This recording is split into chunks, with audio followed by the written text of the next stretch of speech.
Now, welcome everyone to the Pod-A-Thon, the FFPC FBG Pod-A-Thon over here at the deep end, sponsored by Draftsharks. We're here with a couple of studs. We got Mike Leone. Everyone knows him. Two hats, one mic. Established the run, and he's establishing it already with Christian McCaffrey at the 101. And then the all-elusive Austin R. Martin made it in tonight. He tried to sneak into the draft, but I found him. I saw him, and I made him come on. So thank you, men, for joining us. Matt Schauf will be with us shortly. You guys excited or what? How many I'm excited. First pick, what's going on? CMC.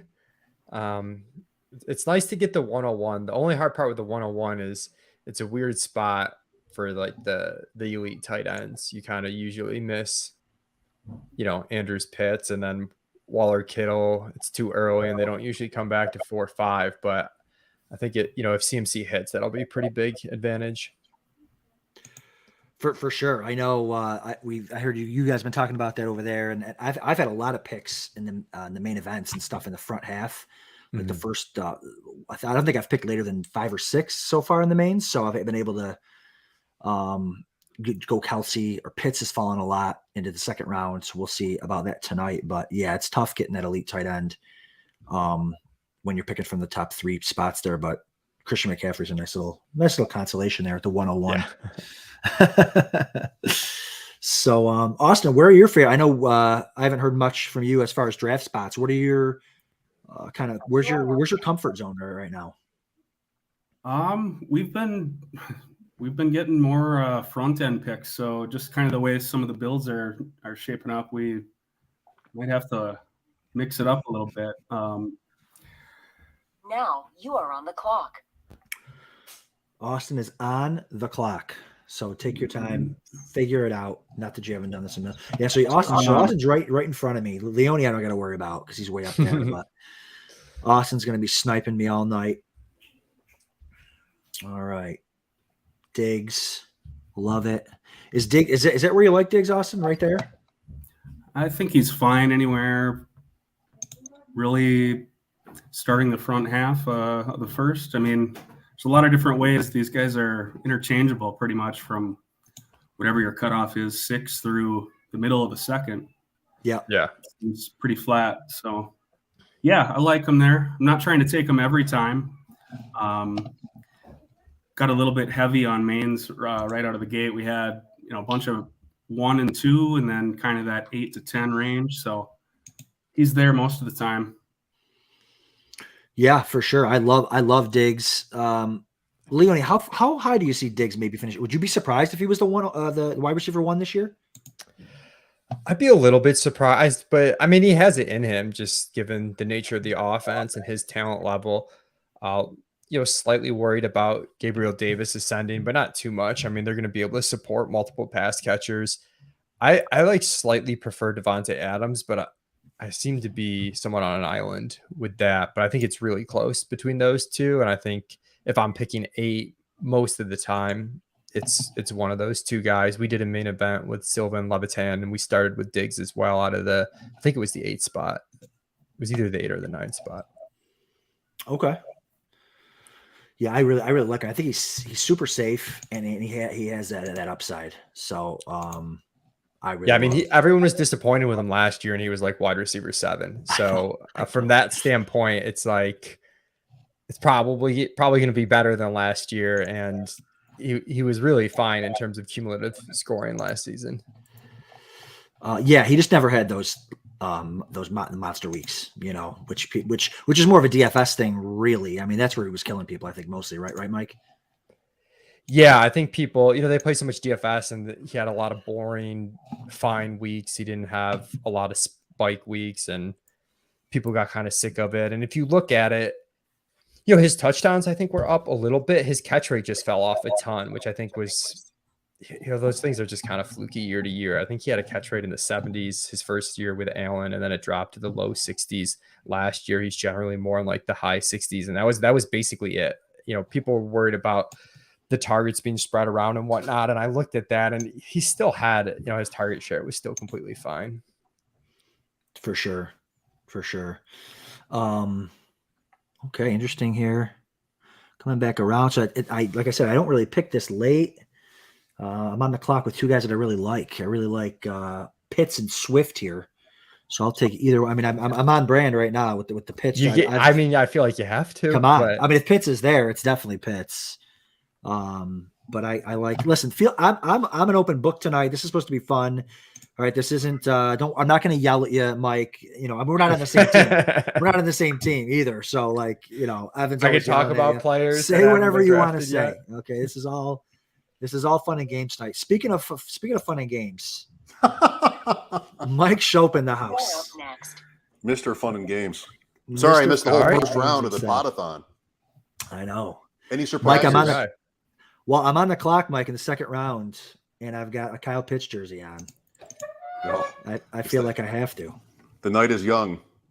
The night is young. You are on the clock. Plus 180, Mike and Austin was all it was. That at the end of the night, 1 a.m, there'd be 3. We'd have 3 more Kyle Pitts shares.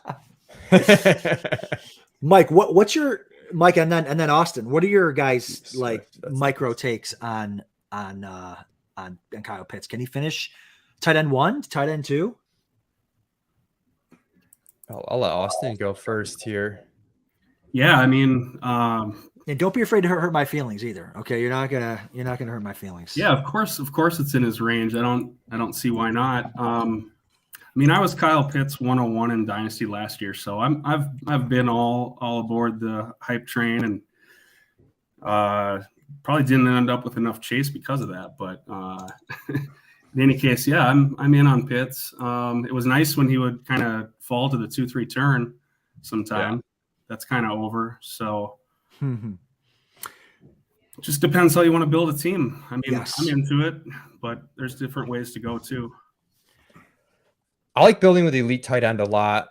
I've struggled with Pitts because from a talent perspective, like if he could just be so amazing that none of the offensive stuff around him even matters. Like he could just totally smash, but I'm worried there'll be a bad team that doesn't throw a lot, you know, and that's kind of a tough combination to overcome to beat Andrews. But so I think I have Andrews ahead, but it's pretty close, and I like building with an elite tight end. But yeah, Swift for Austin in round 2 was pretty nice. He's got that's a really good profile to get in round 2 paired with a wide receiver start. Yeah, so, I absolutely. Sorry, go ahead, Mike. Welcome just on back. Pitts. Thank you. I'm sorry to interrupt. Hopefully we don't do too much of that tonight.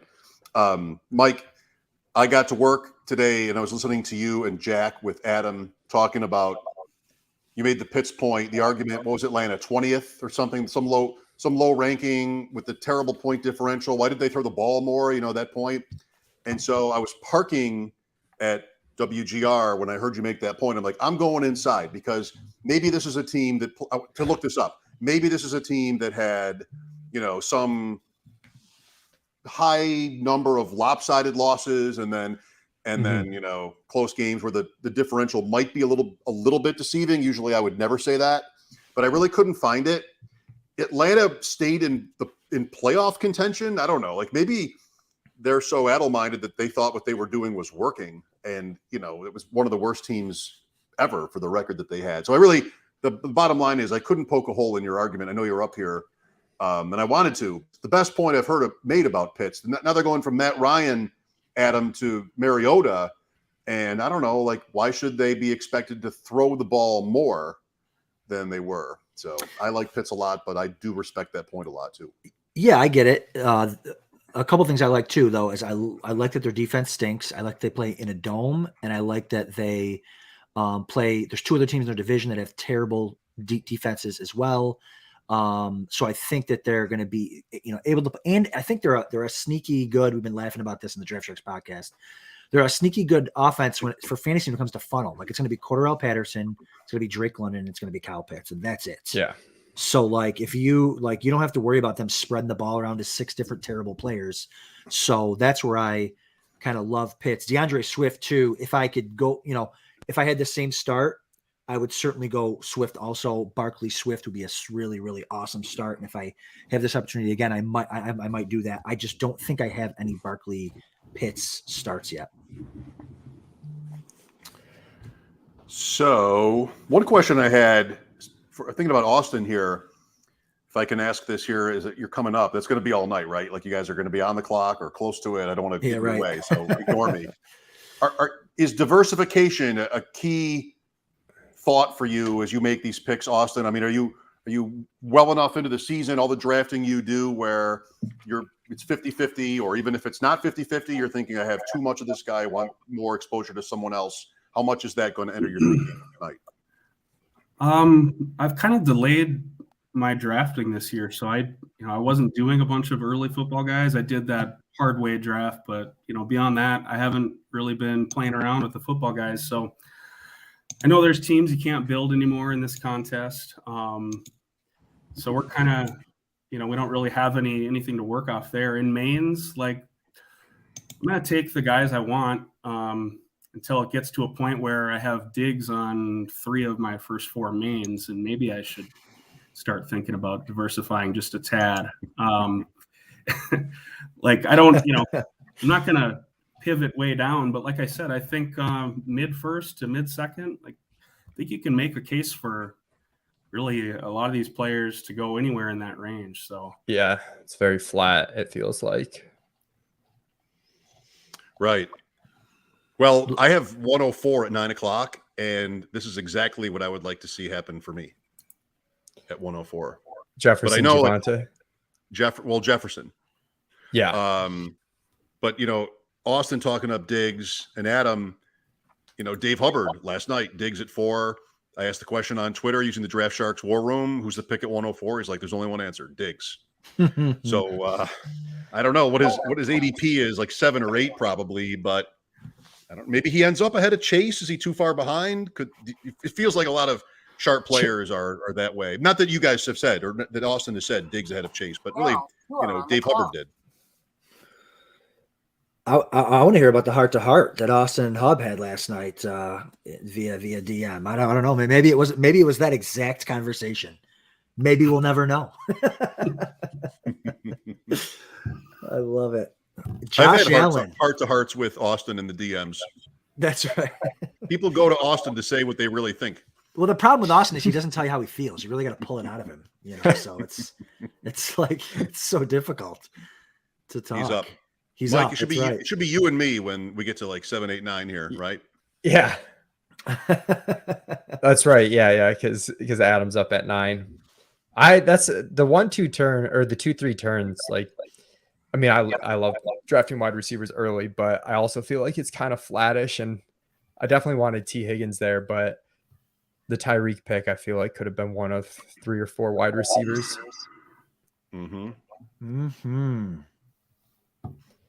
McCaffrey at 101. Have you explained it? I mean, not that you need to. He is the leader.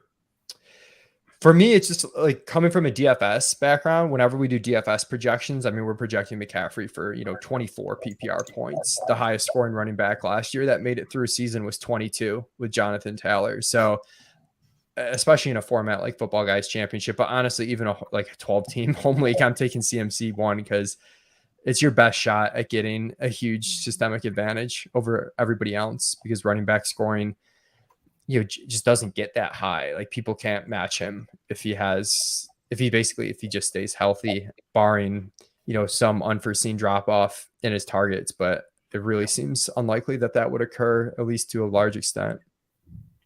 Austin, if you have a second for this, where would McCaffrey rank for you in Dynasty among running backs? How close to the top? Getting a little bit of echo. Is that only me? No, I heard that too. You mentioned McCaffrey. He was just asking. McCaffrey, yeah. McCaffrey in Dynasty for you is what ranks where in running backs? I mean, he's got to be like in that 5 to 7 range. I think. Okay. I don't think there's more than a handful of guys that I'd rather have. I don't have a list in front of me, but I can think of a few. It's not too many, though, if you're trying to win. Right. Right. That's right. That is absolutely right. Man, my queue just It's got emptied. if he stays healthy and has a huge season, you'll be able to trade him for almost anything next year. If he gets hurt again, it could go the opposite direction. But You're up next. Yeah, I agree. Very volatile like that. One more serious injury, even though these are all unrelated, people, you're gonna be stuck with them for better or worse.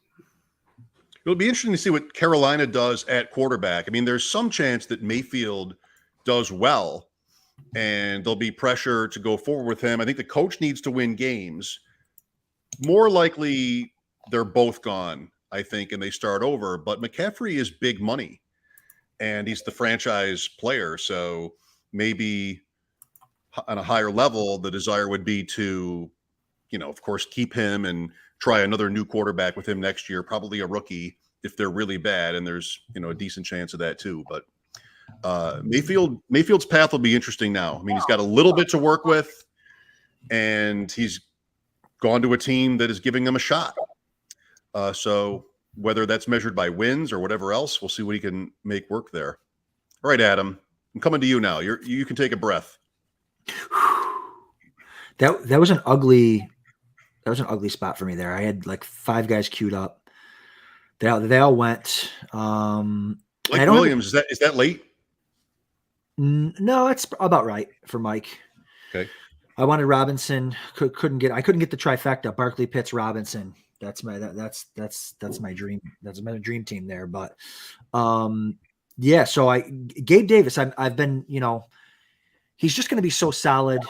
And I think he's one of those receivers that's one of those offenses that has a chance to smash in the 3-week race there at the end, which I think puts him ahead of guys like Jalen Waddle.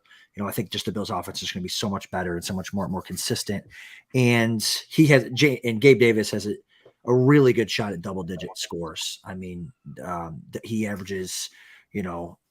His touchdowns per touch is really high. Like Josh loves him in the end zone, and he scored. You saw that beautiful 40-yarder in the preseasons already. So I don't have a ton of Gabe Davis, and I'm not going to make a habit of taking him as the wide receiver 19.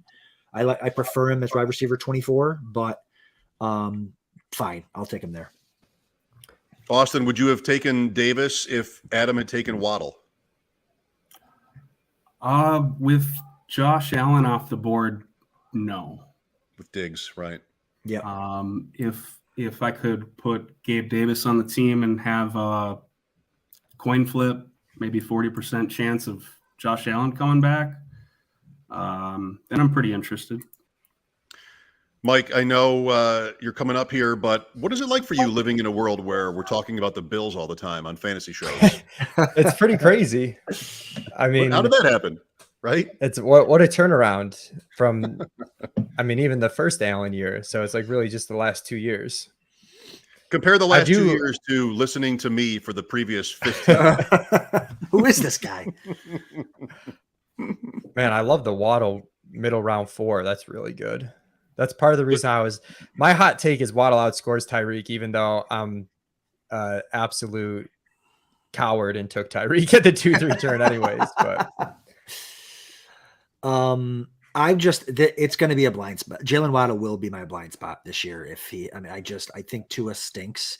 I will take Tyreek Hill because I think he's, people say this a lot, but I think Tyreek Hill is a generational talent.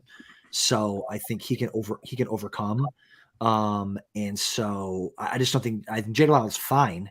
But I think he's second fiddle there, maybe even third fiddle to the running game. So, I think Gabe Davis has everything Jalen Waddle does. I mean, Waddle's not going to get 140 targets again. So, Adam, Mike is coming up here. Who else, if anyone, do we know in the room? I don't know. I think this might be it. Just the guys here in the room. Listen, guys are getting real good at hiding themselves lately. Yes. Oh, it's unbelievable. They're hiding. I can find a beeb every now and then, but is it really worth the trouble? Only no. Only if they're near you, just because if you know how they like to draft. But then even like guys like Hubbard, Like I think I'm every main event I've done. Hubbard's in, and he's done. Wow, like 30. AJ Dillon. He's done 4. 30 My already. goodness. He's robbed you. I didn't get a chance to say it. When robbed I your 6'7". feel like we just saw Mike Leone's tell. When you see this and he's 3 picks away, he's got his fingers crossed. There's somebody he wants, maybe even to like he is hoping. This is like I think this is Mike when he's really hoping somebody falls. Am I right? I know he hasn't been practicing and there's some hamstring concerns, but I'm pretty stoked to get Darren Waller to get some tight end upside at the 4-5 turn. That injury stuff helped you. I think people are probably. Are we seeing a dip in his ADP? Because I think we probably should be. Yeah. That's what I'm looking at. Hard. According to Fantasy Mojo, Waller's the last 2 days, Waller goes at the 311. So he got him still around a little over around past ADP. And then Adam, I've got my paper here. I can write names down. That's right. Call shots. Write them down. Amon-Ra in the middle of the. What happened with Amon-Ra? Is it Hard Knocks? Is that what it is? He goes on Hard Knocks and now he's up a round and a half for just being on Hard Knocks. Apparently, I'm not watching the show. Me either. But I'm just saying, like Theo actually called it. The OG Greminger called it. He's like everyone that's on the Lions is going to go up in ADP, especially because they're on Hard Knocks. Is that a thing over the years? Is that a thing? Hard Knocks teams. Apparently it is this year because nothing like, Amon-Ra had done nothing in the last 3 weeks to make him shoot up around an ADP, and there he is. So I want to hear Mike and Austin both talk about Sutton, who went to Austin at 308, and then Judy to Mike at 501. How does that difference seem appropriate? I mean, sort of looks like Austin didn't have to be this way, doesn't have to be this way, but it's sort of more of a flag plant on Sutton. And maybe Mike is more ambivalent. I don't know. I want to own both guys for sure. Probably close to even based on the price. I mean, Judy's not usually there really at the 4-5 turn, is he anymore? He is. He's right around there. Yeah, I was right between him there. and Juju, kind of. He's going at the according to Mojo, Darren Armani at the final. I guess we did get a mid-5th and a main, so good. Yeah, no, I'm definitely interested. I feel like I keep saying there's a flat tier, but I do think there is one position that the inventory dries up a little bit here. Okay. I like that. Oh, I feel like Austin's making me feel better about my Judy pick. I was between 2 guys, so I'm feeling more confident now. Is the other guy taken? Yeah, it was Juju. I was between Judy and Juju. That's right. You said that. Okay. I can make you feel better, Leone, about that pick. I honestly think that Judy and Sutton's ADP should be swapped. I mean, I like Sutton, but I'm just a Judy guy. I feel like he's the better. I know we say prospect. They've been in the league for a couple of years, but I feel like he's the better talent. And he has a Hall of Fame quarterback coming to town. Like, I just think he's too good to not be as good as Courtland Sutton. I mean, I think he's going to get more targets. It's all going to come out of touchdowns. Who's going to score more touchdowns? And, they could both be the same as far as like where they finished this year. But I have Judy. I have so many Juju teams and then 4 or 5, and I absolutely love it. Yeah, I think the upside on the Sutton case is just the downfield connection with Russ. I mean, the 2 things those guys do well are splash plays that, if you run hot on variants on those over the course of the season, it could just be really special. I think Judy might have a better chance at earning like just a really high target share. Like he could just become a really big target earner. You have that, Mike, and then you have the commitment from the organization point from Denver. Like Sutton is the guy. It's not. They didn't draft Judy, but they paid Sutton, right? The new GM there in Denver, and I think that's right anyway. And you might have some. I don't know what would my mom call it? I think she'd call it the Bible narrative. That's what my mom would call it. Wilson and Sutton. So that'll be an interesting one for sure. Denver, a lot of different ways that can go. Big running team, 2 tight ends, a 3rd receiver. Could have been even more options before Tim Patrick went down, but the team to watch, no doubt. Austin's a bastard for taking Rashad Bateman. Right. Oh, that was it. That would have been nice. That's a great pick. So you're saying you settled for DK Metcalf listen at 509 this year? That's how bad it is? No, I'm fine. I had my eyes set. You know what I mean? I had my eyes set on him. What if it's I know how it's gone this year. We've talked about it over and over. What if it had gone Metcalf and then Davis for you? Like that sort of looks sure the same. I mean, yeah, no, I get it. Not in terms of like when you crunch the data, but I mean, DK Metcalf. What are your guys' thoughts? Mike and I have talked about this a bunch. What are your guys' thoughts on Metcalf? I feel like he's fine where he's going, but he could also smash that, right? Yeah, I think he's fine where he's going. I early in the draft season, he was going way too early. Now he's kind of going, I think, right where he should be, which is wide receiver 28. I think that's exactly where we have him ranked. I mean, from a talent perspective, you always like to bet on guys with a skill set like his, but man, it is tough sledding in that offense. Not to like overrate the context of the offense, but you've just got two subpar quarterbacks throwing him the ball. You've got an absolute boomer coach that might not throw as much as he should, given what the game scripts are going to be. It's a little bit concerning. I know. Love the videos of coaches playing football like today with Pete Carroll, taking snaps. Just beautiful. Beautiful stuff. Beautiful. Almost stuff. through round 5. So, Adam, we are doing 3 of these tonight. This is a triple header. We are? Yes. It was your idea, actually. And so you can watch us on YouTube, but also hear us on Spotify. To what extent do we want to sort of recap things? I know on a lot of these shows that's done, and there have been 60 picks already. Yeah, I think we can just recap maybe our teams going through, if that's what you want to do, like recap the 3 guys that are here, and we can go through that eventually. I don't need to. I like the conversations about players. When you have players of this caliber with Austin here and Mike, I'm enjoying hearing them talk about certain guys and trying to think of the right questions. So if you want to see builds, I know that no one else does this, but we'll tweet out these boards. Yes. Is that faux pas, guys, to put? I mean, I always cut off the names because I don't want to hear it. But like, I mean, we do. We're all doing like. I don't care. I know you guys probably, but like, is that still a thing? Not showing the names for boards. I don't care. I kind of feel like, I mean, it's fantasy football at the end of the day. Like, if you want it hidden, like you can just change your team name, scramble your team name. If you don't, that's kind of how I feel like it's more on the player. But I know a couple years ago, me and Dink did a draft, and Dink tweeted it out, and some people were giving him a hard time because there was a pretty popular player in the draft, and we released, what the whole draft board was. How dare you? How dare you? Godwin, what a sensational pick at the 6'2". I agree. I was starting to get all riled up again. Yeah. That look for next ADP. Wide receiver 30. Chase Edmonds. I haven't even looked at my running back list in 4 rounds. I'm not gonna lie. Edmonds for running back 4. That's at least a round early.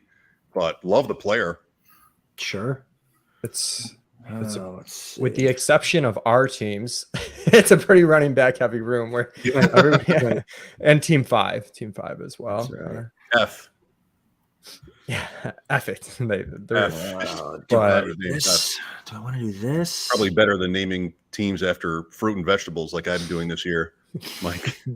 What's your favorite team name so far? Jicama.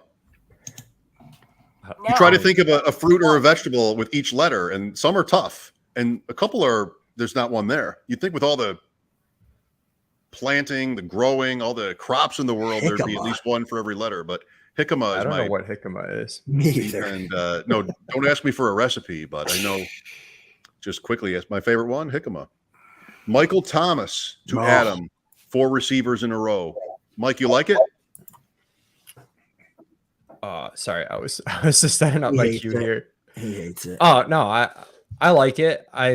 We took Mike Thomas in this exact same spot in a main event where we probably should have taken Godwin or Amon-Ra St. Brown the round before. And then we got basically in the exact position that Adam was in, just unsure among wide receivers. And I don't know. I could see the MT thing going both ways. I'm bearish, but you're talking, tail end wide receiver 3 territory here in terms of where he's being drafted. Yeah, to me, if it was going to be another receiver, it would have been Adam Thielen, who just went. But it was Goddard. It was the other. Like if I didn't have Pitts, that would have 100% been Dallas Goedert. So that's another great pick by Austin. And I've done Pitts Goddard before too. Like if Thomas wasn't there, I would have gone Goddard and gone with a bully tight end build, which I absolutely love to do. And there's also some other positions there. I don't know if I want to mention names, but there's some quarterbacks I could have taken there also. Austin, so is Goddard who you were thinking of before? You said getting flat or getting interesting at a certain position. Have you had your eye on him, or maybe Schultz? I thought wide receiver was going to dry up a little bit quicker than it did there. There were a couple options still on the board that I just didn't really think would be there. Decided to go Goddard instead of a 5th receiver. Like him there. Hawkinson's also there, not really trying to go full Lion stack. So, yeah, bet on talent with Goddard. For sure. You guys each have one tight end. Sorry, you guys each have one tight end so far. Austin, do you have a certain mindset when it comes to tight ends going into these, main event included? I've kind of generally always pushed tight end a little bit. I've become more open to it. I think the last couple of years, it seems like you can still build teams that are strong without weaknesses going tight end early. So I've kind of opened up to that a little bit more. Haven't ended up with much Pitts or Andrews, though. I got Andrews on one team with Chase and Tyreek. That was pretty nice. But yeah, haven't really touched Pitts yet. Now he's moving up, so he's harder to own. Adam, I have a Kelsey Pitts team in this. Yes, and the football guy is very, very nice. Yes, and wait, let me rephrase. Kelsey Pitts Pacheco. Pacheco. I left him out the first time I described that. Oh, how dare you! Very exciting. I feel like I'm in no man's land here. Uh-oh. Make it work. Make it work, Michael. Make it work. You want help? Yeah, I get it from me too, but I could help you. I'll help anybody. I'm not even sure it's really help. His hands are behind his head, so he has no idea what he's doing right now. It's just talking. He's just talking. It's nervous. Let me look at this and do a little bare knuckle prep 2 weeks from tonight. Who would I take? 2 weeks from tonight. I'm just gonna do this fast before I can change my mind. I have it. Before should I write it down? I know it's Mike Leone, but okay, never mind. I would have been wrong. Love it. Elijah Moore. I'm sure Mike moved him up 6-7 spots after word of Denzel Mims wanting a trade. I think that's right. That's right. The big mover. You got to be ahead on this news. And a few days from now, that ADP is gonna shift. No, I mean, I feel like I could have gone any position there except probably tight end. I've been so focused on getting a quarterback early. I don't know. I kind of wanted to push it here. And then Pollard was the running back I was really looking at. There was another one I was close on, but with CMC, if you're in a big tournament like this, I'm just basically planning on CMC staying healthy, just assuming that happens. And then all I have to do is fill the RB2 spot.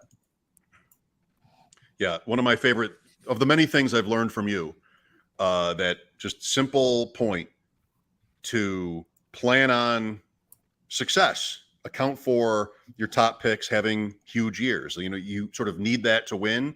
So build the rest of your team accordingly, and as opposed to doing it in sort of an afraid way where if this guy gets hurt, what do I do? Insurance, you've got to have smash years from some of your top guys, if not all of them. And if I had different receivers, I might have tried to, stack that up. The quarterbacks I liked weren't paired with any of my wide receivers, and the wide receivers that I do have quarterbacks that go a little bit later that I still think are have good enough upside to help you win a tournament that made it a little easier for me to just sort of roll the dice on quarterback and wait another round. We are at 7:05. Austin is at 7:08, and then Adam at 7:09. Sorry. I'm cheering for something for Austin. I don't even know if he's going to do it, but we'll see. I'll be quiet. All right. Jalen Hurts is the fourth quarterback off the board at 7:03 after Allen at 3:07, Herbert at 4:03, Mahomes at 5:04. So there's going to be tons of quarterback value here, I think. And all three of our panelists drafting tonight have yet to pick one. So that's exciting. I think my prediction is they'll all be happy with how their quarterback situation worked out. Yeah, I know I'm going to be happy. There's a couple guys I like, and it's always interesting to see, tight ends or quarterbacks are a little earlier than I'm used to too. Normally, like Allen, I've been seeing going like the 5th round, and that's kind of when the run starts. So, but here he went in the 3rd, and it's still going to get to me at the end of the 7th, 8th round with a couple guys that I like. Kyler Murray goes 7:06, paired up with Hollywood Brown. That quarterback 5. Mike?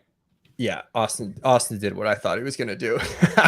I was worried for him with the Mark Andrews team in front of him. I was like, Mark Andrews Dobbins, that team might be stacking it up, but he that was a great for Austin. I think that was awesome. It looks like you had, I'm guessing you passed on Lamar the round before because that sort of gave you 2 shots at Lamar or Hurts coming back, but I don't know. Yeah, that was pretty much the exact thought process. Would be fine if we miss them both, but these guys, they're slipping a little bit.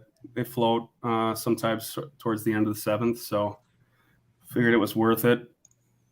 Yeah, I mean 7-8 Lamar. I mean that seems great, especially stacked with Bateman because it's so correlated. And Austin surely noticed that the Andrews team had Allen already, which probably you can never rule anything. Oh, but yeah, I was looking more at the 6 hole, but yeah. There goes one of my backup options though, the unstacked Burrow to team 11. The naked Burrow. 5 quarterbacks in round 7 so far. And that's why I went Lance. Like I would have felt more comfy with him in the 8th, but with 2 teams behind me who needed a quarterback and there's 4 picks between the 2 of them, I didn't want to lose because Lance to me is the end of the tier. So I really wanted to pull the trigger there. I would have loved Murray or Jackson, but I'll settle for Trey Lance. Adam, so no stack there, and San Francisco's tough once you get 2 Lance without one already. Do you care? No, I don't feel like I need to stack dual threat quarterbacks. I feel like that's kind of one of the advantages to having them is you don't have to worry about like Burrow. I feel like you have to stack Burrow. You know what I mean? At least with one guy because he is just someone that has no rushing ups. He has no standalone value with his legs. So like Lance can be awesome and not have to have all the other weapons be awesome. And there's still some other interesting ways to stack Lance and, you can just stack Lance with the running game, maybe grab a running back or 2 from there and then have all the touchdown carries. So there's other ways to do it. Yeah. I feel like too, in a tournament setting, like if Burrows goes nuts for a 3-week span, there's probably a team with Burrow and one of the wide receivers that's in a better position than you. Normal 12-team league, that doesn't matter as much because you don't need to be perfect, but sure. Adam, can you scroll it up? I also don't think Burrow, speaking of the tournament, is going to like week 17 in the championship at him against the Bills, maybe in cold weather. The Bills have all their defensive pieces healthy. Hopefully, I don't think that's going to be a shootout either. I think the Bills defense will be really good for that game. So I've come up to a thought, Mike, on Cincinnati that I'm sort of thinking about, trying to figure out if I want to say it out loud, but that's this show, right? This is where you do that. Yeah. I've always been reluctant on the Bengals in general because of Zach Taylor. I think that's a sort of maybe a conservative at his core, conservative type coach. But I've decided that Burrow now owns the Bengals. He runs the Bengals. He is the coach of the Bengals. And so I don't know what that's going to necessarily mean for Joe Mixon, but Joe Burrow is the franchise. Like they have not had since who? Ever? I'm trying to find. Okay, so this was the quote from Burrow. Burrow asked about the main characteristic of the Zach Taylor offense. Throw to our horses on the outside really far down the field. So okay. That's what you want to hear. Right?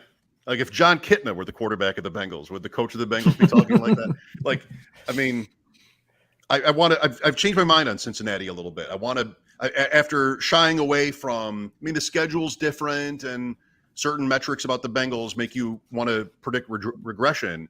But I don't know. Burrow's going to decide. Burrow has a Kelly, if I may, kind of vibe to him where, okay, I'm going to tell you how this is going to work. And maybe it'll just work out great for him. Good start. Yeah, good start. Yeah, I think the upside's really huge if they just decide they're going to chuck it, and they got the improved offensive line this year. It could the ceiling's really high. I'm skeptical it happens, but if it does happen, it's going to be huge. So you definitely have to weight that into your rankings. So Mike, sorry, I was on the clock. I'm trying to recap what you were saying. So you prefer a one stack Burrow over a naked Trey Lance? No, I don't think that. I much prefer Lance to Burrow. I was talking. Sorry, Leone. Oh, Mike Leone. I'm sorry. Yes, I was saying if Burrow hits in the playoff weeks, there's probably a team that has a pass catcher with him that's going to beat you. So it's hard to take a naked Burrow because of the tournament setting. I see. Yeah. Okay. Yes. So I would have taken, the naked Lance instead of Burrow if I were in your spot. I see. That makes okay. Yeah. I totally agree. I agree with that for sure. Kareem Hunt, who went to Austin at 805, that was the player I was thinking of at the 6-7 turn. But I know no one calls Mike Leone Mike on any. I know. He's always Leone. Like, my fault. There's no. Not your fault. I'm like, call him by his first name. And I was doing Syracuse football once. I had the producer in my ear, like, call him by his first name. Okay. So I want to call him Mike because he's named Mike. Damian Pierce to Adam, and then Kareem Hunt to Austin. Love Kareem Hunt there. I liked the idea of him a round and a half earlier, Austin. I think you're muted, Austin. Got too many windows open here. Yeah, I think I had that happen in an NFFC main 2 nights ago. Was looking at him at the beginning of the 7th, I think, and he almost came all the way back at the end of the 8th. Yeah, I think he's fine anywhere. I mean, where would he go if he was traded? I think there's some upside there. Really, anywhere that he gets traded to, his value is going to increase. Yeah, and for people who think it's too late, I mean, when was Fournette traded? Was that a week before the season started from the Jet? Like, I think there's still some time for that to happen. He was signed. They cut him. I'm sorry, cut. Yeah. But that happened like right the next day, maybe, and right before the season, like you're saying. Yeah. I feel like Mike wanted Cordero Patterson right there. I feel like I've just been in no man's land on all these turns. I am glad I went Elijah London the last turn. Devonta was lingering for a while and came pretty close. I mean, I definitely would have taken him. He lasted, but I'm glad the guy team. What was it? Team 10? Team 10 took Kirk because I was probably going to take Christian Kirk again, but I felt like I needed a running back, and then he went Kirk, so that made it. To me, it was between Pierce and Patterson actually for my particular build. I love Pierce there. Me too. I think it's upside there in the eighth round. I mean, I'll take it. All right, Mike is up at 8-9. He has Christian McCaffrey, Darren Waller, and 5 receivers. Let's see what he does. That's right. 33 running backs have been picked. He got the first one and then none since. 10 tight ends. Okay. Austin, what's your favorite type of build while Leone's on the clock here? I'm so comfortable. Like, I just love this this hero RB type of build that me, you, and Leone all got going here. I just feel like once you get that one stud out of the way, you're not pressured to get another one. As much as I'll go 0 RB if I have to, and I know you will too, although I know you say that 0 RB's never won a big tournament, which I think maybe that's right. Maybe it hasn't won one in the last 15 years, but I think it might have won one a while ago. But I see your point. What's your favorite, like if you could pick a type of build, well, what's your favorite one? Well, I think it has won a couple tournaments last year. There you go. I think there are a couple season-long contests that it has won, and if you go way back, I think it's worked. I think it's a good year for it. Feels like you said, take some pressure off. There's just a lot of options that I'm comfortable with. 7th, 8th, 9th round at running back, where one of them hits and you're in a real good spot. So. Yeah, I've been drafting a lot of wide receiver heavy teams this year. Yeah, I think Go Bills, who won the main event last year, they did a hero RB build, took JT in the 2nd round, and were just loaded at receiver and quarterback and tight end, and were able to hit on that second running back. I think they even had Penny and they dropped him and didn't even get him back, and so right. They had a really good. They basically hit the nuts on everything. So, but yeah, I really like that hero RB build, because even if your running back gets hurt, as long as your top running back, as long as he doesn't miss the whole season, misses a couple weeks, you still have these middle rounds to kind of get a couple running backs that can hit, and also fab waiver wire too to pick up some more. Mike goes Russell Wilson, quarterback 9 at 8-12, pick 96, and then Sky Moore. Mike, are you thinking of playoff matchups at all? A little bit. I know KC, Denver play each other. I think of that more in the best ball tournaments where there's more of an emphasis on week 17. Here it's, a 3-week sprint. So I don't weigh it as heavily, but I was really torn there between, I didn't need a 6 wide receiver. I could have gone, I think there's going to be some guys late that I liked. I'm going to have to pass on now, but ultimately I was just too shaky on the running backs. I won't say who, because they're probably going to go pretty soon here in the next 2 rounds. But yeah, it was close between Sky and a running back. And Russ seemed like an easy pick to just get my stack. Like, I prefer Brady in a vacuum, but it's hard to take an unstacked Brady when you've got a single stack Russ right there with Judy. Yeah, I agree. We go 20 rounds? Boy. 20. The draft is 20. Yes. I think Austin said he had to scoot at in about 10 minutes, Austin, or now, or what was that? I think you're muted again. Yeah, of course. Yeah. I can hang around for a little bit. Okay. Just, feel free to let us know when he's got another draft coming up, of course. He's like the new Chad Schroeder. He doesn't start till August, and then he's off to the races. I have 2 more. When do I go get rubbed down? That's right. You have 2 more. That's right. Who's hosting while I go get rubbed down for the 9 o'clock? Me too. What do you guys think about Cook? That was who I would have taken if I didn't take Sky. I wrote down Cook. I was thinking, I can't even see it. Well, trust me. Yeah, I thought maybe you would do that. Yeah. I don't buy the Zach Moss stuff. I don't buy that he's gonna. I buy it. Do you? But I think it hurts Singletary more than it hurts. It does hurt Singletary. I think Cook is his own thing. If he's really good, it's going to work. If he's not, he's not. I'm a little worried about Singletary. I don't see why Zach Moss would play.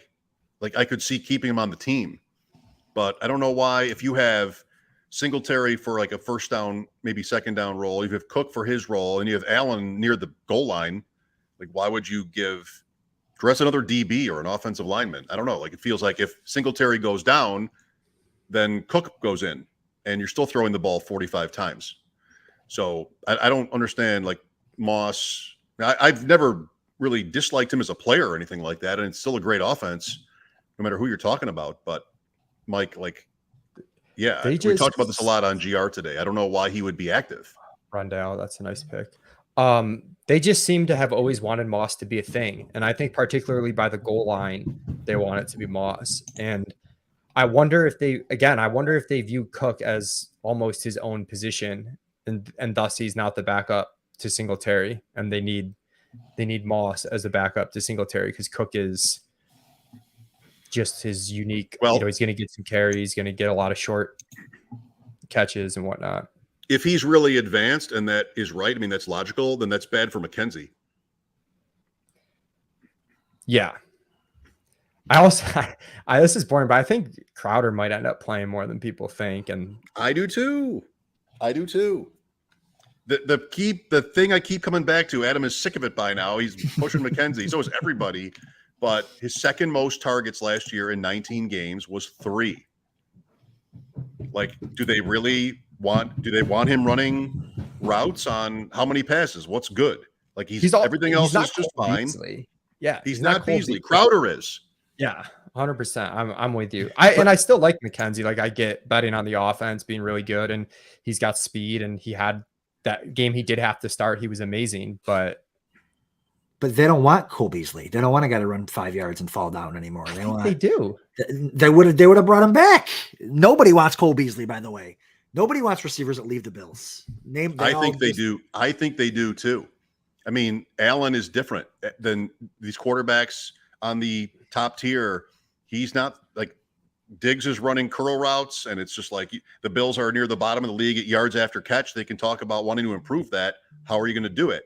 And maybe McKenzie's going to do that, and maybe Allen's going to throw guys, perfectly in stride, and they'll look different. But I don't know, like that Beasley 7 yards downfield got open like nobody else. Connection, easy to move the chains, 500 points. There you go. Why wouldn't they want somebody for that role?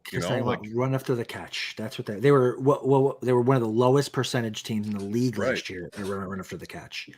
And McKenzie, whenever there's 2 games in his career where he's had volume, and he's absolutely smashed. Right, and one of them was against New England, biggest game of the year. What he was 11 for 121 and a touchdown or something like that on 13 targets. Like he played a perfect game. The next week they needed wins to win the division. Then the playoffs, he went right back to the bench. Yeah. You've heard this from me so many times, Adam. I'm sorry to bother you with it. I'm sorry. I'm on Mike's side of I like McKenzie, but I'm on Mike's side of how I think this will play out. But again, sometimes maybe we focus too much on how we think it plays out versus, what are the tail outcomes and how impactful those are for fantasy. I mean, I think you're all doing great here, by the way. Some similar builds, mostly. Really, really impressed. Brian Robinson, the first Washington Commanders running back picked tonight at 9:09. Sad story. I'm gonna have to. Oh God. I'm gonna have to take Lockett and DK Metcalf. Is that what I'm gonna have to do here? Just disgusting. I don't think I can do it. I couldn't live with myself. I mean, there's some hope that just one of them hits, and then that's the one you're starting. But yeah, you definitely don't want to be playing both those guys in the playoffs together. All right, I'm gonna do. I got it. You know who it is. Do I? Can I say it? Yeah. Burks. Yes, sir. He knows. Bare knuckle, 2 weeks. He knows me. It won't even be dark out there 2 weeks from now. I'll just be, the game will be kicking off basically right about now. And you're not going. You're going to stay in Vegas. I sold my tickets. Thank you to Bills Mafia for reaching out and buying my Bills Rams tickets. It was a beautifully easy transaction. Oh, you wasn't getting that deal with the 10-11. And we have the second Washington Commanders running back of the draft pick. And if I wouldn't have taken Robinson, I would have taken Gibson there in the next round. So that was another good pick. You should have taken Lockett, and then we would kickoff specialist, kickoff return specialist, Antonio Gibson. That's where we are. Hey, you get. Who would have thought the way the Gibson discourse started when he entered the league? It would have gotten this much worse 2 years later, despite him still being good. Yeah, no, I know. Yeah, I'm definitely sweating a couple running backs. This is what you see. What's hard. The more of these I've done recently, rounds 9 and 10. All the upside running backs go. I mean, there's guys you can get later, but the primary late round running back targets, I feel like all go in this range. So I know we just talked about this, but Jack says, what if Cooks absorbs the Beasley role and it's less common, dump offs in the backfield and McKenzie plays a different role entirely. Yeah, no, I get it. It's going to be interesting. Nobody knows. The new offensive coordinator, Jack, and they could, right. they could love throwing to Cook out of the backfield because he's got that explosive ability. McKenzie is a little bit more explosive than Cole Beasley, but it's good. But they didn't bring in Crowder to do nothing. So I get that point too. That's why I think this where the conversation started with Moss. I feel like that would be bad for McKenzie because Cook is quintessentially here to catch passes, Buffalo. So how many targets are there really for him after Diggs, Davis, even Knox? Very interesting team. There are a lot of them, but even Buffalo, like it's so like made to order coming into the season, coming into the off season. Still, there's questions about how that distribution will go. It's wonderful. Austin, you have a thought on where you stand here through 10 rounds, halfway? Happy with the running backs that I was able to get, pushing that back. Big decision point was ETN, Sutton, DJ Moore. So after stacking up some receivers, pretty happy with how that came out. Right. I'm chasing Gibson a little bit. My bags in Dynasty are way too full. It is a tough scene. But 10th round, I mean, with all the other handcuffs. Yeah, I completely agree. I'll take the bait. Yeah, I think that's totally fine. Why don't they just trade him? Could Washington trade him? I mean, if they've got their receiving back in McKissick and they got their 2-down guy in Robinson, like I think they could get something for Robinson or for Gibson. Is he worth more in a trade than Hunt? I'm not so sure. I don't know. I don't know. I got an offer in Dynasty today for a 2nd-round pick next year for Gibson. And the way my team was structured, I said no because I'm really sort of ending my chances of anything this year if I do that. But I had to think about it, Austin. I thought, here's somebody buying Gibson right now or trying to, and maybe you're saying the bags are full. Maybe you're not doing that, but I think you could respect that. You could respect that.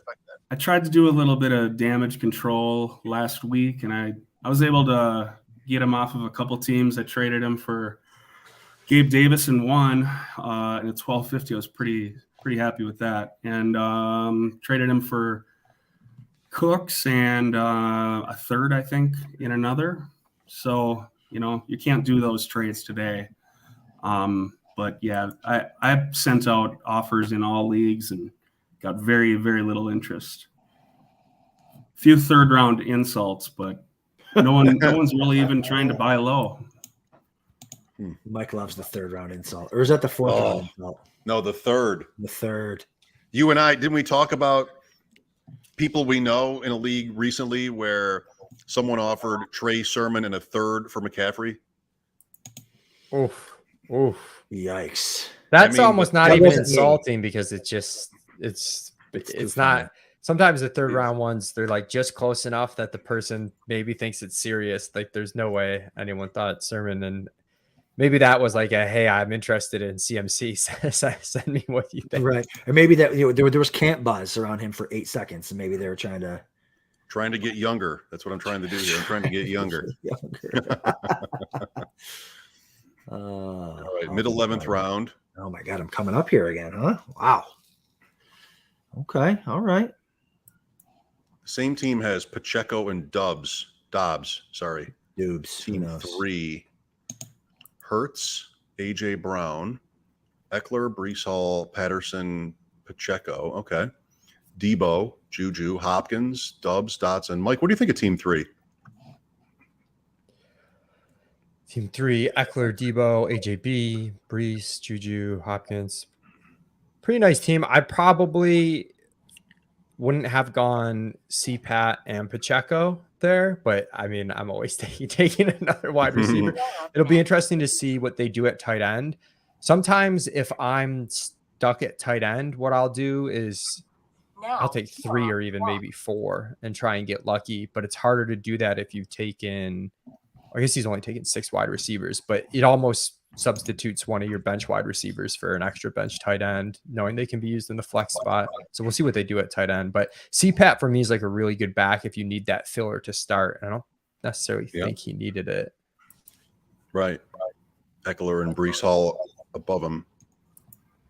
Like Austin Brees, takes Nico Collins at 11:08. Mike, I'm guessing Brees plays enough early that you're not starting him, even though you're hoping the role gets much better by the end of the year. that one, where are we at now? It's like, oh, they're playing about even, Hall and Michael Carter. It's more a push toward Michael Carter, who went at 9:12 in this draft tonight. Hall, that's not much of a dip, 4:10 if it's any. I don't expect there to be, I don't know why there'd be any reason between now and the opener for the sort of the wind to be blowing a certain way where you think more than we know now on how that will go. So it might take a little courage to start Hall week 1 without new information or desperation. Yeah, I mean, the way my teams are constructed, we're starting Brees Hall in week 1. That's right. No other choice. Oh man. I do think, Mike, I mean, you still Rashad White, Darrell Henderson at 10-11. That's playable. I mean, a lot of guys went in front of you, like you said, and you pushed it back, but you're not drawing dead there. Yeah, I mean, I was pretty happy with that turn to get one really big upside guy and one guy that's a little bit of a hybrid. I considered Melvin Gordon too, but I don't know. I guess I'm just betting on the Denver passing game being it a little bit more. But I mean, if the Denver passing game is good, it's good for the running backs too. So I don't know. It's a tough spot, but Melvin was probably my third option in line there. Team 12, Dak Prescott at 11-12, pick 132, quarterback 11. He's got Lamb and Schultz. Lamb, Schultz, Prescott, you're saying? Yep. Mm-hmm. There you go. Stack it up, baby. Stack it up. Stafford, Burrow. Naked Stafford and naked Burrow. Is that what I'm saying? You are up next. I don't even know what I'm saying here. Let's see. It's tough now because the whole draft doesn't fit on the screen. That's right. Yeah, naked Stafford. I like the Palmer pick for you, by the way. I know you're on clock, but yeah, no, thanks. Looking for that upside there. Looking for an injury to Keenan Allen or Mike Williams. I mean, Mike Williams is dinged up a lot. I guess Adam and then Austin are up. Team 11, 3 receivers through 12 rounds. Mike?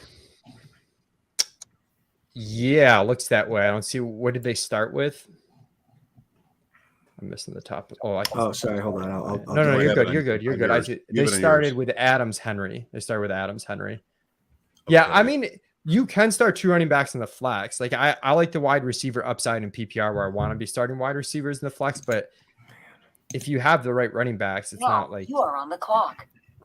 I think like a guy like Elijah Mitchell who doesn't have a ton of pass catching upside though, to do that, and I guess that's late 5, but like I would have gone probably receiver there at that point, and then I think you'd be like totally fine if you just substituted out Elijah Mitchell for a wide receiver. Mm-hmm. Garrett Wilson to Adam, Khalil Herbert for Austin. Austin is drafting my dream team with these running backs down here. Like Khalil Herbert, love it. RB 51. He was hurt for a day, Austin, but then he was back. Yeah, I think that's a great price. Montgomery is really sinking though. I saw him in the 8th round of a main 2 nights ago. You think that's right? You think these ADPs should be converging that close? The Bears backs, you're saying? Yeah, I mean, did you say round 8? Yeah. Yikes! I think it's gotten overblown. I mean, I'm taking David Montgomery. I mean, if I had a certain construction, I might pass on him. But the way I'm usually wide receiver heavy early, I'd be fine. Basically, like if you look at my team now, I'd be fine taking David Montgomery and Romeo Doubs instead of Darrell Henderson and Drake London. Right. Hey, Adam, has our 11 filled? I don't know. I can check. Let's see. I'm already worried about that. Oh, it's gonna fill. Come on. No, not whether it fills. It's filled.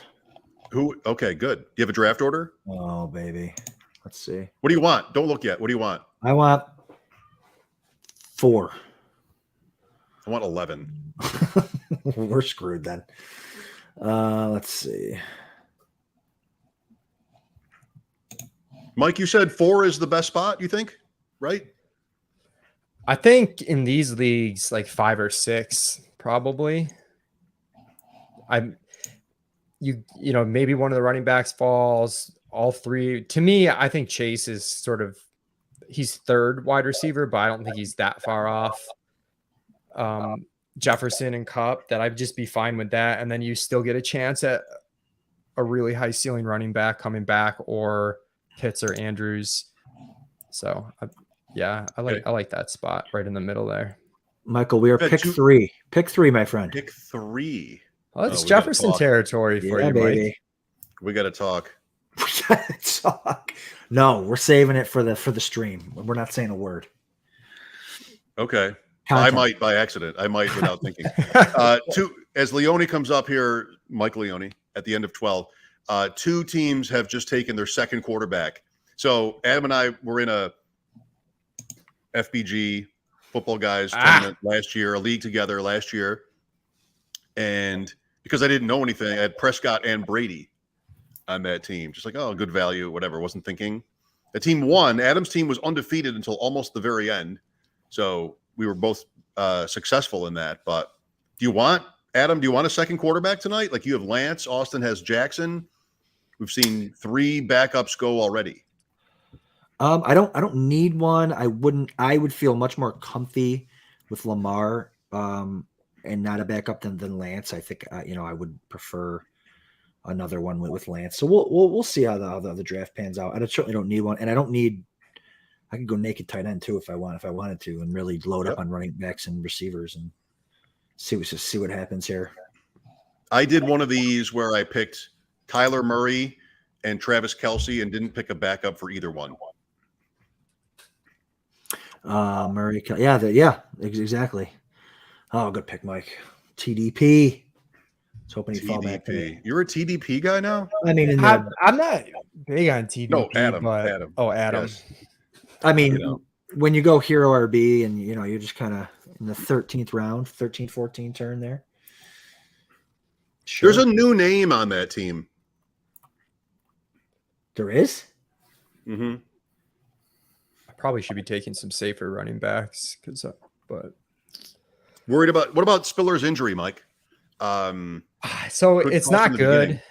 If you have limited bench spots, I think it hurts his value because you're going to have to wait on him a decent bit. But I'm also hopeful that right away we'll find out how severe the injury actually is. And then if it's severe, I can drop him right away. Or if he's back and after 3 weeks or so, he's not putting any sort of dent into the RB2 spot, I can ditch him. But just pure upside as far as, rookie that was a decent prospect coming in an offense that has tons of high value touches for the running back position.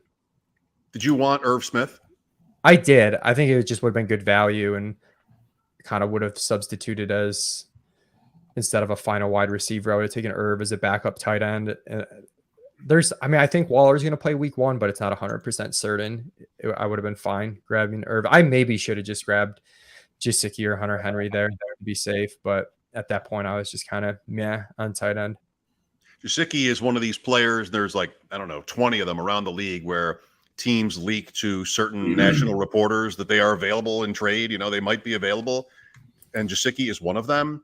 Boy, Adam, if he gets moved to certain teams, that could be really big. I mean, he's good. I think it's just a question of whether Miami, how they're going to use him. And in a tournament like this, I don't know. There could be some hidden value in him, I think. Gesicki? Yeah. Yeah, I don't know. I feel like they're. Are you saying if they move him? Is that what you're saying? Yeah, you have these. Sure. However many players who get leaked right before the final cuts, right before there's a stream of them today. Oh, yeah. Well, the team is, open to talking trade about him, right? Right. He was one of those players, and I don't know what it is for a tight end to get moved, but he mostly plays receiver anyway. Right. And he produces. So if they're kind of squeezed, and I don't know, I don't see exactly why they would want to trade him, but if they were to, maybe there's a real opportunity there depending on the team. Hopefully it's not Denver. Yeah, I think he would certainly have to move to do anything because I think they're not going to use him the way fantasy owners are going to want them to use him. So, and he's not a very good blocker, so I don't know what the deal is there. We'll see. But I am a full fade on Gesicki, and all those tight ends are kind of like Leone was saying, they're kind of blah in there, Yeah. So, I do think the Gesicki stuff. I mean, assuming he's starting and not like bench, like the bar is pretty low for what he needs to do at this point. I don't know. I'm not high on him. But I'm not like full fade on him. I don't know who the team is actually. So Who knows? Packers. Giants. Who knows? Got my guy. Isaiah McKenzie to Adam, Austin, Eno Benjamin. Got the guy. I was between Eno and TDP at the running back spot there. Another reason why. Eno Sorry, go ahead, Austin. Pick. Oh yeah, well I could have gone wide receiver or running back here. I think I'm still pretty open. Usually don't like to really get to like wide receiver 8 territory in this format, but there's a couple wide receivers lingering here that really shouldn't be out there. That's my thing. I feel like I just can't stop. Austin, were you were aggressive in passing on the Bills defense at 13.08. Were you thinking you could get them at 14 or even later?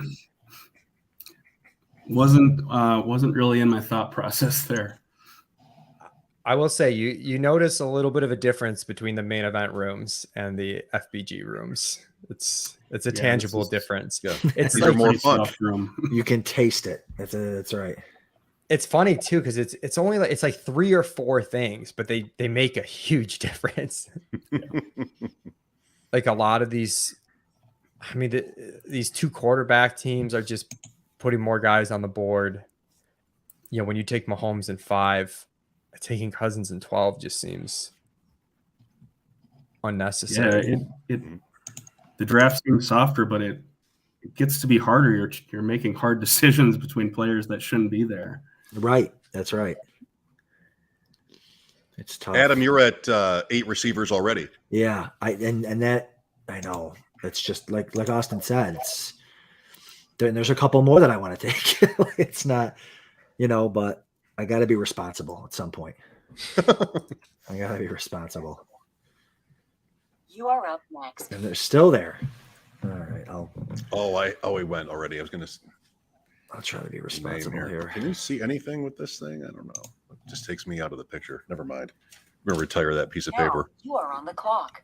Run on tight ends.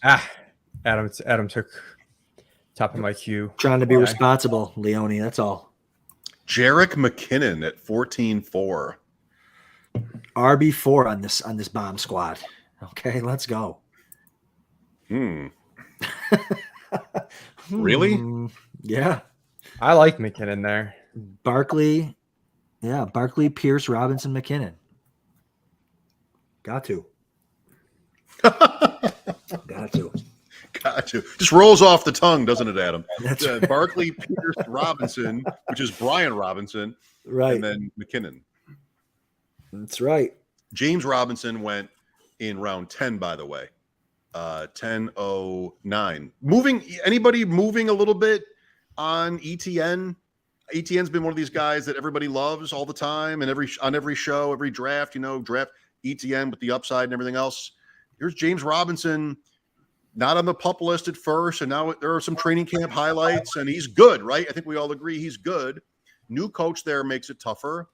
Anybody downgrading ETN because of whatever you would call the good news on Robinson? I don't know. I think it's a little bit scarier. I mean, I'm not moving Robinson up, but I think we'll see. I mean, as long as ETN keeps the pass catching role, it almost might help him stay healthy, believe it or not. Like if he has the pass catching role and he has the goal line role, then give Robinson all the low point touches in between the 20s. Give him 12 carries for all I care. As long as ETN's getting the catches and the goal line work, and it keeps him healthier, fine. if it's not bad for ETN, Mike, in Jacksonville, if Robinson like really plays, if it's not bad, who is it bad for? Ingram? I mean, is there a second wide receiver anybody wants there after Kirk? I mean, it's probably a little bit bad for ETN, but not enough. I mean, the type of bet you're making on ETN is just he's just like any young running back. You know, he's good enough to start the year, and then he's too good to keep off the field by the end of the year, at which point James Robinson doesn't matter. And there's also a difference between, I mean, these guys are coming back from Achilles injuries way quicker than we expected. So we'll see what the effectiveness is, though. You know, there's a difference between just being back and active and actually being effective. So I think ETN could have a pretty good chance to run away with things quickly. If it's probably just bad for if you wanted to take a chance on a backup running back like a Snoop Connor or something there. I don't think it really affects the wide receivers too much. Okay. Austin, any thoughts on Jacksonville? I like the price on ETN. I think he's maybe a little harder to draft in this tournament since there's people with 5th and 6th round ETN. So that's kind of the main thing. Otherwise, I think, you know, anywhere in the 30s, fine. I took him at 210 in the first main, you know, before it's really announced that Robinson was expected to technically be back right away. So I was prepared for him to keep moving up, like well into the second. So definitely interested as he falls, but I haven't really been in a place to draft them in mains yet, other than that first time. Okay. Team 2 has its QB1, Justin Fields, at 14-11, pick 167, right in front of Mike at the turn, 14-15 turn. Bills defense is gone. Wan'Dale Robinson, 14-12. Like that. He is like the one Giants receiver right now, Adam, that I'm like with. Because Tony is hurt. Yeah, he was a guy that I wanted, but I had to be responsible. You know, he was a guy that took Jerick McKinnon over just because, I mean, the value was certainly there for him. I just didn't want to take my wide receiver 9 before my, you know, RB4. So, absolutely. I just don't see how – my problem with Robinson is he might have game-to-game value because Tony's hurt. Galladay probably stinks now, and it's just what is he? He's so tiny. I just feel like there's no way. There's nobody that's been that small ever that's done. I mean, maybe Tyreek Hill. Tyreek Hill may be that one guy, but there's nobody that's that small ever that is successful because they're just not big enough. Very productive college player. Sure. Adam too young for Lionel Little Train James. Listen, speaking of Kentucky, so I leave for KFFSC tomorrow. Last year in Kentucky, me and my buddy are rolling in, and some guys in the sports book betting all he was talking about was how good Kentucky was going to be, and this guy named Wan'Dale Robinson. I'm like, what is this guy talking about? I do not care about Wan'Dale Robinson. Sure enough, stud. Were they good though? I think they were. I mean, he was saying bet the over 8 wins or whatever it was, 8 wins, and they crushed it. Whatever it was, they crushed it. So, I have one college futures bet in Cincinnati. Cincinnati, really? Yeah. Don't ask me why. First kicker off, Justin Tucker at 15:03. We're into the kicker defense zone here, technically, as one of each has been picked. What's the thinking? So, Austin, I don't know how much more time you have. You've given us a lot here. Thinking in the late rounds, couple of strategies or philosophies? I'm doing a lot of teams, so I kind of don't want to get dead set on like any hard and fast rules. I'll be the first to take a defense or a kicker if I'm kind of stuck or, you know, just where there's a tier drop off and just depending on the overall feel of the roster. You are up next. But I'm also not going to, you know, push them to round 19 and 20 every time. You don't really have to do that, but you can. So I don't know if I have a real straight answer for you. Just it depends, like it always does. Wow, you are on the clock. When you get stuck, don't be like embarrassed about it. Don't be afraid. Yeah, no, it's fine. Like, you know, I think the Bills D is an advantage. So it's just what's the opportunity cost? Mm-hmm. Mike, how about you? Late round swing thoughts. At defense and kicker, or just in general? In general. I mean, usually I'm at the point where I'm just stockpiling any running back with a pulse. So there's that. Or if I didn't get a top tier tight end, sometimes I'll take swings at guys that I think can be good late. Like you can get, I mean, like I got Gerald Everett here. I think Noah Fant's on the board. You can get a couple tight ends late and make it work, but I probably want to still then take a swing on one of the rookies, Dulcich, McBride, maybe even Isaiah Likely, and hope you just run super pure by the end of the season to give you a little bit of that upside in the tournament setting. Mm-hmm. Hear that, Adam? I talked you into McBride once. That's right. And that'll be the last time. Zach Moss, 15-12. Speaking of Likely, I don't think these guys are going with a fourth tight end either here. So I might go Likely coming back here. We'll see. Does Team 10 have 3 also? No, I think he's got 2 now that I say that. But if he wants to take Likely, fine. I might do that as I'm my intrigued there. Tight end 2. I mean, maybe he is their third best receiving weapon. Who knows? Hubbard took him in the main last night in like I don't know. Is his tight end 1 in like the 14th round or something?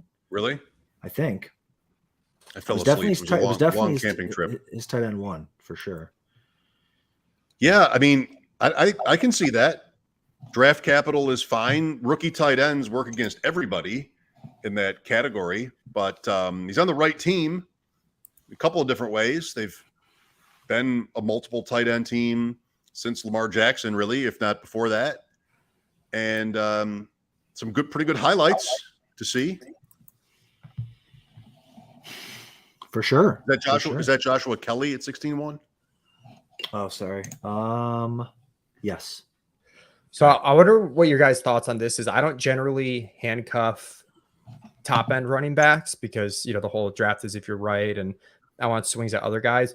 Do you ever handcuff kind of the murky second and third running backs? Because I was somewhat thinking if Josh Kelly lasted real late that I could take Spiller and Kelly and kind of just move on from one of them pretty quickly. Yes. So I'm actually the other, if it's not Likely here, to be honest, it might be Marlon Mack for me. Because again, I've got only the hero RB and then I've got Dameon Pierce. So like if something happens to Pierce, maybe Mack is my RB2 for a couple weeks if I need to do it. I don't know. You can talk yourself into all types of things in the 16th round. But yeah, but that's the fun thing about kind of doing hero or zero RB is you can, okay, that story makes sense, and then go ahead and do it. And even if you hold on to him, and even if there's an injury week 3 and he plays for you week 4 and has a decent, just little stuff like that can be big, especially in this 12-week regular season. But I think I'm going to go with my tight end. Oh, did I just take him? I don't the other one was. No, they didn't take him. Okay. I'm going to go Likely.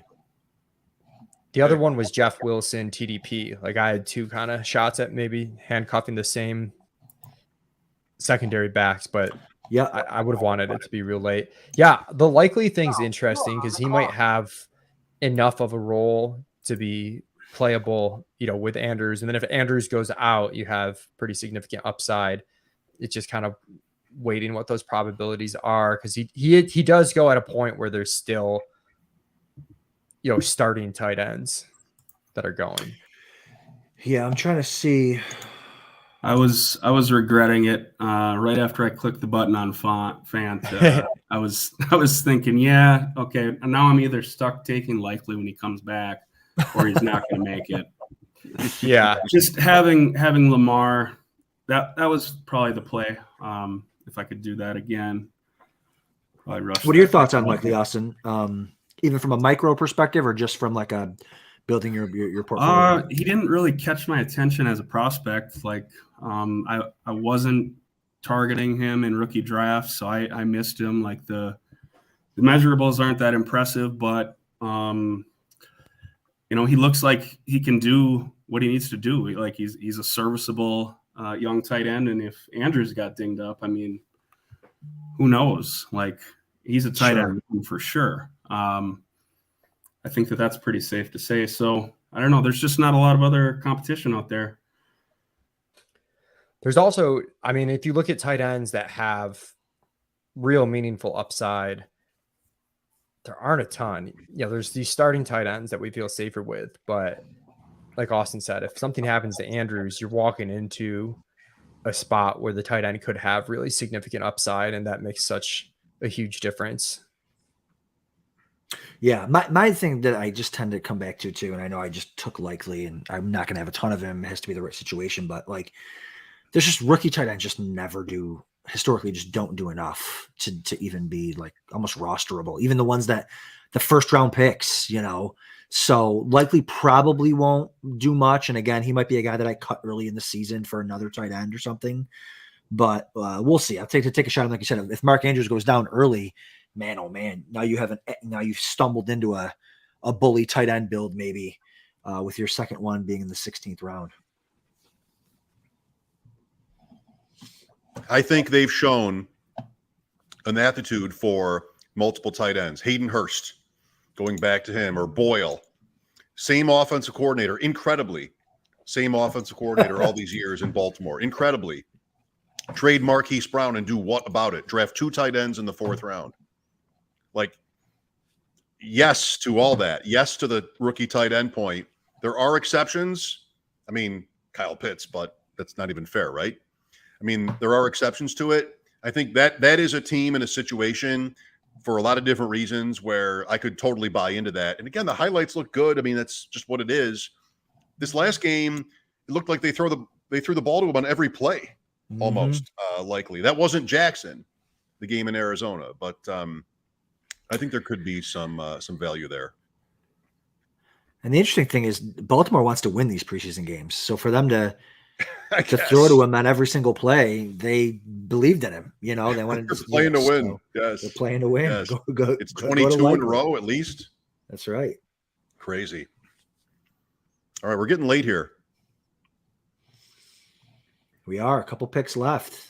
By late, I mean I have to sort of I splash water in my face and maybe eat something before I get sick.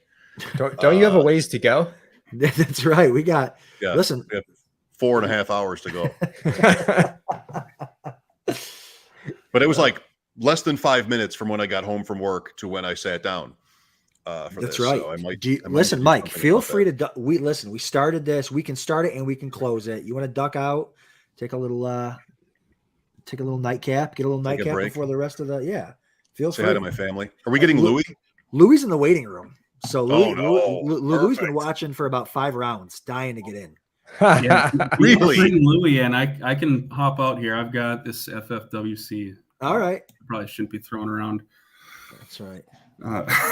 Good luck, Austin. Austin, thanks so much for joining us. Hey, are you going to be in? Thanks, are you going to be in Vegas? I forgot what you. No Vegas for me this year. I'm going to be there next year. All right. Well, hey, Good thanks job. so much Thanks for for being joining us, on, bro. Yeah, thanks, guys. Okay. See you, man. All right, Schauf, you want to duck out and me to bring in Louis? In a minute, but let's have the third of Empire Niagara in the room together before I do that. That's right, third. There he is. Third of Empire Niagara. That's it. Look at this. Let's do a startup right now. Dynasty startup. Let's do it. I'm in right now. I'm ready. I'll do it bare knuckle. I promise. I know I'm on a computer, but I promise you I will do it bare knuckle right now. What's going on? You guys are doing the thing here, huh? Mike, you just 5 more hours until you get to sleep. That's cool. Yeah, and I'll be totally ready to fall asleep after 4 more hours of this. I usually, in those situations, I'm just exhausted. I just head on the pillow. It's over. It's not like an extra hour and a half of gin and tonics at that point. Can I tell you how much restraint it took when you guys, Adam had already asked me to do this, to chime in here and there. And you posted about the 11 o'clock still having spots, and I had that little your little devil on my shoulder saying we gotta stop drafting against each other. And so I stayed out. I stayed out of the room. I'm here just for the commentary today, and that's where I'm at my best. So I'm happy to be here with you guys. I'm proud of you. Yes. What do you think, Mike? Do you have enough green here in the second half? I mean, get 6. I think so. I think we're good. I think we're are you good with the now? green. I think we're good. Yeah. Abdullah makes sense. I went with a lot of guys earlier that might not play at all. So I wanted one guy who I think if I just had to start, I think he could catch 4 or 5 balls and I just won't get absolutely creamed at RB2. Yeah, definitely don't want to get creamed at RB2 when you've got 12 RBs. You know what I mean? So definitely don't want to do that. This is really easy to say in hindsight where I watched you guys draft, but I'm almost positive I could have walked in blind right now with no name and picked your 3 teams. Like I could, like Austin. I've never seen an Austin draft that I don't like. I could, and I know where he is at, and I know your 2 guys. Like I know Mike and Adam. I know your guys. Like, and the yellow for the first 10 rounds. Just you could just write Leone's name on that. So I knew where Leone was, even if I was blind. Well, the fun thing about Leone's draft too is once I saw he had the 1, I literally couldn't write. I don't care who the players are. It's going to be running back, and it's just going to be 8 straight receivers and tight end and a quarterback. It's just, which is the right thing to do. That's exactly what I would have done. I love it. Me too. There are some spots where I'll detour and get a second good running back, but this room took running backs early, so that it never, the 2-3 turn, if Fournette was there, I might have considered Lenny or one of those running backs, but that whole tier of running backs went, and I wasn't going to take Chubb there. If Brees or Dobbins was there at 4-5, I might have considered it. Probably not, but maybe. But then that didn't happen either. Pollard went before me at 6-7, so it just CEH, I was close to pulling on the trigger there too and decided to pass. Listen, don't let Silva hear you talking about how you're willing to take a running back. Okay, he might lose his mind. Team 11, Lou. Adams, Deontay, Godwin, Jamison Williams. That is it at wide receiver. That's risky. It's so weird. They were one of the teams that I kind of. You guys mentioned it a couple times in the FBGs just being a little bit, quote unquote, softer of a rooms. But the 2 QBs, the Ertz and Knox right by each other, not a lot of wide receivers, and then even the running backs there from. You could even start with Henry. I mean, the running backs, none of them have that. That explosive. Does anybody think Derrick Henry is going to be the number 1 running back in the league? Connor's safe. They drafted a lot of safety. I mean, even Gainwell in the back end there is a safe bench running back. I don't think they're going to have enough at wide receiver to really be productive, and just that the Burrows. This happened a lot in this league, which is really, or in this draft, which is weird. And I heard Mike Leone referencing it earlier. I don't see a place to draft 2 quarterbacks in these things unless you like punt it totally. I mean, even if you get a top 12 guy, like you are almost going to be streaming that anyways, and you're going to have somebody in the on the free agency to get when you need. So I don't really ever draft 2 quarterbacks in these things. And I don't know if this was like a copycat thing that happened here and everybody kind of just started panicking, feeling like they needed to. But, it opened up a lot more for you 3, I think, that are, I'll give you the compliment, and I don't want to knock anybody, but you guys are smart enough not to do that. And I think you guys were, you got some value because of that by everybody going an extra quarterback here. I mean, what is it now? 1, 2, 3. I mean, it's almost 75% of the league, right? As 2 quarterbacks here as it looks. So yeah. And you just don't see that at all. I don't think you see that as much in mains for sure. And now, maybe the last 2 years, a lot of people are getting into this and we're doing it because of the COVID days, but the COVID days are done. So I'm not worried about that as much, and I'm not walking out of these things too much with 2 quarterbacks. So, yeah, I generally do. I completely agree with you. My only counterpoint to that is I do so much volume that I don't want to grind waivers for quarterbacks and 50 teams. So I generally will take another one so that I don't have to do that and I'll line it up with my starters bye week. But I won't do it obviously high. I'll do it kind of in this range. But in this one, I just didn't end up where we're working out that way I'm fine with Lance as long as he stays healthy. We should be good to go there. But I'm obviously going to need to stream on this bye week and probably want to. And I'm definitely going to want a second one for the playoff race because there's no waivers then, so you need to have at least 2. Yeah, when you get there, Mike or Leone, I'm interested in knowing about or hearing, and I'm sorry if you already answered this, but about the Waller pick there. Seems a little off-brand for you for what I know, what I know, and it just where now with the injury concerns and such, that's the one I want to pull out and fight you on a little bit, just only because I see the dude. I was ecstatic to get Waller. Really. Yeah. So tell me about that because me all day, I'm going to take Goddard or Schultz at the 6th round value over. And not that you would have gotten that there, obviously, but I'm looking at those two guys in the 6th round over Waller in the 4th round all day. So what is your reason? I think Waller's got a significantly higher ceiling than those guys. I mean, he's got a much better track record of accumulating targets than those players. I think the offense is going to be really good. I think it's going to be concentrated enough that the Adams stuff isn't a problem. I think people are too light on both Waller and Adams. I think they're just overthinking the target distribution and competition there. They both also have contingent value on one or the other if they get hurt. My main concern with Waller is age and if this hamstring injury that he supposedly has is real. So I'm a little bit concerned by that, but yeah, I'm pretty in on Waller. I also think having an elite tight end is very meaningful in these types of tournaments. And I've never seen Waller go that far, drop that far either. So there's something.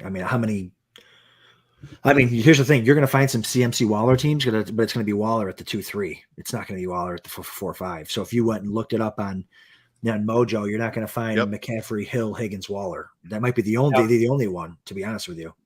The min on Waller before tonight was 5-1. There you go. Last 3 days, anyway. That's not going to be the whole tournament, but right. Of late, 4-12 is about as well as you can do. Well, Mike, thank you so much for being a part of this. Great compliment to the deep end, to Adam and us, Draftsharks, that you would join. Love it. Good luck. We love how you did. Thank you. And I'm going to go, have a drink, take a shower, be right back. I wanted to say, guys, you can. I don't think you need my kicker analysis in round 20. So no, you're good. Thanks for having me on. I was just going to start drafting Darren Waller, Louis. Leone, I was just going to use my time here just to ask you a lot of questions because my ETR subscription is done. So I figured I'd just use my time to ask my personal questions here. Leone, good seeing you. Do you want me to stick around with you then for a little bit? Or what do you do? Yeah, Lou, hang on for a couple minutes here. No worries. Cool, because that's right. I like it because Shope left us, so. I'll hang out with you here until Mike gets back, and then I'll probably take a little break and then come back and make fun of his draft. That's right. It's perfect. Him and Gildz right next to each other in the next one. That'll be fun. That'll be fun. I'll get to commentate. And the other thing is too is I planned this. Whatever. This is a great night. Pod-A-Thon. We're doing another one next week with the best ball tournament. If you want to join us then too as well, that'll be awesome. And of course, my wife had plans. She's out with her girlfriends, and I got three kids upstairs, and I'm just praying to God that they can that I can. I'm muting. You throw them up there just with enough toys and I'm muting and yelling out of the side of my mouth, everybody shut up. I forget the ages of your kids. How old? I have a 4-year-old daughter and 10 and 8-year-old boys. So I put all their PlayStations upstairs, guys, just snacks, just for 2 hours. Just don't die for 2 hours. Upstairs and the funny thing is you say that for you were just don't die for 2 hours. Meanwhile, you're doing this for 6. So well, my wife will be home. My wife will be home eventually. That's right. I wanted to check. I'm looking up Mike's stack, so I wanted to see. I'm on Fancy Mojo. I wanted to see if he got that because you are right. I mean, Waller there is. And I think you're going to hear that until you get some definitive news from his injury. I think you're going to see that all week. He should keep dropping into the late 4th, early 5th here. Yeah. I just don't love him. I mean, now that Leone's gone, we could talk more shit about it. I mean, where are you on Waller personally? Sorry, I didn't mean to drop the board off. I don't think I've any. I might have one Waller. As far as the football guys tournament, I may have no Waller, and if I got him, it was at the 3-4 turn. Yeah, I'm out on Waller. It would even be hard for me to take Waller there, where he took him because, you get the injury, and you just got. He could be third on the depth chart in targets. He could be as high as 2. He won't be 1. That'll be Adams. But you got Hunter Renfrow. You have the run game there. A new offense. So I know you get the Patriots offense coming over there, and they've had Gronk, and they've had a history of good success at the tight end position. But the hamstring injury, Waller isn't young. I think he's at least 30. So yeah, I mean, I don't love Waller at all. That's why I take my Pitts, I take my Kelsey and my Andrews early, because I don't want to take Waller or Kittle. And then I'll just wait. Goddard would be my guy in the 6th. I mean, and I'm with you there, but specifically here at the 1 spot, and this is not too out of range for the last couple of days here of the ADP is. You don't have many opportunities at the big guys. If you see him, Right. you're on the right side of the board. He and Waller doesn't normally get back to you there at 4 anyways. So it tight end does become interesting with the 1 spot. And if he doesn't go there, when's his next opportunity to get real value? Komet didn't even make it to him. So if you're looking at how this board played out, really, he worked out where he got Waller at the best value, because everybody else, he would have been overdrafting if he went on without it. So sure. So I'll talk about my draft a little bit now that we're all done. This might be my first Barkley Pitts team. You know how I feel about Barkley and Pitts. Yep. I've been dying for this start for a while. I never pick at the back end, so this was really nice to have. I'm hoping to get one of these in the main event. I'm sure I will. I have 2 8s and a 10 coming up in the main event, so I'm sure I'll get one of these here. But really happy about that. It could have certainly gone DeAndre Swift. Thought about it because that's a really nice start to go. Barkley Swift, high upside guys, pass catchers, everything. And then it came back around to me, and I knew I wanted to smash receiver. DJ Moore, great. Gabe Davis, I don't have a lot of him, but I think he's one of those receivers in that range between 19 and 30 that can be really, really awesome in the big playoff weeks. DK Metcalf, another one that could smash ADP. He has such potential there. We've seen what he can do. And then Michael Thomas was a tough one for me. If Thomas wasn't there, I probably would have gone Goddard, gone bully tight end build. But I think Thomas has slipped a little bit with this hamstring news. He's my wide receiver 4, so I don't even necessarily need him to be ready week 1. But I think he will be, and I would love him to be. Murray Jackson there in front of me in the 7th stunk. I was hoping to get one of them, but fine. I really like the upside of Lance. And then Pierce Robinson was, I think, a really great it wasn't a turn, it was the opposite ends, but I think Pierce Robinson are 2 guys that could take off as the RB1s there.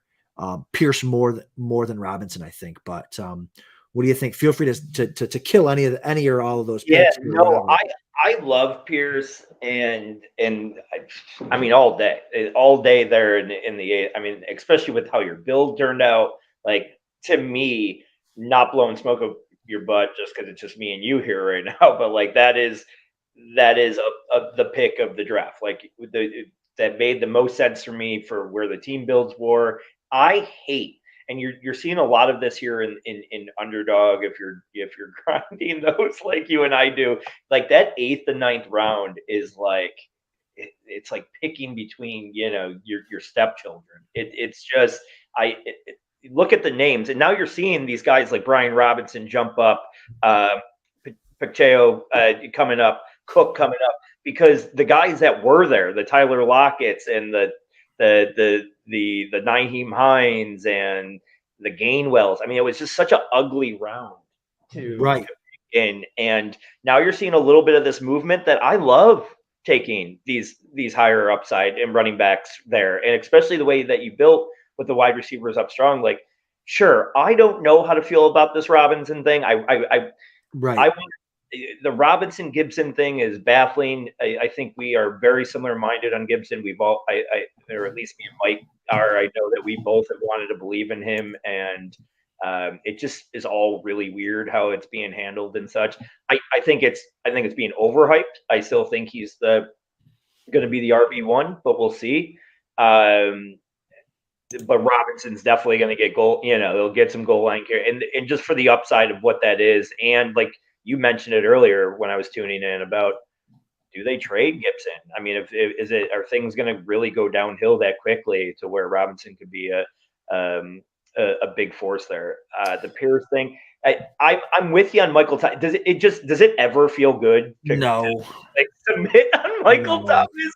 And it just never feels good. But I don't think you're wrong to love that upside as your wide receiver 4. And so I find myself doing it sometimes too when he gets there. But it never feels good. It really doesn't. Here's the thing about guys like Michael Thomas. Like, I would rather know, like, he's got this. So, I got value, right? He was going here 6th, 7th, and then the last month he's been going in the 5th. So I'm getting him back here in the 6th again, value. But I would rather know that he's 100% healthy or not, or doesn't have a nagging injury, and take him a round or a round and a half earlier. I would rather have that than have the uncertainty and take him in the 6th round.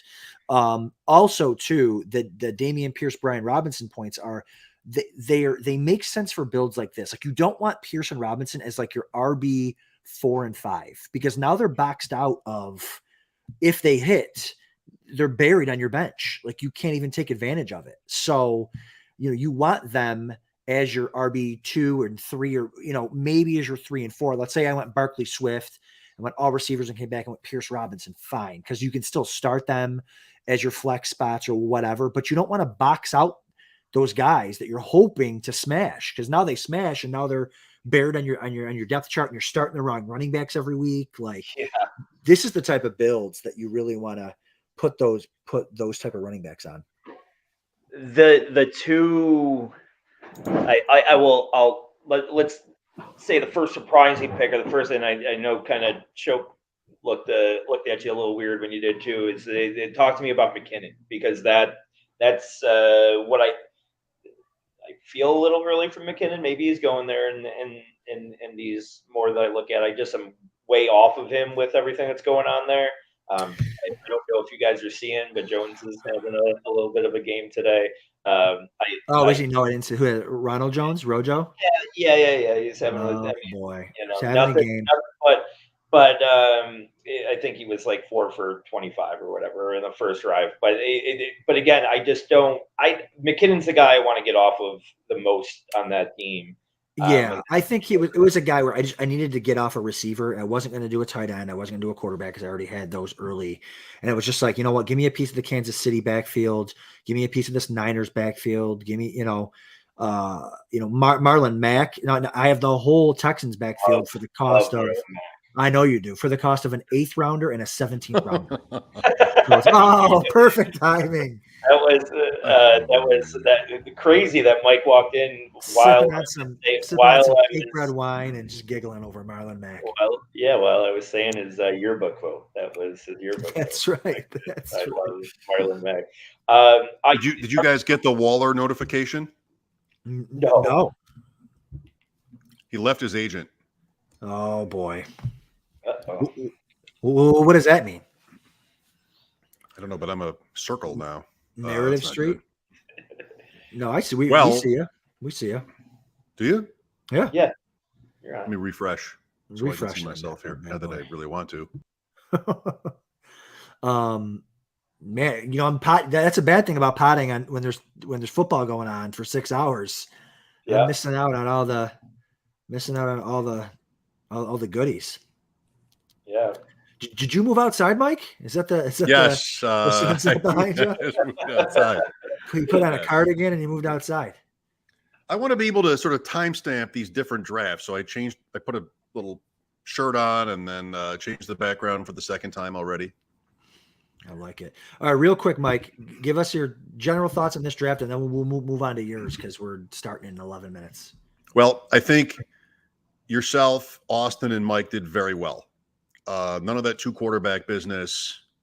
I promise, unless it's like I get really stuck at quarterback 1, that I will also not fall for that.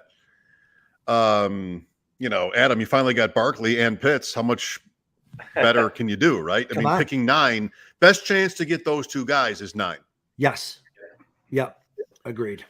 I liked Waddle more than Davis, and you got Davis, and then Austin got Waddle. But okay, Waddle's hurt too, by the way. Maybe that's something. That was something that kind of made that decision for me as well. Really like the running back choices. Pierce in front of Hunt. I would have liked both, but Pierce is a circled guy for me tonight. Brian Robinson, okay. I didn't really get McKinnon, but maybe.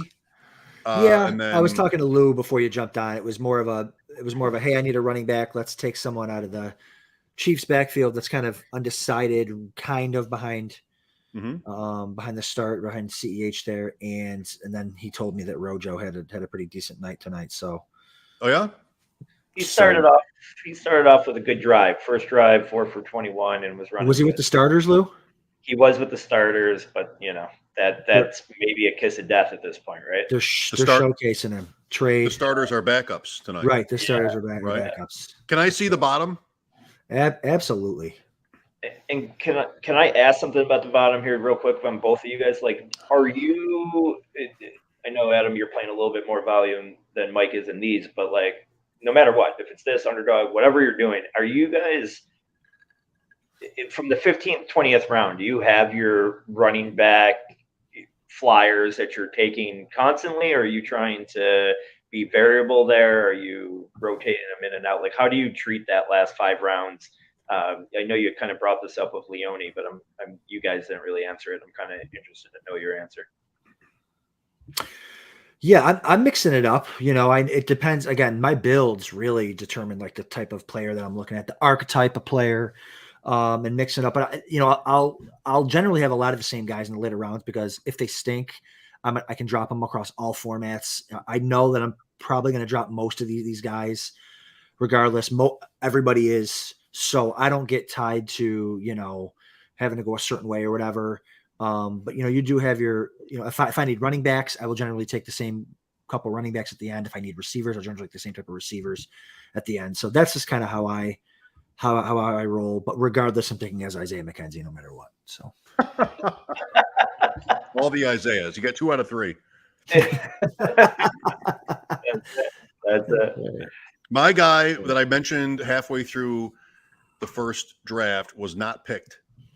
To Louis' question about late round running backs, one guy I want tonight was not picked in this draft. All right, don't say it, because you're going to want to stay tuned through the break. Stay tuned through the break. Stay tuned through the break. So all right, you guys got Andrew coming on, right? And yeah, we got Gildz coming on in a minute here. All right, I'm a mess. You're a mess. Pop back on towards the end of theirs, and then we'll. I'm going to tell Mike every bad pick he had from 1 to 20. Just hammer him. I'm at 4. Will I get Jefferson? Just hammer him. The last draft, the guy got Jefferson at 4. 50-50. 50-50. But you're good. You're good at 4. 4 is a good spot to be. So good luck, and I'll chime back in about an hour, because I'm not doing anything but drafting too. Thanks, buddy. That's right. So yeah, I really like that. Sorry. No, it's all right. Get comfy. I hate everything. My hair is terrible. Just did a week in the woods. Took the best shower ever last night. Then this morning, I'm still not all the way back. I'm not caught up. Like, there's only so much I can do here, but I'm still not, where I want to be. I'm afraid to ask what the best shower ever entails, but I'll believe alone. That's right. All right, Gildz, are you ready, my guy? He's right. I see him. I'm bringing him on. I'm bringing in Gildz. There he is. Beautiful. There he is. Oh, what's up, fellas? I haven't seen this guy since Vegas. What is going on? I can taste Vegas right now. I still have the same amount of hair. That's right. Me too. Good seeing you guys, man. Thanks for inviting me on here. Appreciate it. Of course. Thanks for coming, man. How How's everything going? You're obviously going to Vegas again this year for the main? Yeah, I'll be out there. I'm flying out Thursday morning, and then Okay. I'm leaving Saturday night on like the red eye. So Me too. I Yeah. went from the same one. are you still going? You're still doing the LA the game? No, and then- I just sold my tickets. Ah, I couldn't because they changed my flight and I was gonna miss like a 5K or what. It was just a disaster. So I'll be in Vegas. I'll be in Vegas. a lot for you to take on. It was a lot. It was a lot. You know, I would have loved to have gone, but I'll just wait for this game to be in Buffalo next year after they win the Super There you Bowl. go. And then I'll go. And then I will go. So Red eye Sunday morning means waivers on the plane. no, yeah, I'll be back at 6. That means waivers when I land. I mean, for Andrew, not for you. Oh, yeah, that's right. He's Yeah, doing waivers no. on the plane. Oh gosh, yeah. By the time I land, it'll be like 8 a.m. New Jersey time, and I'm leaving like midnight Vegas time. So You'll make it. You'll make it through the day, I imagine. The Sunday. Yeah. You'll be good. Did you We'll see have any to- part of the first draft, by the way? what's that? Did you see any part of the first draft? I mean, you've I seen did lots not. of these, No, but I haven't seen. okay. I just saw just now, kind of scrolling through a little bit, but How deep? How many drafts have you been in so far? Like as far as like these mid levels, maybe some. yeah. So what I'm doing, I'm lowering my FBG volume, but I'm up in the mains. Yeah, baby. Yeah, I get and then- it. So I'm doing about, I don't know, 15 football guys, but then I'm already in 10. I got 10 mains, and I might add more than that. We'll see. Oh. But I partnered up with Mike P on 2 of them, and then Yep. Oh, we did one against you earlier. oh early yeah, on. you were in that one. Yeah. Yep. Yep. And then this one we got going on now, I'm in with the Goat District guys, Theo Awesome.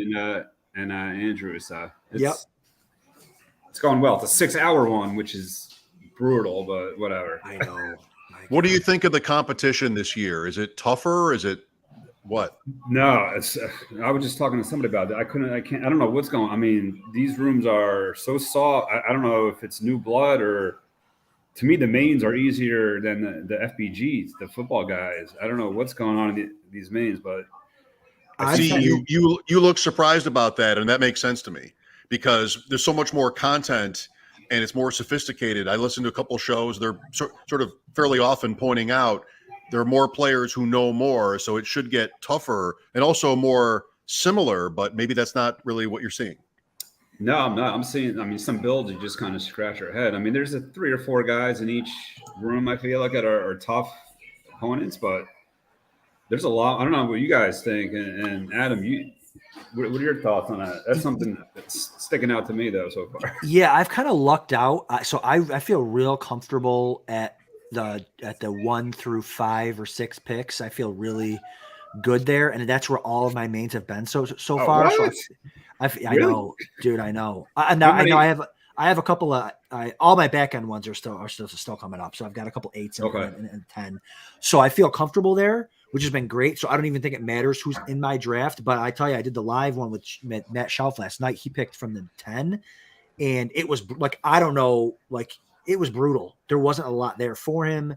Oh, really? So I think that room was a tougher room, and it was tougher for him at the back end.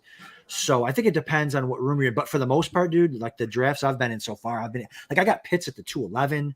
I got Pitts saw at that, man. Pitts I mean, at the 2-9. That's the one thing that sticks out the most. Like, how is Pitts cheaper in mains, right, than a football guy? You would think. I don't know, man. I was saying he's going to rise to like the first. He's going cheaper somehow. I don't know. Yeah, The one from last night that Mojo tweeted with the like Hamler was his only receiver almost. There were 7 tight ends and just was it a main or a football guys? Football guys last night. Yeah. But he had 2 receivers on his roster, like Hamler and Wandale or something. Hey, there you go. It's funny, man. You see these builds every. Anything can work. Anything can work. I was trying to think of what it was. Anything can work. All right, here we go. All right, let's do it. Boy. All right. So you guys, just for everyone listening, you guys are drafting. Gildz is drafting. Mike Schauf at Schauf Talk is drafting. I am commentating, and I might duck out here eventually for a minute to see if my children are alive. And so I hear somebody's kids. on this 6-hour stream. I think that's Gildz. I think that's Yeah, Gildz. I got my son. He's sleeping on the couch. I got a There you crazy go. French bulldog running through the window almost. Nice. If I have to leave like in 20 minutes, it's my dog jumped out Jumped the through window. the glass. Yeah, that's right. Charge. Now it's We got Ray Finkel in this draft. I wonder if Einhorn might be in here somewhere. Who knows? Adam Finkel is Einhorn. Finkel is Einhorn. That's right. That's right. So Mike's picking 4th. Gild's picking 5th. Oh my gosh. This will be fun. I love it. Yeah. Snipe City. And unless you have changed on this, you and I don't know anybody else here. No, I looked at that owner list. I didn't recognize any names, so this is going to be a fun one, I think. I love it. All right. I love it. Yeah. So McCaffrey again. It's just he's the 101 now apparently. So which is fine, which is great. He should be. If you're playing to win, McCaffrey should be the 101. Oh man.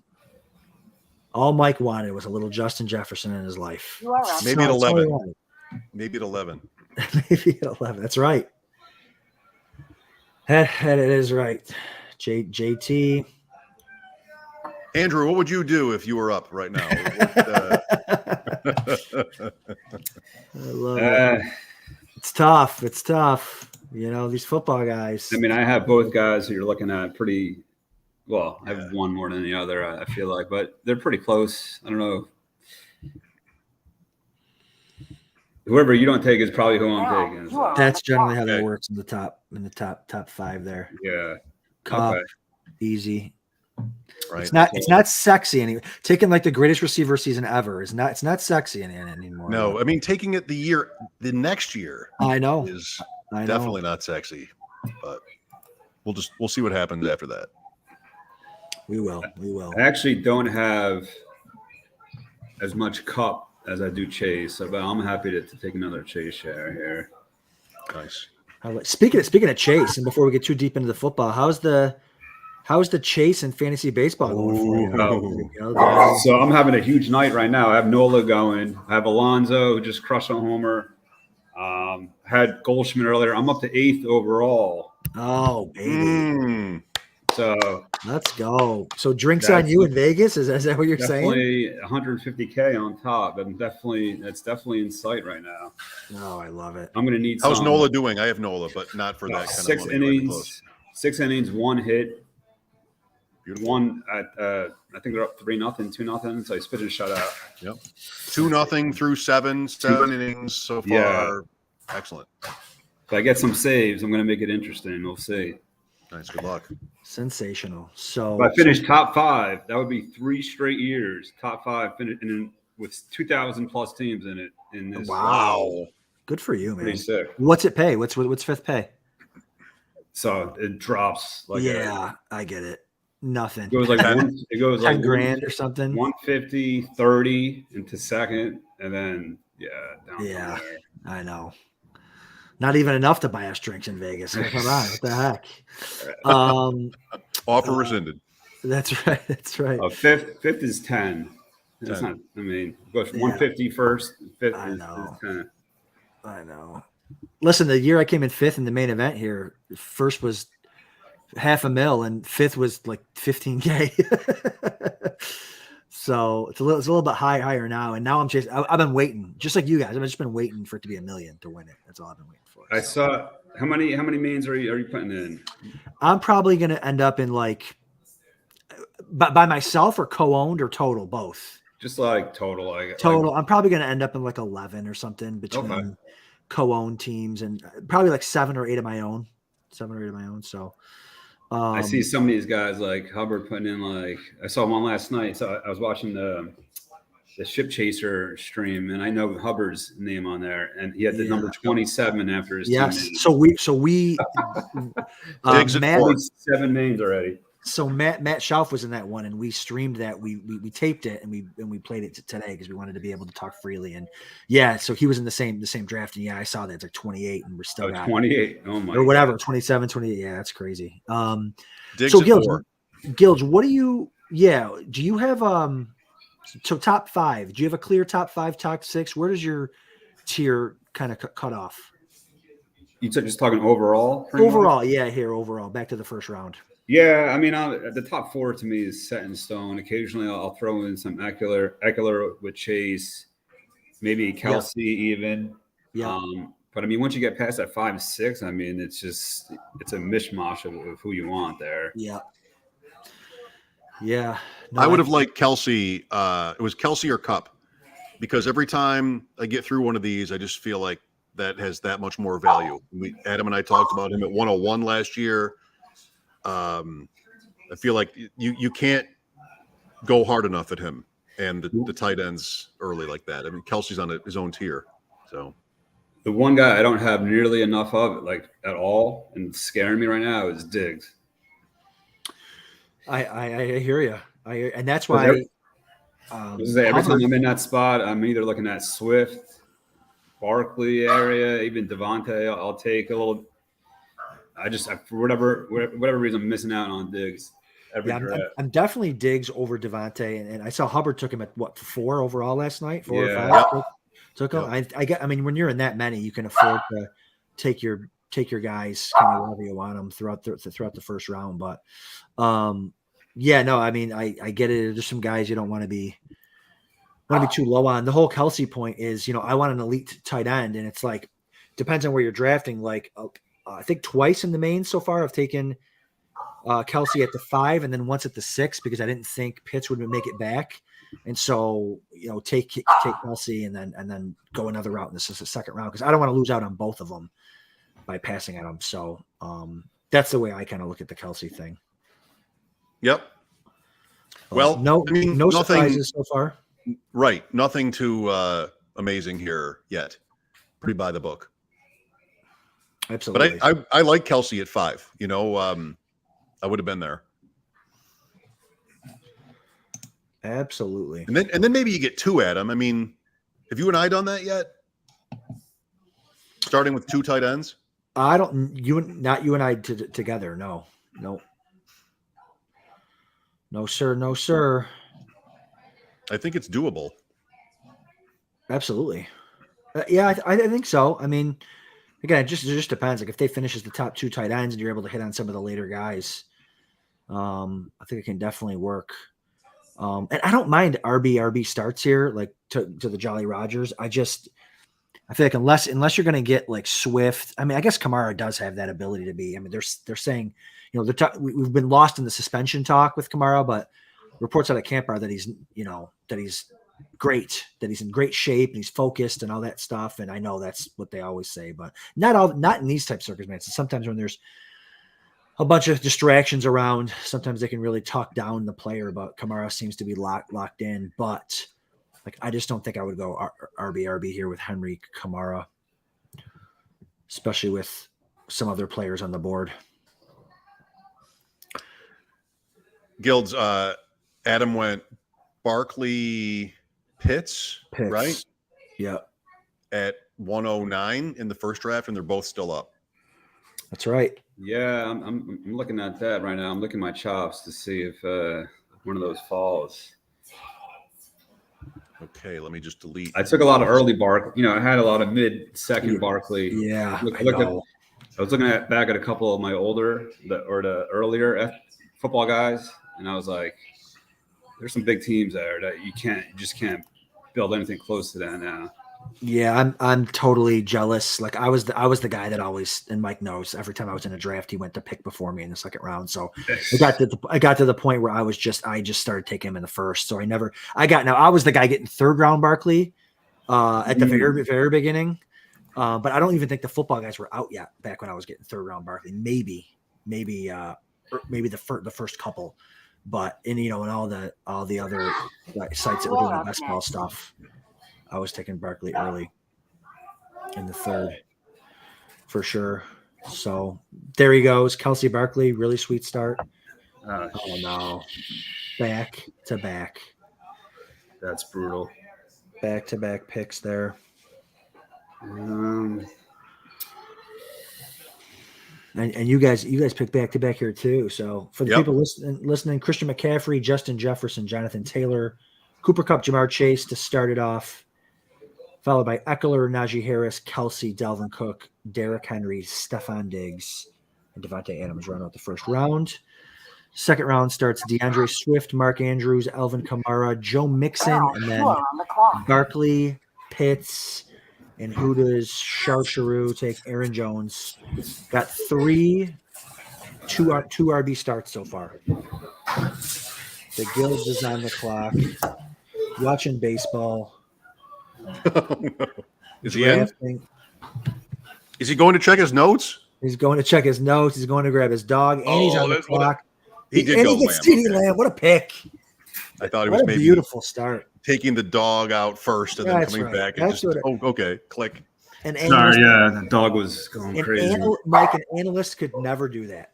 Only a player can take Right. the dog out, draft CeeDee Lamb for the Chase Lamb. I mean, what an incredible start. How do you feel about that? Why is Lamb? Because of the offensive line. I mean, that's way too far of a fall there. I mean, he's the wide receiver 6, which is generally where he's been going, but they just, everyone they were getting that RB thirst. It's just that RB thirst. Well, this is one. Javonte Williams for me is like, okay, well, I don't have much Javonte Williams, and this is when you do it. Yep. So the two guys who went before my turn were the two. Can't go wrong with that. Yeah. And Pitts, that didn't happen. No. And that's about where Pitts has been. Yeah, that was my hope. I was going to do the whole Chase Pitts start there, but yeah, it wasn't meant to be, I guess. That's okay. You'll get plenty of Pitts. Don't you worry about it. So you're doing the bare knuckles again, right, Mike?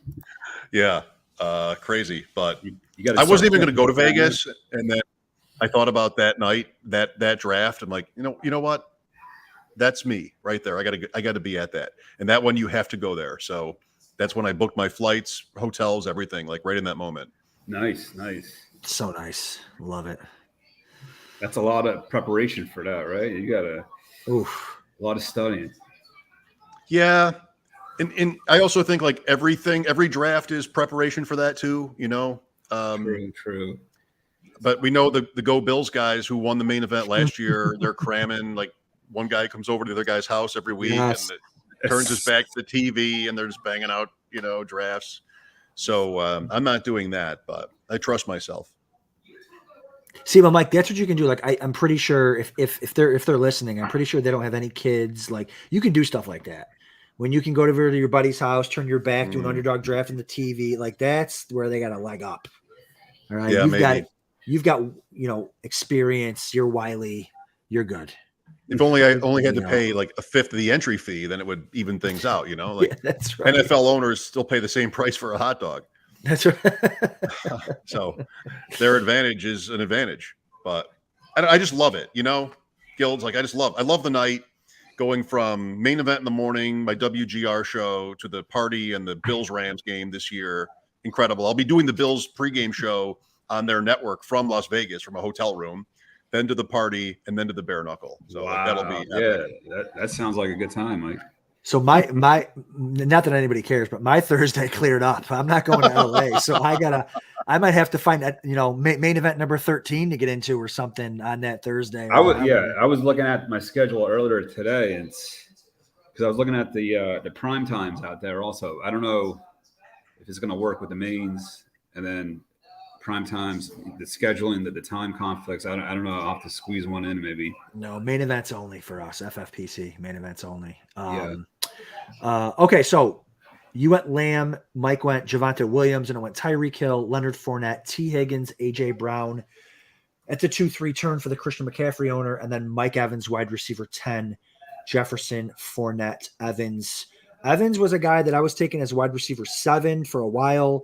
Then we had a little hamstring injury. They brought in Julio. Godwin's probably going to play week 1. Brady takes a little hiatus to go on a family trip. Now Brady's back. So where are you at with Gill or with actually you're coming up here in a couple of picks, but Evans is a guy that has been slipping. And I was wondering if maybe you guys were interested in taking him there, but Mike's on the clock. 4 straight receivers. No, I'm all right. Like I wasn't going to take Debo, but I think I will just because it's absolutely. I like that. I mean, wide receiver 12, A bit of a slip. mid third round. Yep. Now you are on the clock. I wanted Pittman or someone else, but all right, I guess. And I think the How do you like that conviction, by the way? All right. All right, I guess. Whatever. I think the Debo slander started early when he was going at the 1-2 turn. And but if when he's wide receiver 12 going at in the mid third, I think he's absolutely fine. For sure.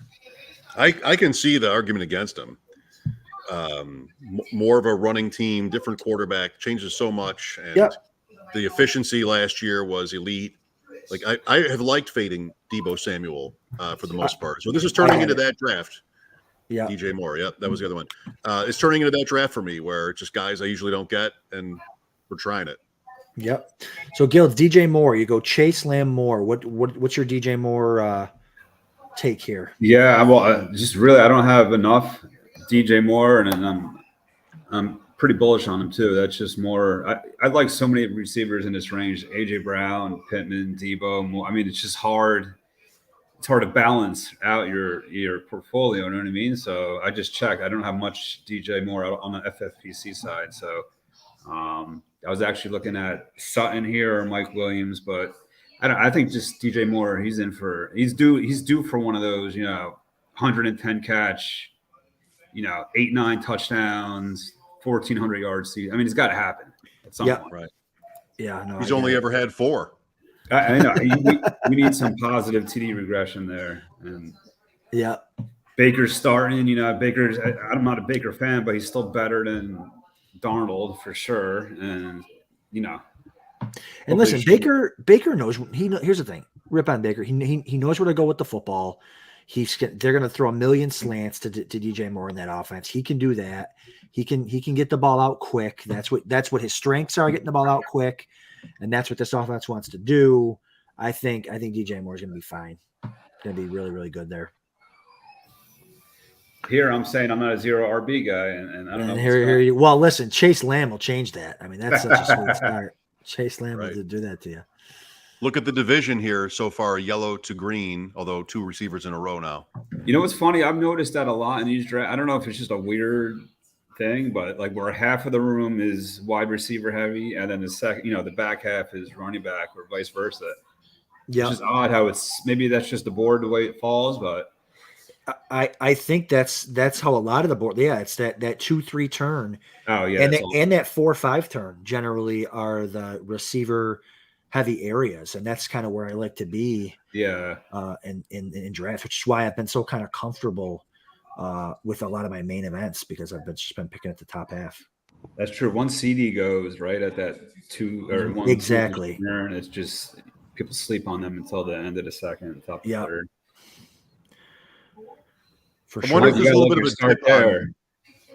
I wonder if there's a little bit of a dip on Dallas after the Tyron Smith. Like, could be Lamb. That's pretty late for Lamb. I wanted him. We'll see about the rest of the night, but it could be really bad for Dallas. They gave Amari Cooper away. They lost their left tackle maybe for the year, and that's big.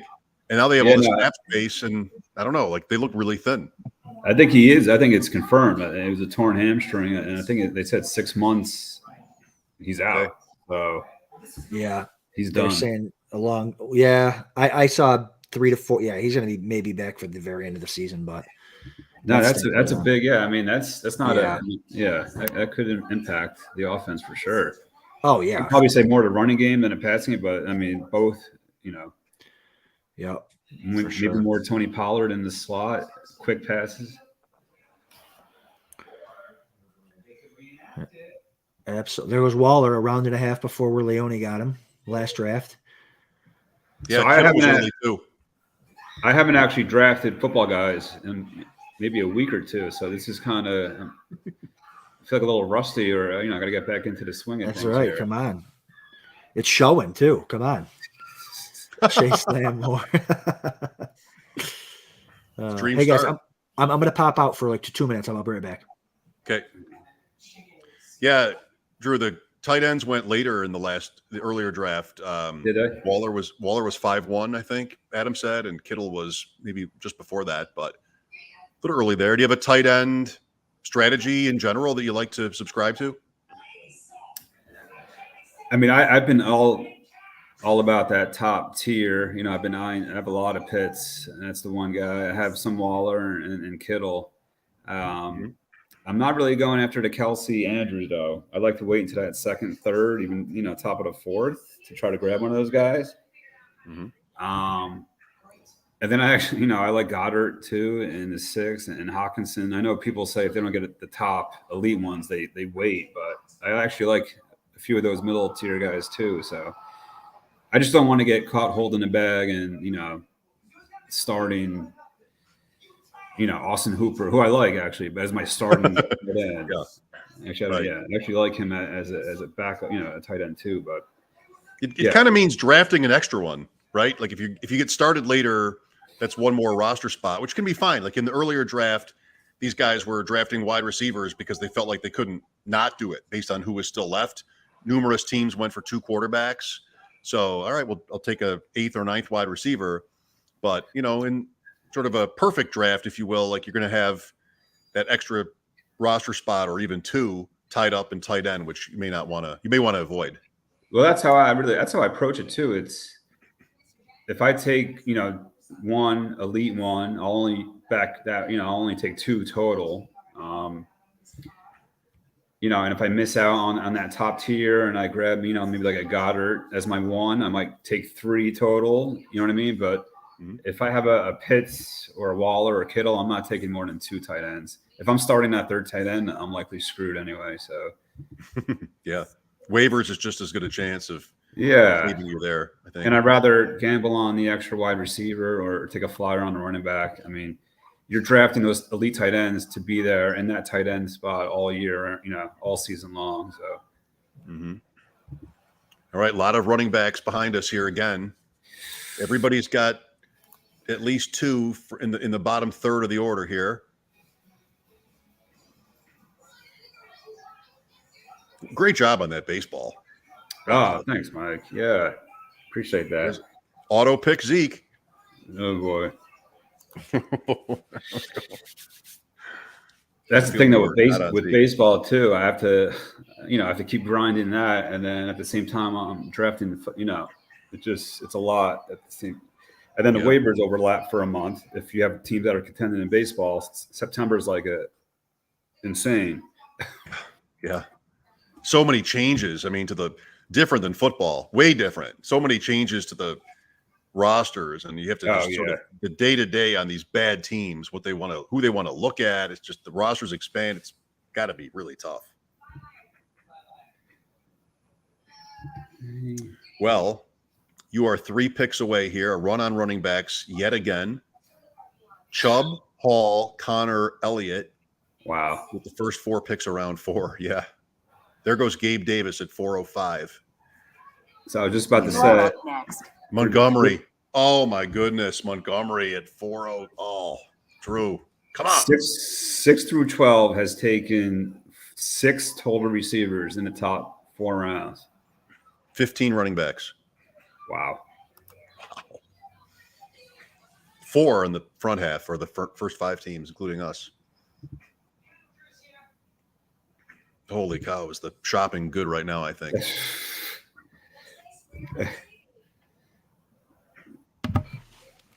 Oh, perfect timing.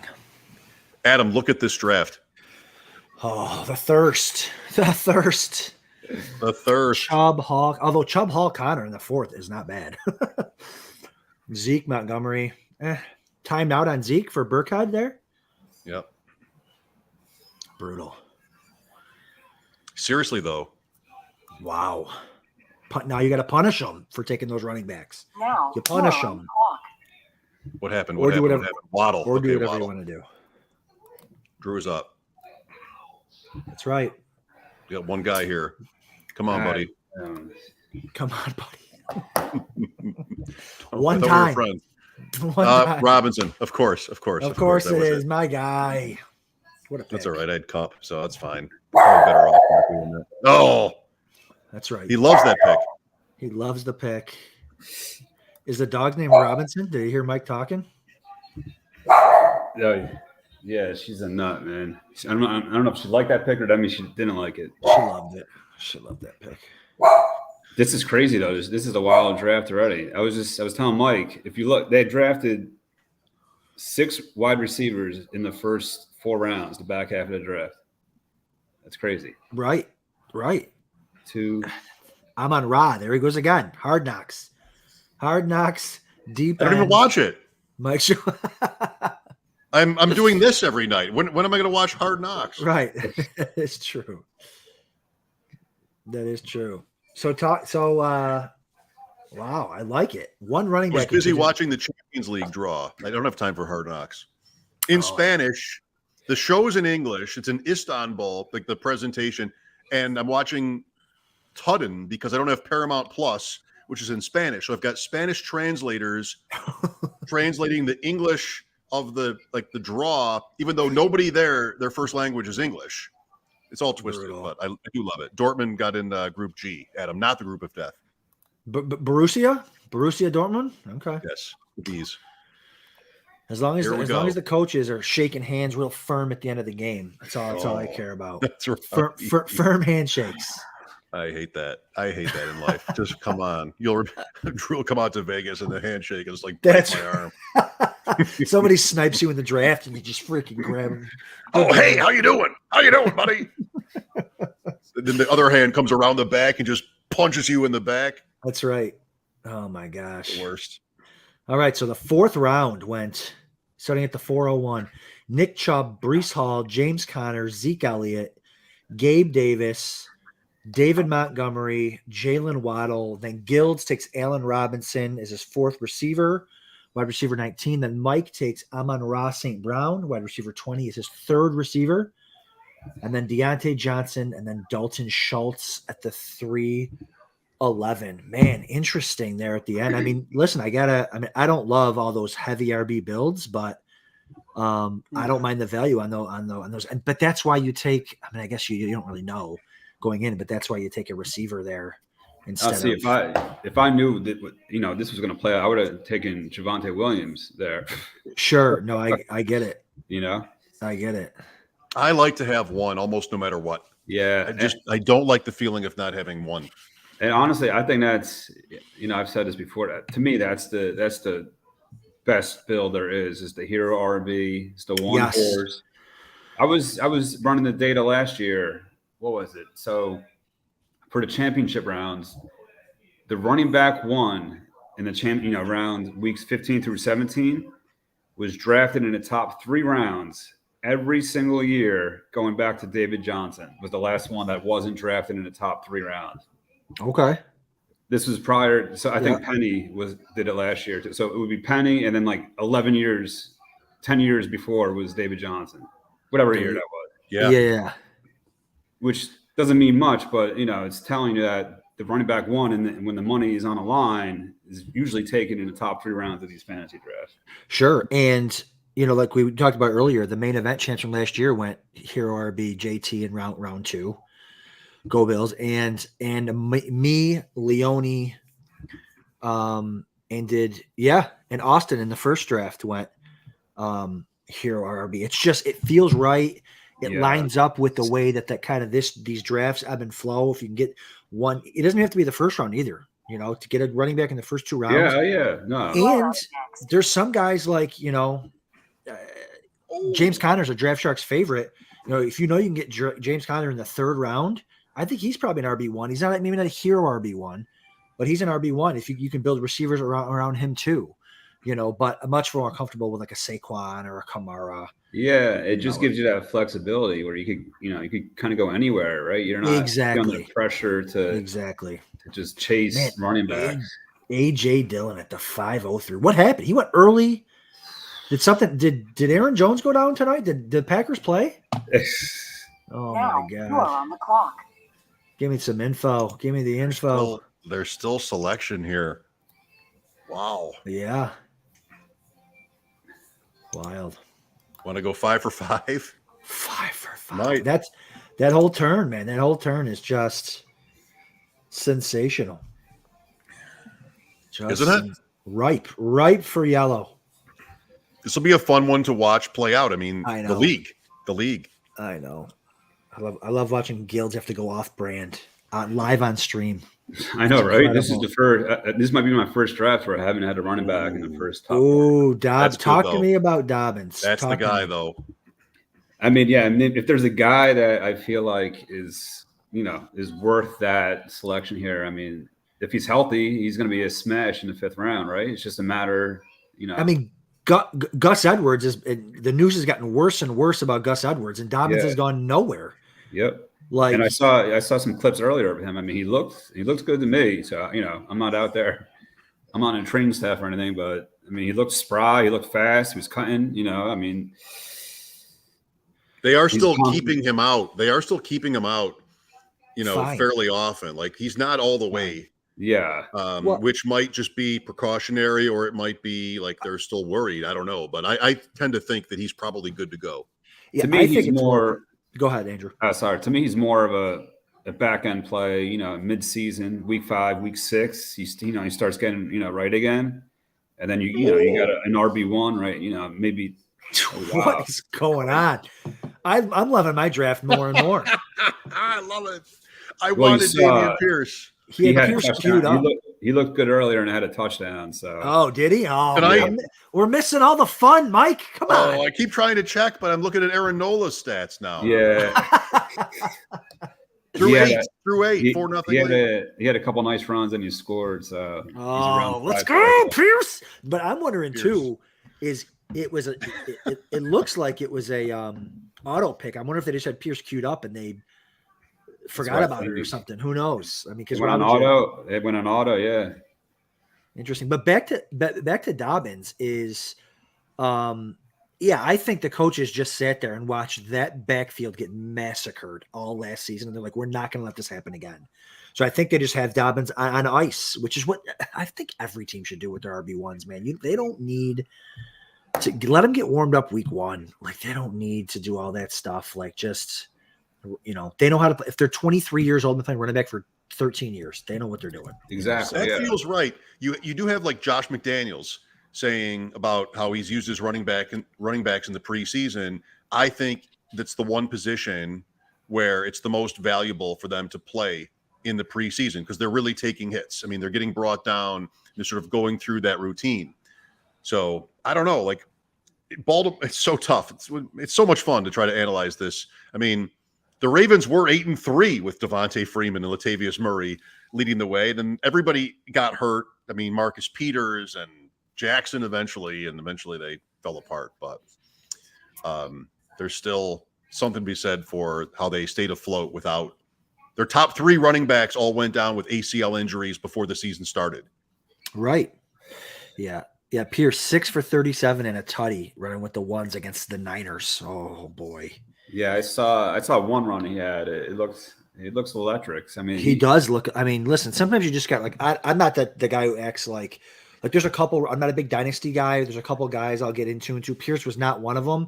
And then I just watched him in that first game where he just looks the part, and it's like, okay, he looks the part. The coaches are talking the game. They're resting him when they should be resting him. He's running with the ones. Marlon Mack, great. So love it.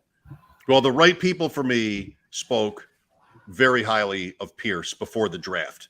Yep. That he was a good player in a bad situation at Florida.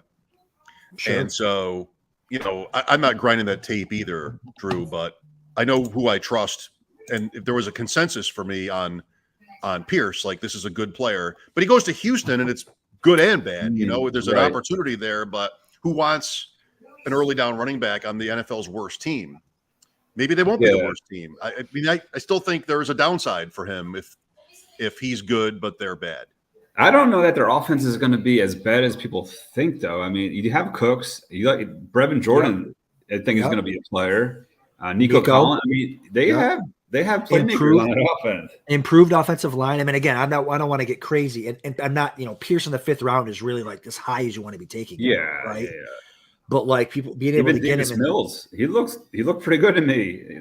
Last year. I mean, listen, the Schauf family's a big fan of Davis Mills. Okay. My son is, because he plays for Houston, and that's where he's got his flag planted, but I don't know. Like, is he actually a good NFL quarterback? I mean, he looked like he could manage the game. He wasn't, he's pretty accurate from the games I saw.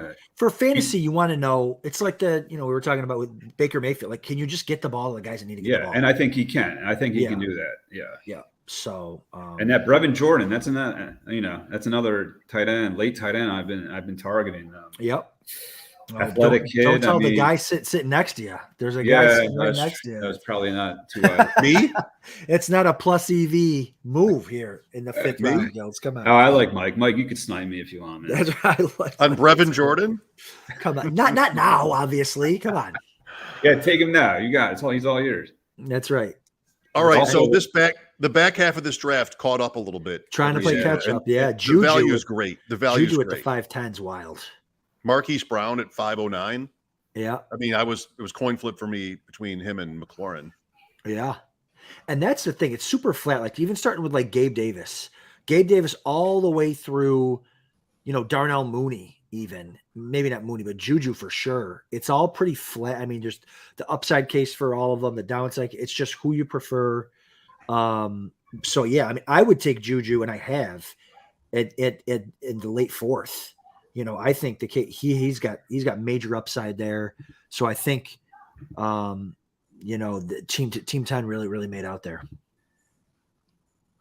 I like the build too. Team 8, I like that. That's one of the builds I go to also a lot. If I go early tight end and then one stud back and just bang out receivers. I mean, it's hard to not like a team when you do that, unless you're just right. You know what I mean? No, I get it. Yeah. And if you go 2 running backs and like 4 or 5 straight wide, I mean, it's hard to not like that team. You're going to have great receivers. You're going to have really good running backs. Yeah. It's an easy build. You know what I mean? I see a lot of people just do that standard 2 RB, 4 straight receivers. I mean, you'll be competitive. So I get it. Yeah. No, I get it too. Yeah. That's too safe for me, though. Elite tight end. Now, which team are you talking about? 8. Because 8 went. Didn't go to running backs. It went. Yeah, I was just saying you see a lot of teams. Actually, I guess you don't see any here that do that. We're do like the 2 RBs and then blast wide receivers. But yeah, I was just saying 8. I like that build. Sure. Yeah. No. Elite tight end. You're gonna love your tight end. You're gonna love your stud running back, and then you're gonna love your receivers because you're gonna have a bunch of good ones. For sure. Receivers like rounds 3 through 7. You know what I mean? They're all like stud receivers. I know. I love it. It's so deep, and you can start for 4 of them. Yeah. Absolutely. Sometimes when I set up, if I know I'm in a draft position in the draft where I know I'm probably going to end up going receiver heavy, sometimes I'll set up the Draftsharks war room. And instead of doing the 2 flex, I'll set it up for 2 running backs and 4 receivers just to really push the receivers up my war room board, and knowing that I'm going to end up pounding receiver. And so I like to do that a lot. It kind of helps me work through it. But so yeah, Allen ended up going at the 3-4 turn, which was about a round and a half higher than he normally goes, at least in some of these main events I've been doing. But quarterbacks here in the 6th round, man. The 6th round is the QB round. Lamar, Justin Herbert. Lamar kind of a surprise at 2 there, but he does have Mark Andrews, so he's got that stack. Yeah.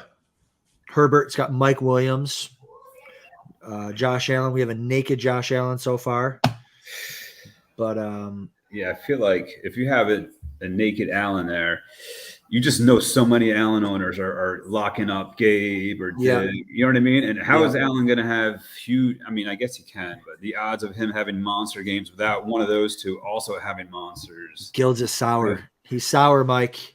Josh Allen in the wind.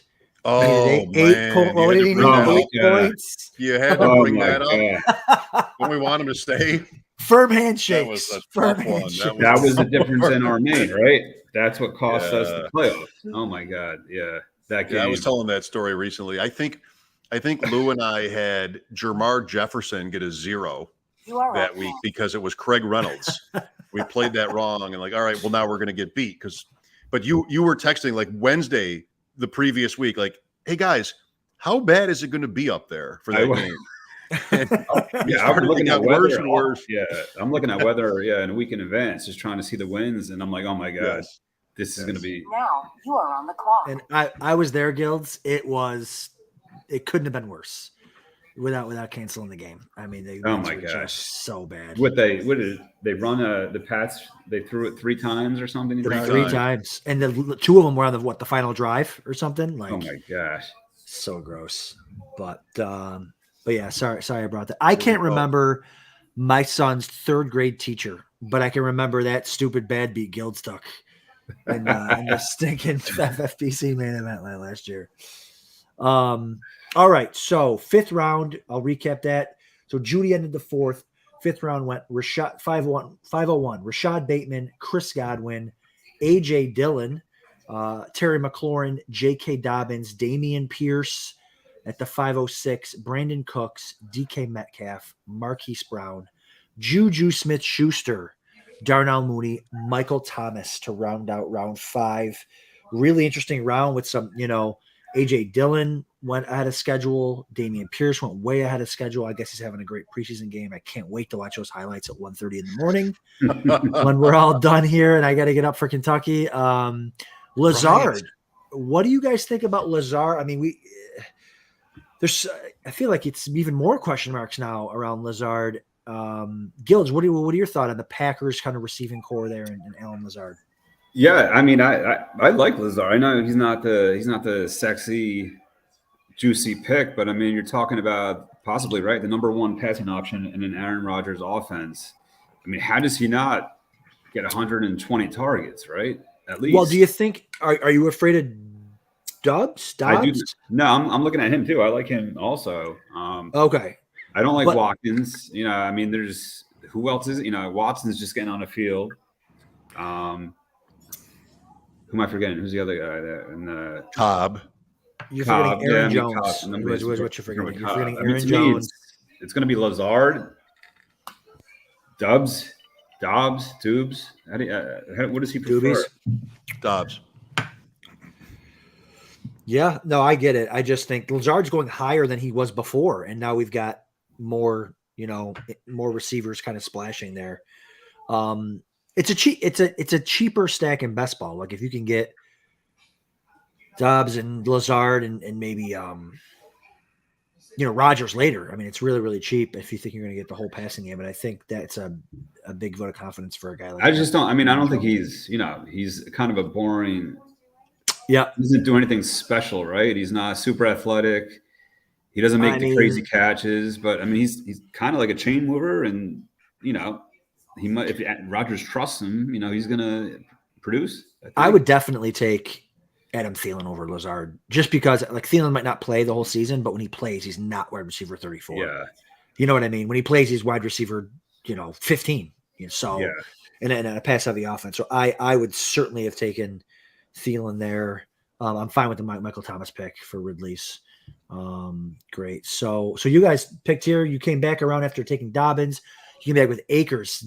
Sensational pick there for your build.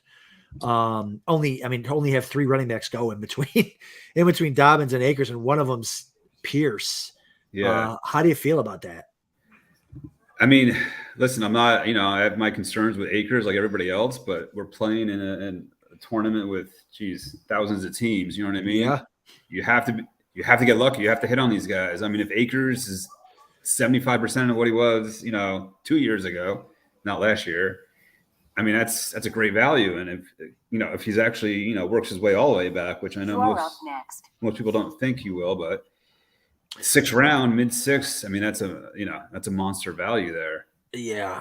I like him there over Jacobs. I like him there over Mitchell. I think you're going to know early on too. You're going to know if it's like a split backfield or they still want, Bakers is the guy. We're going to know pretty early, I think.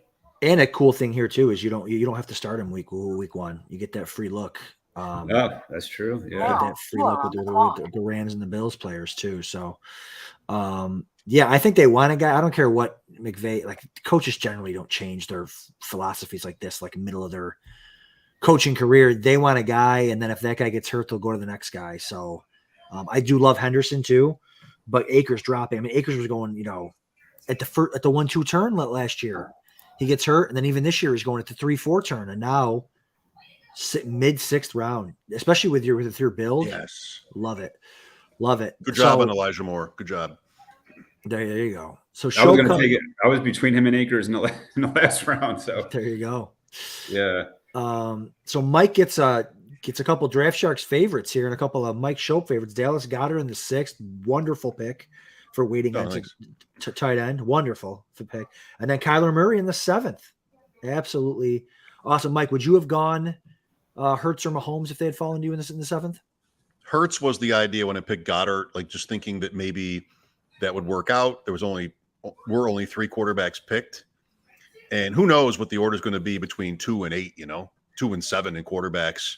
Yeah. This one went Jackson 2 and Murray 7. And sometimes that goes the other way. Rarely Murray that high, but so I don't have a stack here, but it was between Murray and Elijah Moore and a 5th receiver. And I thought Murray lock it in. And I liked Edmonds, the idea of Chase Edmonds as well at 704, but he went 701. So no other running back really, worked for me there. Yeah, I really like both your builds so much, being able to Mike get an elite tight end, an elite QB, getting his hero RB build, loading up on receivers, and then Gildz being able to just load up on receiver and still get 2 possible workhorses. And still, there's probably a couple quarterbacks that you end up liking. Might have to wait on tight end here a little bit, but yeah, this is a different build for me too. I mean, this is unlike any other team I built. So yeah, this is interesting. Yeah, no, I like it. I mean, to be able to get those specific backs, I think was really good for you. I'm definitely more confident in Dobbins. I think he's gonna, might take a few weeks, like I said, but Akers, he might not be the same guy or even close. That's in his cards. So I could see why a lot of people are, passing him up. But I get it. Well, a lot of it too is like if you look at where you picked him in the 6th round coming back. Everybody that passed on him's already got 5 running backs apiece. Right? Yeah. Like it's like they're not trying to take at least exactly. Yeah. They don't want that other running back. So it ends up working out for you there. Hey, Mike, Nola, complete game shutout, 11 strikeouts. Oh, wow. Your boy might be in top 5 sooner than later. Let's go live. How many points are shutouts? Well, not really points, but you gain on ratios like ERA, WHIP. So if you pitch a shutout 9 innings, you're going to get a lot of points just in your ratios. So right. Shutouts is not a category. No. It's just a roto. It's ERA, WHIP, wins, Ks, and Ks per 9. We do Ks per 9. Okay, no, yeah, just total Ks is one category. All right. Well, he's lost at least a couple 1-0 games. Yeah. So early season, he couldn't get a win. So you get the win, you get the awesome ratios, and you get the strikeouts. I mean, you could jump 200 points with a start like that. I can't wait to find out how well you did. Do you have Drew Rasmussen? He's been working on yeah, on one of my 20-something teams, he's on there. I don't know. So it's a headache when he's pitching 4 1/3. Yeah, it's 1-0, and they take him out. But the last 2 or 3 starts, they've let him go, and he's won. That's the Rays too. That's why I try to stay away from those Rays pitchers. Yeah, Adam, this is the deep end right here. Listen, when you win the whole thing, Gildz, I'm going to host a podcast, the Deep End Baseball. There you go. Show, I'll just host. The conversation I remember most having with Drew in Vegas was about you got to get into the baseball. Like I think you love the baseball more. Who you, Mike, or me? Andrew. No, I think he liked the impression I got from him last year was he likes the baseball more, which I respect. I mean, I was a baseball guy way before football. I think the grind is just unique. It's a 162 game season. As crazy as football seems to it's just way more intense. I feel like so if you do well over 6 month season like that, it just feels a little more satisfying, I guess, than the 12-week regular season in football. But listen, if I win $1 million here, I'm not going to complain either. So that's right. All right, so I like that point. Like there's more. It's more like an actual marathon where you're just working every day, running all the time. You can't. There's no break. There's no. We got the All-Star break, but I mean, outside of those 2 or 3 days, it's just pedal to the metal for 6 months. It's just nonstop grind. So it's like a relief when it's all over, but at the same time, when you're doing it, and especially if you're going to hunt for like an overall, it's intense. That's right. Good All right, job. so this draft is starting to move here. So we'll go into round 6 here. When Alan the 601 was Alan Lazard, Lamar Jackson, Amari Cooper, Justin Herbert, Elijah Mitchell, Josh Jacobs, Adam Thielen, Cam Akers to Gildz, Dallas Goedert to Mike, then Brandon Ayuk, TJ Hawkinson, Jalen Hurts. And the 7th flew 701 Chase Edmonds, Clyde Edwards-Helaire, Patrick Mahomes, Kyler Murray to Mike, Elijah Moore to Gildz, Joe Burrow, Singletary a little bit high at the 707, Miles Sanders maybe a little bit high at the 708, Christian Kirk, Tony Pollard, Drake London, Cordarrelle Patterson. So through 7 rounds, we have 31 running backs off the board, 38 receivers, 7 quarterbacks, 7 to tight ends. And Mike, after you took Goddard, no one's taken a tight end for almost 2 rounds. Great. Appreciate that. That's no, but Goddard was it. we Goddard wanna was the pick, and he was the end of that tier for sure. In fact, I have him ahead of Hawkinson and probably ahead of Schultz too. So I'm watching. Don't you always watch tight end and quarterback when you pick one and see, like, hopefully there's a bunch of them in a row after that? You want to see them go. Well, kind of, but you also want to see that, like, hey, you don't want to be if you have to, fine, but you don't want to take the top guy in your tier. You want to take like the last one if it's the same tier, because then that means you got good value. I think you did. Like Kyler Murray's my QB1. You got him as QB6. You are up next. So I think to be able to do something like that is really, really nice. Who cares if there's any quarterbacks taken after him, so. Right. All right. So you guys are coming, man. Robert Woods in the 8th. Wow. It's wide receiver 42. We're in great shape here. I don't know how you feel, Drew, but I love my spot here. Well, I'm eyeing one guy, and I'm hoping he's not going to take him. Oh, boy, he's eyeballing him. 8th round went Devonta Smith, Kadarius Toney, Nice. Yeah, he didn't Hunter Renfrow, Rashad Penny, Russell Wilson, Robert Woods. Gildz is happy. Ramondre Stevenson, talk to me. Gildz, about Ramondre in the 8th, RB33. He's gone. He's chasing dogs. He's chasing ghosts. Hopkins, nice pick. That's a steal and a half. I wasn't even. ADP 83. ADP 83. Nice. 7-11. Thanks. Very, very nice. That's sick, Mike. That might be his max. Is that his max? It's close. It's 896 actually, but still close. That's crazy. Yeah. Wow. Good job on Stevenson. Like, love that too. It's ADP from Mojo is right next to him. Man, Hopkins to go with Murray as a wide receiver 5. And I read somewhere, maybe I'm listening to 9 podcasts a day. I'm reading everything. It's all blending in, but Hopkins is a bet on yourself as far as you being able to draft and being able to stash Hopkins, knowing that my team's going to be good enough and I'm going to manage it well enough where I can burn this 8th round pick normally it's a 7th or sometimes even a 6th round pick. Yeah, absolutely. For 6 weeks. And the cool things about Hopkins is he's not coming off an injury. You don't got to worry. That's not what we're worried about. It's like, hey, just come back, be in shape, be ready to go for the big money weeks, and to stack him with Kyler Murray is sweet. Very, very nice. Yeah, no, that's a money. I really like that pick, Mike. That's nice. To pair with Murray too. I mean, that's massive in that spot. I know. Yeah, so talk to me about Stevenson, Gildz. Talk to me about what are your thoughts? I just, I loved him last year too. And, you saw those flashes and, towards the end of the season, Harris kind of got back in there and it was taking a lot of the steam away. But it sounds to me, everything you're seeing in camp, they want to utilize him more, in the passing game. And, he's not going to be shut out of the running game. We know that.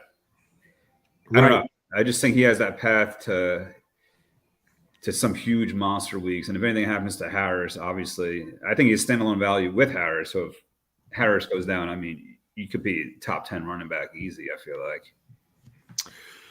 Yeah. And I had him, obviously, I was taking him much later last year, the 13th round or so. Oh, yeah. And it's stuff like, man, there's nothing that feels better in high stakes fantasy football when you take a guy in that range, like the 13th round, and you wait on him, and then Harris gets hurt. He had like 3 first-half touchdowns in a week. Ramondre Stevenson did, and you finally get a chance to start him in a 0 RB build or a hero RB, and he just goes off for 40 as your RB2, and the team just crushes. Like that's the best. So Stevenson, to go to your point, I think Stevenson is definitely the best running back on that team. You got him as RB33.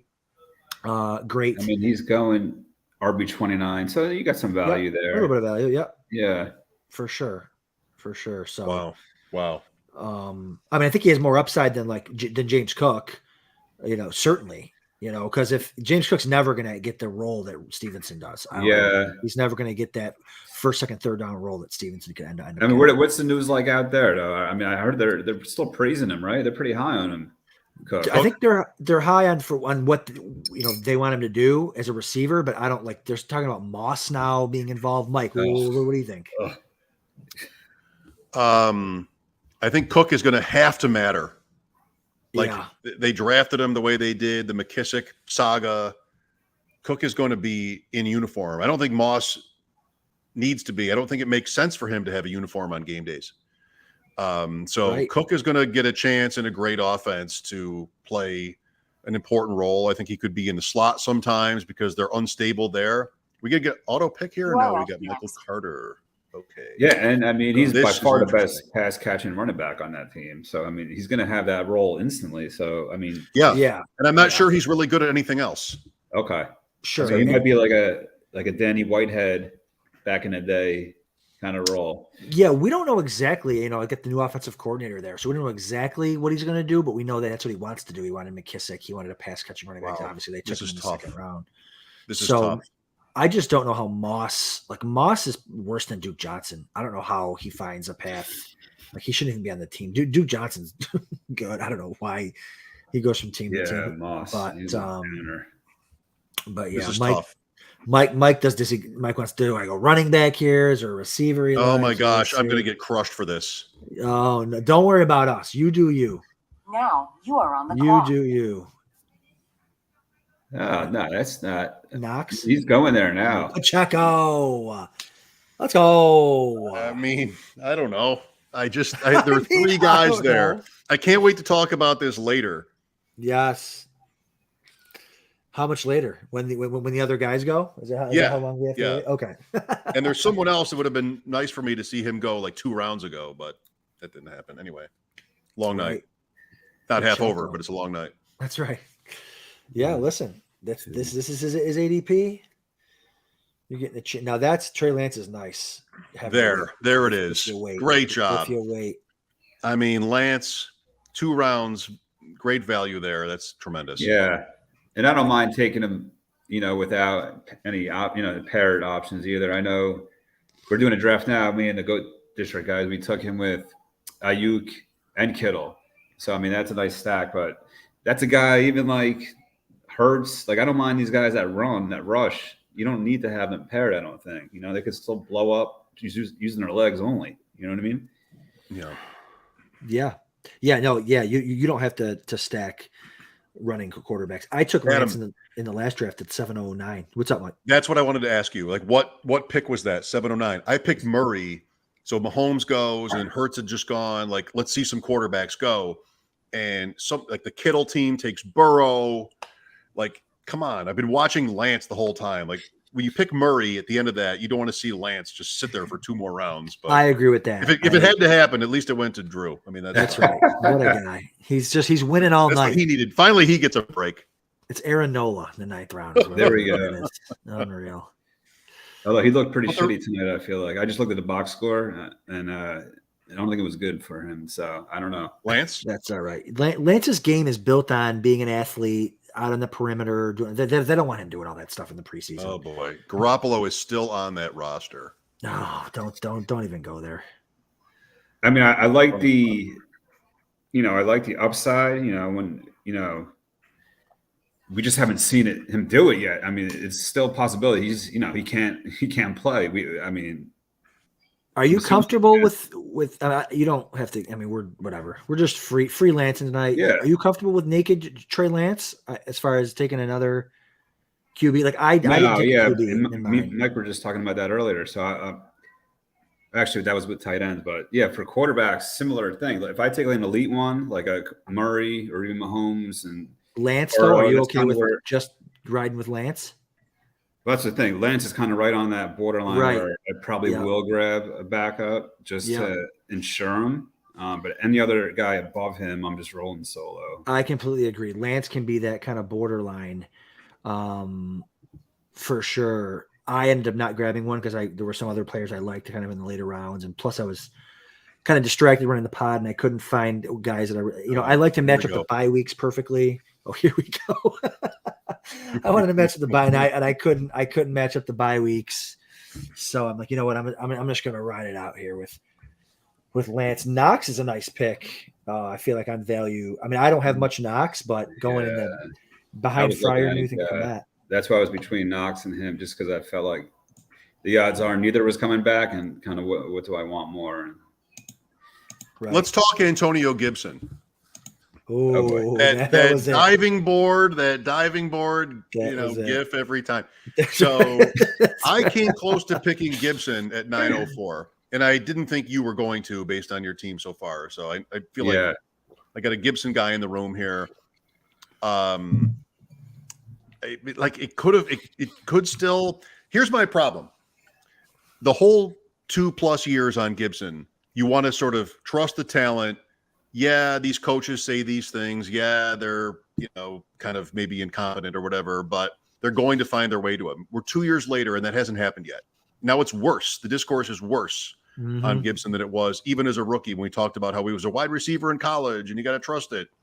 I don't find Ron Rivera to be somebody who can fake it like at press conferences. I don't think, for instance, today he was asked if Gibson is his number one kickoff return guy. He's like, yeah, well, we need to see some things, but I think so, yes. Like he doesn't really give Shanahan, certain guys make you wonder if they're playing a game with you. I don't think Rivera is really wired like that. So I don't know what I'm laying out here, but is there a chance that Antonio Gibson plays week 1 against Jacksonville and has 21 for 98 and a touchdown and catches 4 passes? Like, isn't there? No. Yeah. Oh, I think there is. So end of the day, he could just be better than Brian Robinson. You know what I mean? A couple of flashes. It's not going to take much. He is. Yeah. It's not going to take much if the coaches, see him with some flash plays on the field. And, Brian Robinson's getting stuffed for 4 carries for 9 yards. Antonio runs, 25-yard, run, up the sideline. I mean, you're going to go back to Robinson after it? No, you're going to keep Gibson in there. You're going to ride him. And next thing you know, he's back to the starter, 70% of the rushing and a sprinkle of the pass. I think it's crazy he's going this late. I do. I don't know. Yeah. The toughest thing in fantasy football is to me, I think overall is figuring out what not what they should do, but what the coaches are going to do. Right. And I think you guys are kind of on like opposite ends of the points where Mike's like, yeah, I don't think Mike disagrees with you, but he's like, yeah, but the coach doesn't care because he's, whatever. And, I mean, if Brian and you're Robinson saying, but he has to. It's Antonio Gibson. He has to. Like, that's what we're all saying. But it's like, he doesn't have to because coaches are not that stinking smart. I don't know. I mean, he did leave yards on the field, for sure last year. But he's still learning the position. You know what I mean? I mean, for his first 2 years, he had some huge plays. Yeah, he was top 12 and top 13 his first 2 years at running back, learning the position. He was starting to cook at the end of last year when he got hurt. I mean, I had him in the main event in the playoffs and on that Monday night or Sunday night game, and he was rolling, and then he gets hurt. I mean, I was watching my team fly up the draft board, fly up the rankings at the end. He was going to be my Aaron Nola, and then he rolls an ankle in like the third quarter on a completion, and then they went ahead. They saw what we saw, and they went ahead and took a running back in the 3rd round, pretty good draft capital out of a big time school, and then he looked good, and then he's resting with the starter. It's like Dameon Pierce, it's the Dameon Pierce thing, except. So I still am going to have some Gibson. I have Gibson if he falls to the right spots and in the right builds. The problem is, I just don't think he built enough equity there in the last couple seasons that I don't see them just pushing him aside for a guy, especially. There he goes. There he goes. Brian, now, if Robinson goes off and he's producing and he's not fumbling, he content. Gibson, no. That was not a big ploy. Gibson needs to not fumble ever again. Like if fumbles are so random, he led the league last year. Then he fumbled twice in the first preseason game, right? Adam, we were in Canton and like 5 minutes into this draft night out thing, like, oh, he's already fumbled twice. It wasn't even like breakfast time yet. So that would be good. Right. That would be good. But that's right. At this point, I mean, I was not playing a game with you. I love Gibson, like, of course, right. Good is good, but Robinson there. All right. Yeah. Maybe and here's the thing. No, and I have a lot of Robinson, which is funny. He's like my highest owned player because I was missing early on. I was missing out on Gibson everywhere, and I was like, all right, you know what?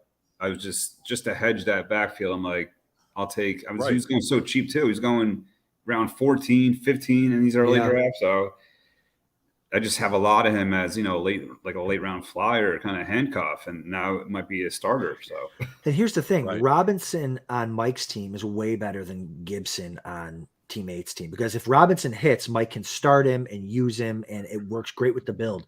If Gibson hits, he's still buried on that depth chart of running backs he's got there. Which one does he start? What weeks do you start him? It's like, it just doesn't, it doesn't sit well, the type of archetype and the type of back that they're going for there. I don't know. I mean, I guess you got to take running backs, but I don't think you need 4 running backs in the first 9 rounds with a tight end and a quarterback. I've got to say, like, this draft tonight, not only am I having a great time talking with you both, but most every time I feel like really good about 3 or 4 picks in advance, not round 2. I wanted CD Lamb, but I knew that would have been lucky. But most of these other rounds, like, all right, there's different ways to play it. It's a decision between going in different directions, how you want to build your team, more than it is sort of a pressure cooker between 2 players or something where you want to try to avoid that. So it's been a nice, very different, Adam, than the 900-mile RV trip. It's been a kind of a nice, smooth, easy ride here tonight, I would say. Oh my God. I can't wait to hear that. I don't know when you're ready to tell that story, but I haven't heard it. I don't know. True. In Vegas, I'll tell you that story. In Vegas, after a couple of There was a very scary moment. What's funny, remember I was saying I like Team 8's build, and then since I said that, fell apart. They went off the rails. Like, from that DK pick. Oh my God. Wait, taking Gesicki to back up Kelsey. I mean, that's the kind of stuff I just look at. I'm like, what? In round 10? Why? I know. And especially, I wouldn't even take a tight end, and I wouldn't take Gesicki. Yeah. There's plenty of good back. He doesn't need backs. Receivers. He had 3 receivers only. Why would you take your backup Gesicki for over a 4th wide receiver here? And again, you can get unique. So the year that I came in 5th, I started 3 tight ends all throughout the playoffs, and it was Gesicki, it was Goddard, and it was Ertz. They were both on the Eagles, and they were both smashing. And so you can get unique and stuff like that, but it's not Gesicki on this year on this team with this build. It's not. Like, if you want to do it, you got to go Goddard, or you got to go like Evan Ingram or a little bit later. Gesicki's just not going to be the guy. Yeah, no, I mean, that's just like I scratched my head looking at that. So, Rondale. I was close a couple times, but that's all right. I should take a running back here, and I will. It's all right. I should take a running back here. I think so. And I will. Between 2. I was. You were taking Rondale, Mike, so I had no chance then. Okay. Well, I wanted to, but even Claypool, I thought maybe, but I think I should be taking running backs here to catch up, and I will take Gainwell. I like that. Now you are. Gildz was, Rashad White was out there thirst trapping today with that one-handed catch on the sidelines in camp there. Gildz couldn't help himself. Well, I've been taking a lot of him lately, but I saw that whole argument. Yeah, odd or thread, whatever you want to call it. It's just funny. You see who has a lot, who has a lot of Fournette and who doesn't, I guess. Yeah, that's right. That's right. Let's see here. See, he can't take Henderson, right, Adam? Who's that? Drew. I think he can. Really? Yeah, I was actually looking 15 at it. seconds left. I think he can. I mean, I think Henderson works with either. He's a handcuff, a high end handcuff. And I mean, we talked on the show the other day about the handcuffs and how I don't think it hurts, especially when it's 6th and 11th or 6th and 12th or whatever. I mean, so I think there are multiple paths to that. Andrew, confident in Julio or prospecting, or how do you feel? I think it's probably a bit of both. I don't know. The whole Brady. How many times does Brady turn these old guys into monsters? Right? All they need is Brady, and they turn back the clock, and they're amazing again. And all you hear are raves in camp. Like, yeah, I think for this price too, I'm surprised his price hasn't risen even more. Right? With all the positive press he's getting and whatnot. So I don't know. I think. Here, I like that price a lot. 11, 12, even 10. To me, with Julio, though, like unless he absolutely has a monster season, he's going to be tough to start. Like unless he's smashing every single week, because it's just there's so many weapons there. Like when is he going to hit? Right. I guess you can say that about any of the players down here. Like Jarvis Landry, when are you going to start him? Yeah. But I think. I think we're probably going to know early on, right? If Julio is just complete dust or like, holy shit. Right. I can't believe I don't have more Julio. But I think he's in a situation, and I don't know why NFL team, maybe because it's the roster restrictions, but he's in a situation where he doesn't even need to play until they get inside the 20-yard line.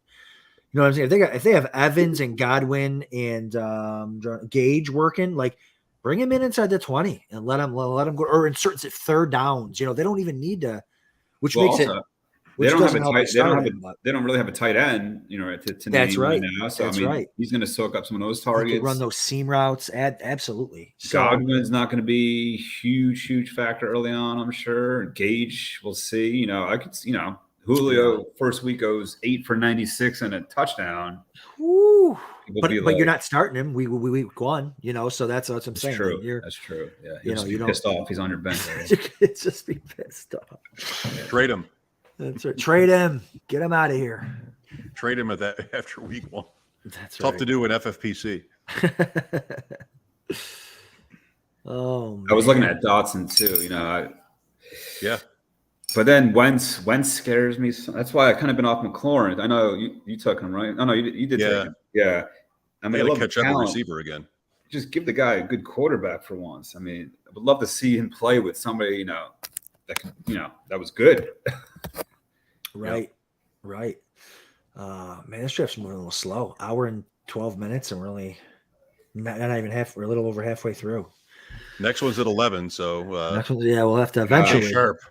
Oh, Gildz, you said you only had an hour. Are you good to go, or you want to? Yeah, I got like another 10 minutes. Okay, yeah, for sure. My son's he's passed out on the couch. So that's right. Where'd you put that dog? She's sleeping in her crate too. There you Come go. on. What's the dog's name? Roxy. Good dog name. Good dog. French bulldog. She's good with the kids. They wanted my son was terrified of dogs, and she's good with them. She doesn't bite. Puts his hands, in her mouth. She'll teeth. She won't bite down though. There you go. But I didn't realize how crazy these as puppies. They're like insane. They literally at night she'll just run back and forth into the wall, like straight into the wall, and I collapse. I'm just sitting there like, what the fuck? What do I do with this? Bro, I have a 10 and 8-year-old boy, and they do the same thing. Just run into the wall. That's all they do. We have a bird. You have like 3 or 4 kids. I mean, 3 kids. Yep. 3 kids. Nice. So it's wild. Update. Kids update. They are alive. Wow. And my boys put my daughter to bed. Just a beautiful night. What a beautiful. I'm so proud of them. Nice. Like I'm gonna have to give them V-Bucks or something when I get done with this. The boys are not inside, and the daughter is 16. Whose? All right, sorry, that flopped. Because it'd be funny if like little kid boys put the daughter to bed, like sort of tucked her in, whatever. But no, the daughter is the youngest.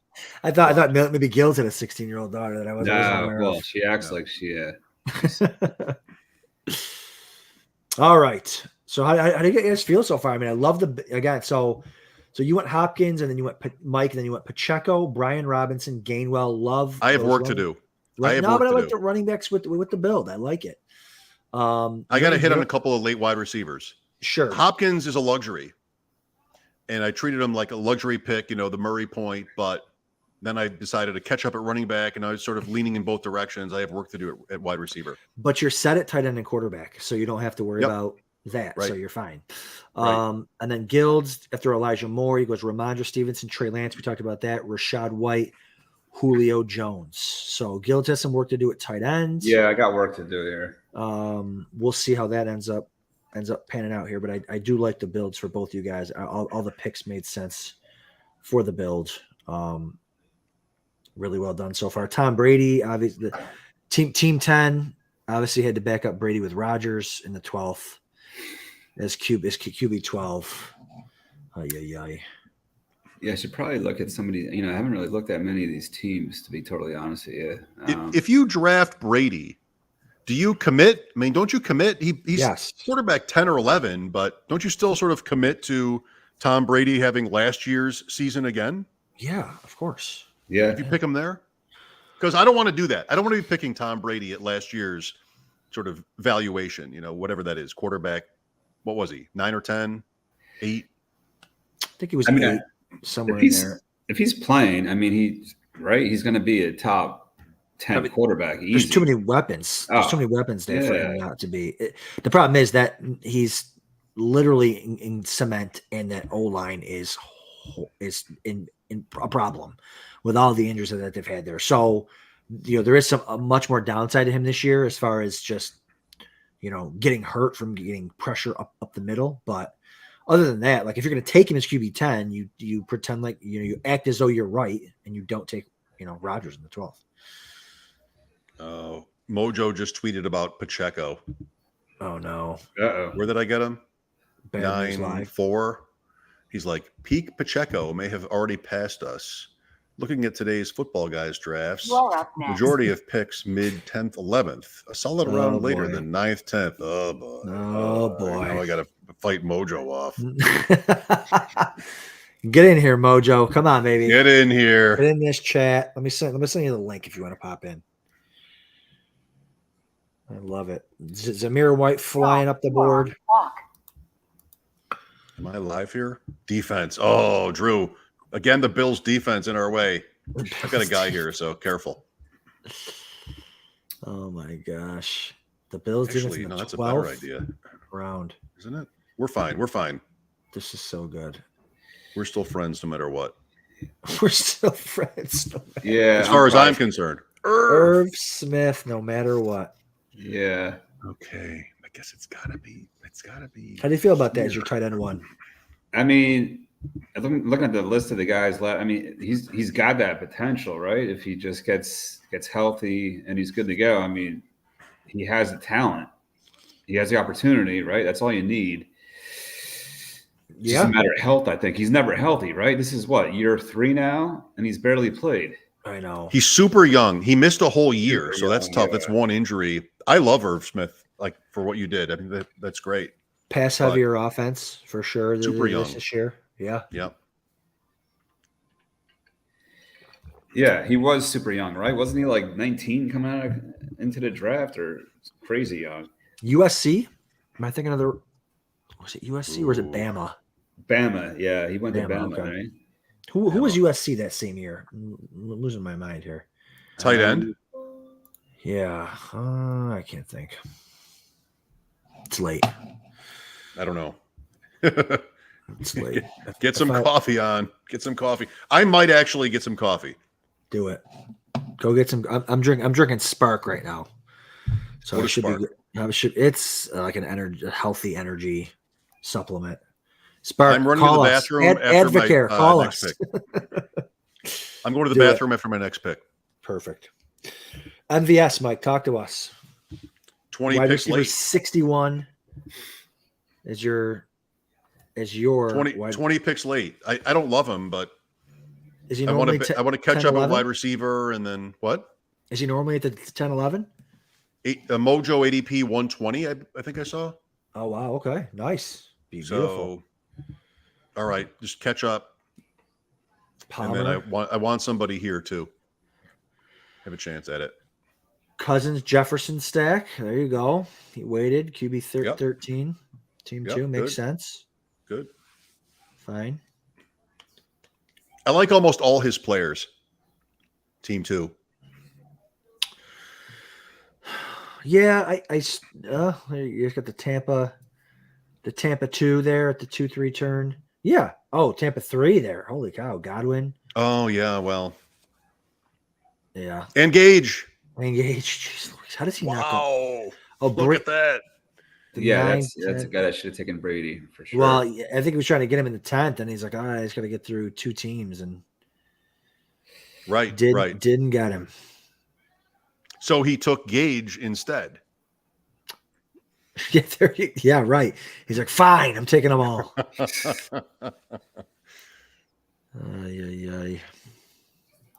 Wow. I have a main next week too online. I have the 5th pick, same pick here. So might be another chase team. Gildz, when do you get to Vegas? Thursday in the morning. Okay, so I have a 5K online on Wednesday in the evening. Okay, so I just got to find a nice spot to sit down and. Yeah, we got to meet up, man. At some point. Oh yeah. Sure. Well, Thursday I'm wide open. Thursday, yeah. You going to the FFPC party again? Oh yeah. Now that I'm not going to the actual. Oh yeah, that's right. They're hanging out with you crazy people. That was fun, man. That was a lot of fun last year. Oh yeah, for sure. Put faces on all the names you see on Twitter and stuff. Yeah. A lot of people saw me. They thought I was like Danny Don. You know, I don't know if the avatar screws it in or something. I'm like, right. He's got a lot more hair than I do. That's all. Dave Gladstone says he needed to make that Brady move work for that whole thing to work. So that's all right. Ice King shot his shot. It's all right. By the way, I saw all the players. I saw one of your mains at it. Was that the last one with the Pitts? I think, or it was monster Pitts team 211. Oh man. Oh my! With McCaffrey, was it with the CMC? No, that was Jefferson. All right, that was Jefferson was picks, huge. I think. I was looking at that team. You are up next. McCaffrey went at the 101, but yeah, that's what I'm saying. I've been getting really lucky at the back end of the second round, being able to get Pitts twice late. Mike sniped on McKenzie. Not. I love McKenzie. Mike doesn't. Nico Collins. Screw it. This is too good to pass up, I feel like. Have the CD pairing there. Yeah, there you go. That's right. Just in case. I mean, Prescott. I'm not a big Prescott guy this year, but he's certainly safe. He's safe when you have Lance. But that's what I'm saying. Worst case, I'm hoping it's Lance, but you never know. Right. And they do have the same bye, so week 9 is going to be interesting. Yeah. The week 9 is going to be interesting, and they just they lost offensive tackle there. Stinks. I think Prescott needs to get back to running to really have that value again. But I think he's getting older, and I don't think he's had so many injuries. I don't think they want him running. He hasn't. Yeah, since that last big injury, he's been. Yeah. Oh my gosh! Info. Dave says Dak says he plans to start running again. I don't know if that's true or not, but that's what Dave says. That's what Dave Gladstone says. He might start running more. He has to have some good fantasy value. So, some interesting, man. These mid. That's why I like to end receivers early, just like you guys did, because these receivers in like the 11th, the 12th, it's just you just can't know. You're taking Jalen Tolbert. He might be getting cut off this fantasy team. Michael Gallup, you got a stash for a while.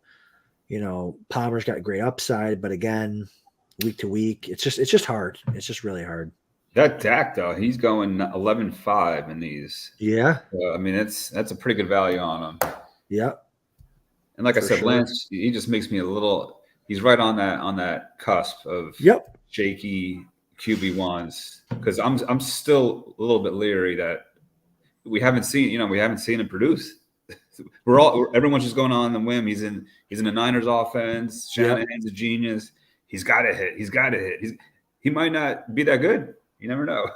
Right. I just feel like Jimmy Garoppolo starting week 3. You're like, oh, I know.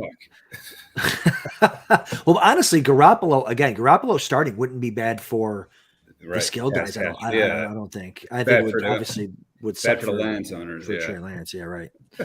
But then if you just take Trey Lance, no one's drafting Garoppolo. You just pick him up. Yeah, that's true. You know, I took him in the DS Invitational too, like as my third QB. Nice. He went cheap. I said, Jimmy G.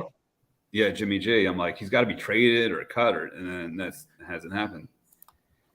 So I might have 2 zeros at quarterback. Oh, baby. So I put the headphones down as fast as I could to get to the bathroom. Did you want Nico? Me? No. Yeah. He didn't say anything Drew. about Nico. No. Okay. Well, no, I wasn't looking at him. No, I was looking at tight end or Dak there again. Okay. Wandell, I like that pick too. That's another guy he's still going so cheap in these drafts. I told Mike, I sent you that text. I'm like, this kid's a player, and nobody really wants to draft him. Who are we talking about? Wandell. Yeah, he's the one receiver on the Giants I can trust right now. That's right. That's healthy. He might be that, super slot receiver, gadget guy, but those like a Percy Harvin back in the day. I mean, he was a big time producer at his peak. And this regime drafted him, which is something to be said. All the other guys are holdovers. And I just think Robinson's so small. He's tiny. He is, but he played running back in Nebraska. I think it was freshman year before he transferred. Yes. So this guy, I mean, I heard a rumor too where he possibly could be the backup to Barkley at some point. That would be incrable. Oh my so you're getting a wide receiver that's getting running back points. Oh boy. And receiving points. Yep. Yeah. You never know. You kind of got to hit on these wacky some of these late targets just kind of turn into studs. You're like, holy shit. I can't remember who said it. I listen to our guys a lot. Adam Levitan, Evan Silva, Mike Leone a lot, PFF a lot. Somebody said they were talking about the Arizona situation like that, the backup running back, and then it might have been Evan. That's my guess. He's like, Rondale Moore should be the backup running back in there. He should be the number 2 running back in Arizona. Next question. So I can't remember who said it, but it stuck with me, and it's similar to what you're talking about with the Giants, I think. Absolutely. I like Team 11 a little bit. I think I like Team 11. ETN and Hall, have faith. Look at the picks after Diggs and Andrews. I like Team 11. Yeah. That guy's I recognize that name too. Bears. The Bears. It's tough though. Like Tony, Olave, Pickens, might be zeros a lot. Not zeros, but not good week in and week out. They're going to be hit and miss. Wandale Robinson. Yeah. It's going to be tough there. That's a team that's a team that could finish like first or last. Right. That's right. Which is fine. That's what this thing's about. Fine. Here. That's fine. So I'm hoping that I'm eyeing one guy here, and I'm wondering if I don't think he's going to go, but you just don't know. You never know. It'd be great if it were the same player. I know, right? Not great for me. Nah, probably not. It's just funny in these drafts, right? Sometimes you think you know the room, and then all of a sudden, like, surprise picks, you're like, oh shit! You just expect guys to fall, they don't fall. Right? Isn't it the best? It's really the best. It really is the best. Drafting is just the best. Such a different times along the way, just different Oh, reactions and imagine timing out on Tua. Not the best. Not the best. I'm looking for a pause. My internet froze. Oh no. Uh-oh. No. Need help? That's what he's waiting for them No, to say. I'm saying for that pick. Timed out on Tua. Yeah. No. Usually you see the commish stop the draft. That's right. 2 quarterbacks, team 10, 2 quarterbacks, team 9, 2 quarterbacks, team 8. 2 quarterbacks, team 5. Drew's got 2. You are up next. Makes sense. That argument works. Ingram in the 14th. Now that's why Ingram in the 14th to the Travis Kelce team. That's a great. Oh, really? Great pick. For once, somebody beat the Draftsharks war room to Evan Ingram. I know. Now you are Wow. Tight end 21. He should have taken him when he took Gesicki. All is forgiven now. Kind of. 3rd tight end. So we got Bills 7. There's Likely. Oh, you dog. What a dog. You Talk to dog. me about Likely. Gildz, I took him in the last draft as my tight end too. Yeah, I mean, everything you see, the guy looks like an athletic freak, right? And there really isn't much behind Andrews and Bateman. So, and they say they're going to use him. They're going to use him, in the season. They're excited. So I don't know. I think if you're looking at the 3rd pass catcher on this team, you're going to get a lot of 2 for 19 weeks, I guess, too. But if his kid's a stud tight end, that could be a game changer. And if Andrews ever goes down, that's a huge ceiling for sure. Love it. Now, you don't have to give too much away here, but we're all loosey goosey tonight. Are you comfortable with are you comfortable with Smith and Likely here? Like I had Pitts when I took Likely as my This is probably my worst or lowest tight end build. picks are you of all looking my for teams. another? This. Yeah, are you looking to take another one? I don't even know who's left here. At this point, is it even worth it? Who knows? I usually get someone at the Komet, Knox, Freiermuth tier at the very least. So to miss out on that tier also. So, yeah. I get it. Those guys were all gone. I'm looking at the board. At round 9, after I took Lance, 4 of them went. Komet went before Lance, had no chance at him. So, I've just kind of been in the wrong spot, so far for those guys. And this is what generally it doesn't last that long, but this is what we've talked about. Like, man, the beginning half, the first half of the draft, it's hard. Like the ADPs don't line up for those for tight ends, except for Goddard when Goddard can fall to the back half of the 6th. But other than that, you're usually reaching on one. And by the time you get to the 8th, 9th, 10th, it kind of can even out. But in this draft, it didn't. Just like you said, Freiermuth, Knox, Ertz all went. Hey, Adam. Yes. Will you bring in Lou before Drew leaves? I will. I'm going to bring him in. I just saw that he got in. Yeah, guys, I think I got to get going here too. Let me say hi to Lou. Hey, Lou. Yeah, that's what I'm about. Just quick hi. What's going on? Yeah, what's going on, man? How are you? Going to see you in Vegas, right? What's that? I'm going to see you in Vegas, right? Yeah, I'll be there, man. We're going to have a fun late night again. Oh, boy. It was me and all the Buffalo guys last time. That's right. That was just like right now. Just like now. That's right. Love it. All right, Gildz, man. Thanks for coming on. Great draft. Yeah, I appreciate you guys having me on, and look forward to seeing you guys in Vegas, and we'll have a blast, man. Good luck the rest of the draft season. We'll see you in a couple weeks. You too. See you guys. All right, Good luck in baseball. Oh yeah, he's riding high in Brevin baseball Jordan. right now.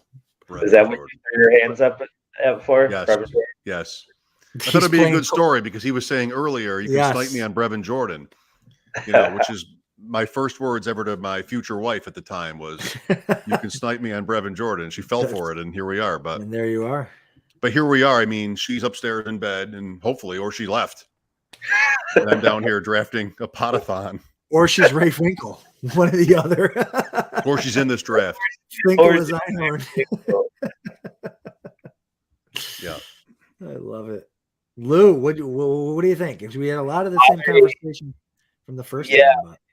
I know that Mike went with Javonte Williams, knowing I was going to be coming back on to comment because that's my boy. So, is it just him over Fournette? I know you like Fournette. Was that just to get a little bit of diversity, or are you changing your? Yeah, diversity and ADP were markedly different. So, all right, enough Devo. people like him. So. Devo, that's got to be his max, no? Close. It's probably not his max, but like I got him in a main event at the same spot. I up? I think you are up. All right. Sorry. No. Sorry. I'm sorry. KJ Osborne was a great pick too, but I love KJ Osborne. Wide receiver 68. Oh, beautiful. I love how this draft is fallen for Mike. I mean, the Kyler, and then did you expect or even think you might get Hopkins back there when you made the Kyler move? Did not expect. Thought it was possible. Then thought about Rondale Moore for 2 more rounds. But no, I mean, that's fine. I don't feel like I need a stack here, right? No. I think that was a great addition to that team, especially being the your 5th wide receiver. I mean, that was such a good hit that it really turned that what looked like you might have had a naked Kyler there. It turned that around real good. You know what my feeling is on the running backs, and I don't know if I'm right here, but in a tournament like this that's been drafting for as long as it's been, like in a bubble, I think that Pecchio and Robinson deserve to go here, but it just scares me that so many guys have gotten them at better values early on in the tournament. Yeah. I mean, that's a valid point, but I feel like even like last year where there were some main event teams early on that were drafting, Darrell Henderson in the 10th round, and then Akers went down, and now they were getting do we not draft Henderson in the 5th? And it didn't really matter. Like none of those Henderson teams were the teams that really won it all. So, I get it. But I think in the 9th round, it's not gonna kill you. And for a tournament that goes for, this starts May 1st or something crazy, like you're going to have those situations throughout, but I do totally get it. I'm sorry. Is he $1,000? Like you think that's where he's going to be going in the league that he didn't go? You think he's just $1,000 guy? If they cut Rojo. Yeah. If they cut Rojo, I mean, Josh Gordon was $1,000 guy and won last year, and I think Pacheco's got a better path than Josh Gordon did last year. So it's going to be interesting. Yeah. Mike was feeling himself. Hopkins living high. And then he's like, these guys are going to kill me for taking Isaiah Pacheco in the 9th, which I don't. I think it's fine. Well, Gibson is like not chalk, but just like a better pick, it seems like a better pick. You talk about other leagues, Lou, and Pacheco going. I have Pacheco from round 20 and one from a long time ago in FPC, but Gibson would have gone in round 4 in that draft. So by that logic, you take Gibson. I think that's a really good counterpoint. I do think those things balance out. And I have zero data. Like I'm not going on data here that I have to support my point. I just have always kind of followed that with these bigger tournaments, and I could be wrong. Louis, we got a question for you from Matthew Bingham. Are we doing any Terminators this year? We chatted about it last year. There's almost no content. Is that your alias? Are you Matt Bingham? Is this a Finkel Einhorn situation? I just wanted to get a free entry into the Terminator. So I had Matthew, my cousin Matthew over here tweet out that we got it. No, I mean I love the Terminator, and I was actually just looking at it. I'm definitely going to do a 3-pack. I don't want to promote my podcast. If you want me on your podcast, do it. Yeah, let's do it. But if not, maybe I'll do one. I'll do a live one of mine. But yeah, I'm definitely going to be in the Terminator this year. It's a fun tournament. There you go. We probably won't talk much about the Terminator. Well, we won't talk much about the Terminator tonight, but it's certainly something that it's funded. There should be some content. I think it's something maybe we can mix in a little. I want to learn about it. Kind of like we did last year. Yeah, for sure. I want to learn about it. I know nothing. Like, I don't understand the strategy of it. I want to, but Louis, what you came in top, my game for sure. 2 years ago, Lou, top 3. 2 years ago, I came in 3rd overall. Nice. Had a real good look at number 1, and then last year the only team I did was the one that you and I did, and we had a lot of bad luck there. But yeah, I'm looking forward to doing a few entries this year. Definitely, just looked at it the other day. There was something 11. That 11 team is. I heard you mention it earlier, Mike, but I love that build. I mean, I love how they. I know it's young, whatever, but I think he did a great job. That was like every single pick. I was like, before him, like, is he going to do this? And then to get the Lamar and Andrews stack, like, I know he kind of reached there a little bit, but like Mike said too, that 2 and 7 is all the same guy right now. Like, that could go in any order. But that's also kind of why I prefer to get the back end of that, just to, whoever's left over. If I'm going to get one of those guys, I want to kind of be the last. I don't mind who the last guy is. I love 11. Yeah. We got that in the main event, Lou. Yeah. Right? Yep. 11. Yep. And that is so much fun. So if you're all over it, the flexibility you have at 11 is so good.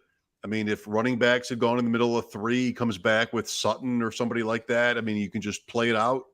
And then these receivers at 7 through 10 are great. I mean, they're risky, but that's kind of how it is. I love that spot. And you get Diggs at 11, really? Like, I could get Andrews instead at round 1. I could get Dalvin Cook sometimes, or Barkley sometimes. I mean, it's good. Yeah. I'm excited. 11's one of those teams where I get it. And I like, I've got a bunch of London. I've got a bunch of Tony. Got a bunch of Olave picking, but all on the same team makes me a little bit nervous. Makes me a little bit like, man, I feel, we're not talking picks 9 through 13 here. We're talking, right in the heart of the draft. So, yeah, it's either it could smash or it could absolutely die. And again, if you're doing a bunch of these, it doesn't matter. I think if this is his only team, his or her only team, I think I probably wouldn't get that wild with it, but I totally get it. Yeah, I like Mike's build a lot. I like Gild's build a lot.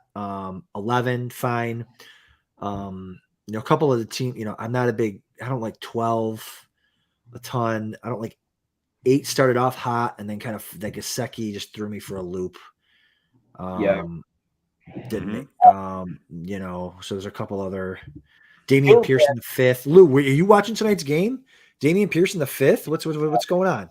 Well, he did have another monster game, and I think that there's no doubt about what he's going to be doing. But I think that 5th was an auto pick, and I think you nailed it. He probably had it in his queue, wanting to get him, and then probably walked away. But is he going to be going there over the next couple days after tonight? Like, again, he had another big game. I bet you we're going to be seeing him in the 5th, 6th round in some mains where guys are going to be trying to be cute. So I don't think that was like a crazy pick there. Maybe for that build, I don't think he meant to do that. But and then Gildz had me. You mentioned Gildz. I love that draft, that what he ended up being able to do. And then again, I think he made the mistake with 2 quarterbacks. Oh, what? You guys are up. I lost you for a minute, but you're fine now. Oh, I'm sorry. No, I heard you. I heard you good. Okay. I heard you loud and clear. So Mike, 2 QBs. Was that a panic pick? Did you what's I know Trevor, you were talking about not taking 2 QBs. No, that's right. But like we talked about in the first draft, hang on, let me do this. Yeah, make that pick. There are times when, like right now, maybe for me, where you feel like, you're sort of solid and the value is the best. So like Lawrence a lot. What is that, round 15 or 15? Yeah. Fine. No, I like the pick. I just know I've heard you say that you would prefer not to, and so I was just Yeah, asking. no, that's all. Like, I caught up at receiver. I thought Nico Collins was big for me to get him at 6, and then KJ Osborne at 7. I'm not looking at it right now, but I think that's what it did. Or 6, 7, 8, maybe it was. Yep. Thinking of Hopkins being out. So now I have running back work to do. And the running back I want that was not picked in your draft is still coming up here.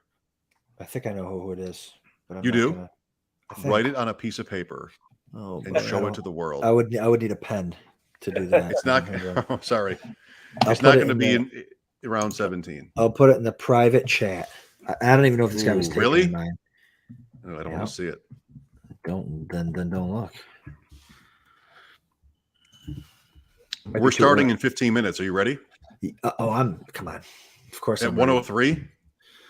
103. Yeah, we're probably going to have to hop out of this. I mean, you're going to have to do this behind the scenes eventually, and I'm going to have to hop into that one live. Yeah, because this isn't going to finish in 15 minutes. It will. It will. 5 rounds? 4. Oh, boy. We'll see. No, incorrect. Well, you cheated. Don't look. What are you doing looking? I'm looking at the screen trying to figure out what we're doing here. Incorrect.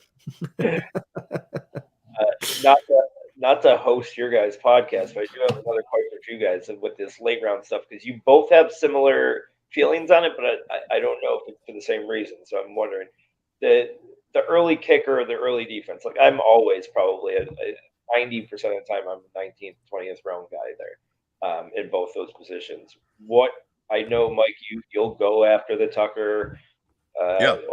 First defense when needed. What's your reasoning behind it? I think Adams is more about not wanting to grind to waivers, but what is yours?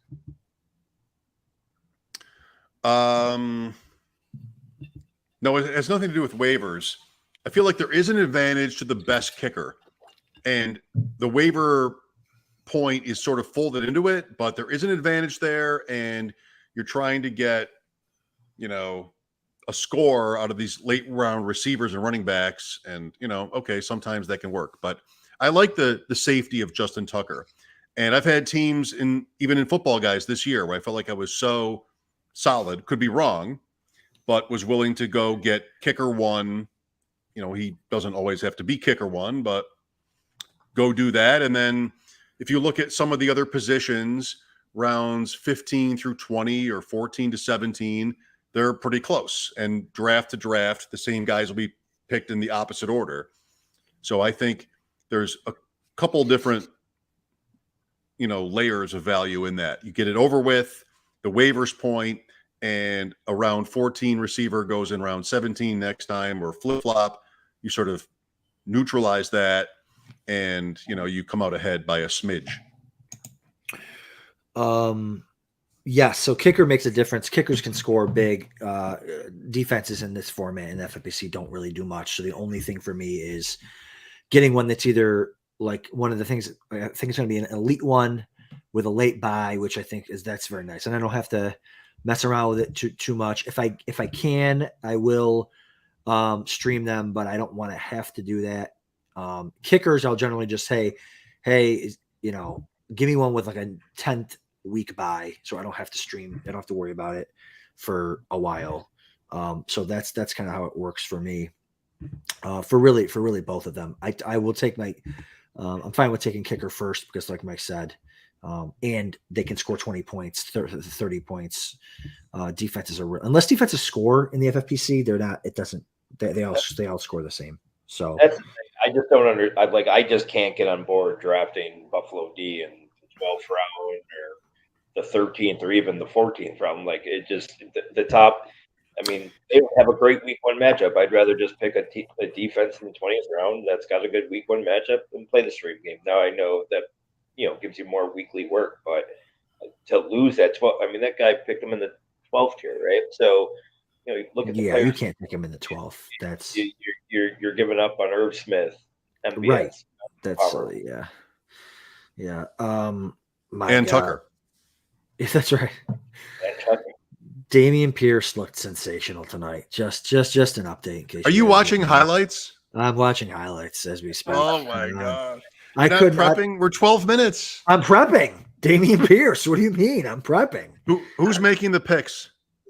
You're making the picks. Oh, and really? I'm watching. Well, no, you can't because you're going to be. I'm finishing making this these draft. picks. Right. That's right. All right. At the count of 3, say who you're hoping for at 1-3. Ready? 1, 2, 3. McCaffrey. Jefferson. Uh, Yeah, McCaffrey would be nice. Either one, McCaffrey we're would be happy. Either incredible. one. Yeah, All right. the 3, I'm fine. It's just. I'm going to let you guys go and get ready for that and enjoy that. You guys, good luck. I'll probably be tuning in until I fall asleep. Do it. Thanks, Lou. Little pillow talk. All right. Have a good All right, we'll see ya. Love it. Down to us. Down to us. Schauf is joining us tonight. I don't know. Don't forget about that. Right. And he's drafting. What spot did he get?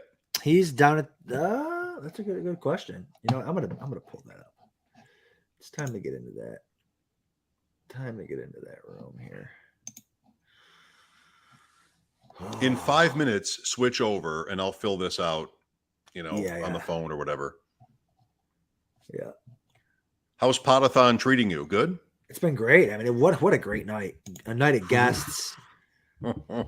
Next week's going to be fun too. We have some great guests next week. We've got Drico, the actual winner of the FFPC tournament, best ball tournament last year. He's going to be joining us. We've got Scott Connor who will be joining us next week. So another night of amazing guests. Oh, I can't wait. Night of 1,000 stars. Night of 1,000 stars. Oh, and I'll be drafting a main event while we're doing that. That's right. What a psychopath. So we picked 3rd. Schauf picked 6th. So I don't recognize any other teams in it. Let me see. McCaffrey, Jefferson. Who's our 3? McCaffrey, Jefferson. Oh, at that point, I would say JT. Okay. Because I don't think I have any like JT. Okay. But I could be talked into Cup. I could be talked into anything, No, I didn't want Taylor to fall to 4 in this because I would have been tempted to leave him there, but you can't do that. I would have been tempted to leave him there. I love it. All right? You can't do that. Yeah, I mean, don't do it. Use your advantage. Yes. Use your unfair advantage the rest of the way. Wait a minute. Is River B there's a Billy M in this draft? I wonder if that's Billy Musio. Could be Billy Madison. It could be Billy Madison. If it's Pieces and that's me. You. That's us. Like I've heard of Pieces and Stems. Pieces and Stems. What type of fruit is that? What Mushroom. type of fruit is pieces? Oh, okay. All right. Stems and pieces, pieces and stems. It seems all old Yukon cares about is pieces and stems. So how do you feel? How do you feel about this team? Fine. I think fine. I just try to not embarrass myself in these. Oh, come on. And, let's go. Right? No, nobody studies. Not nobody. 99% of people don't study as much as you do on this stuff. And you listen to the right people. So that's, you're listening to the right podcast, listening to the right, you're using the DS War Room. Can't go wrong there. And then you use your instincts from there. Love the builds. Thanks. So I think you're going to be fine. Just got to get lucky, just like everybody else. Thank you. Joshua Kelly, is that the guy you were looking for? I like him here because Spiller is hurt. And I feel like Kelly was a good prospect, but he sort of choked the first 2 years. We talked about this. Sure. Maybe he's a little bit different in some way and gets a chance. Yep. And, they've had him for 2 years already. Eckler, everybody loves Eckler. So do I, but he's not a big guy. And if they use somebody else in different situations, maybe Kelly impresses early and sticks. If he doesn't, fine, whatever. Right. Oh, two defenses on Team 10, by the way. Yes. Oh, boy. There's probably I don't take 2 defenses, but there's probably a rhythm to that. There's probably, matchups. Maybe it works out well for like the first 11 weeks. They've got 11 good matchups and fine. Right. They're both, you know. But I'm would sure you it's- ever do that? No, I wouldn't do it. Is that Billy M? Who did that? Is it- Billy M? No, That's the sorry, next Billy draft. M isn't our 11 o'clock. Yep. 11 o'clock. I know. Just be so much fun to talk about tomorrow. I know. Let's go though. Let's crush it. Oh, I'm ready. I'm ready to absolutely crush it. Do you want me to bring it up? Is that what you're saying? Or do you want to? You can, but I'm getting ready to pick someone exciting at 1809. All right, we're leaving it here at 1809 then. And then we're going to move over to the other draft. We're going to bring in Matt Schauf for Good. that. And we're going to be rocking and we're going to be rolling. Finish off the night. Cool Matt again. probably took a nap, a shower. You know, probably did the whole thing. So Odell Beckham. See, at this point, like Odell Beckham's definitely going to play for somebody this year. Like I like Odell Beckham more than I like, Will Fuller. Like Beckham, the teams are just waiting to see how he feels. He might end up on the Bills. He might end up on the Rams, and he's going to end up on some good team. He's going to be like Julio Jones. He's going to end up somewhere. I don't expect to have Odell Beckham on my bench and be able to make it to when he's going to play. Like I Sure. just think I'm going to need that roster spot. I want to win on the churn, So I don't want to pick Odell Beckham because, like, I know I won't keep him long enough. I get it. I respect it. Rojo back in the mix after I can't wait to get the updates from Matt Schauf tonight on what happened in these preseason games. I haven't had a chance to read the Shark Bites yet. Is there Shark Bites I should be reading? Always. Oh boy. Let me go see here. Mecole Hardman over the groin injury. All right. All right. Come on, Drew. Come on. Make this pick so we can move on. Play nice. Play nice. Drew's like chasing his dog around the house. He doesn't. If he autos here, come on. That's not the Drew I know. Come on. It's not the Drew. Don't. I know. High stakes Don't. players like Drew. Beatty. Did he do it? Did he? Beatty? Is that your guy? Nope. Fine. Paris Campbell. Paris, of course. What was Easy I pick. thinking? Easy pick. Easy pick. You stink, Drew. Okay. All right. Let me exit out of this thing here. How you going? You going strong or what? I'm fine. I love it. I'll finish this on my own. Just 10:56. Let's see the board. Yeah, I'm pulling it up. Starts in 3 minutes. What did I do there? Sorry. I'm so excited. Draft number 3 in a row. What? The sun is setting behind me, by the way. It's been setting for a while. I've noticed that. It's like time stands still when you're at the Canadian border there. Copacabana. That's right. The Copacabana. Oh my God. All right. So let me share this and then I'm bringing share screen, Chrome tab. Sorry, I don't have to do that all out loud. All right. I'm bringing in Matt There Schauf it is. right now. It's time. Deep end late show. It's time to bring in Matthew Matt. Oh. Schauf. Hey guys, Oh. What's up, We're man? so happy to see you. how's it going? Good. Matt, how did you feel the last time you did a 6-hour podcast? I'll let you know the next time we do one. I only needed one bathroom break, and That's either pretty good or a sign that you're not hydrated enough. well, I've got drinks all over the place over here. I got drinks, I got more drinks, but and my kids survived, Nice. so love it. Good. So, what do you think, Matt? Pick 6? Pick 6 in these drafts, I think, is kind of lets me do whatever I want, really. You know, Sure. there's a chance that Travis Kelce's there. There's going to be a wide receiver that I like, most likely there. There's probably going to be a running back that I am trying to talk myself into and don't like as much there. So I don't know. We'll see exactly how it goes. But I feel like at 1-6, there's nothing that's going to happen where I'm like, oh crap, now what do I do? Right. And if somebody makes a mistake, you get someone that ends up falling for sure.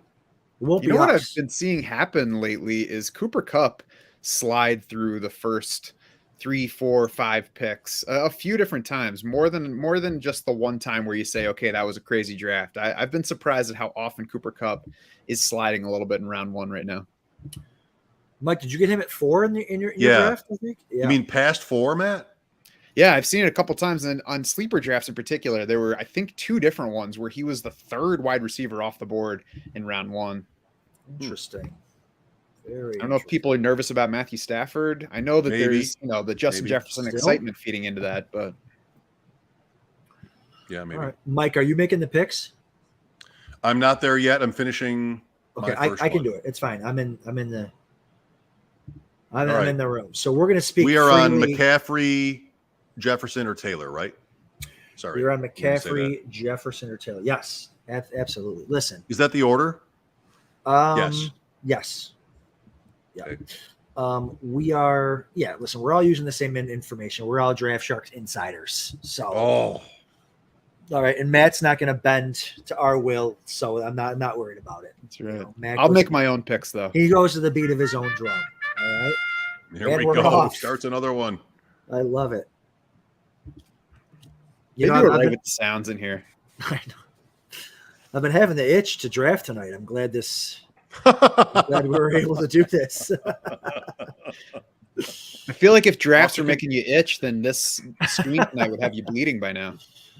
Oh, Off to my Kentucky goodness. in the morning. Off to Kentucky. Oh, I still got a pack. Oh my god. Oh, so Jonathan Taylor went. Okay. Let McCaffrey fall to the 103 one time. Let's go. One time. I wouldn't be crazy. I think that McCaffrey makes it to 3 some of these times. I certainly am not not in as many of these draft rooms as you guys, though. It's true. It happens. true. It's I- happening I- less often. Oh, yeah. All right. Jeff. J Jeff. Yep. Yep. All right, J Jeff. It is. Let's get this party Let's get this party started. J Jeff. Matt's happy. Matt's thinking maybe there's more mistakes to be made. He gets Cup at 106. I'm surprised that in multiple sites now, Jefferson has climbed ahead of Cooper Kupp in ADP. I can, we've talked about it before. I can understand it here and there, just to mix exposures, but I'm surprised that the prevailing opinion up seems to be next. Jefferson ahead of Kupp now. Yeah, and usually it's McCaffrey over Taylor too now. So he's one away. Shh, Don't say anything. Ooh. Don't say anything. So that might have been maybe the mistake that Matt was looking for, but maybe he was in that Eckler. We'll see.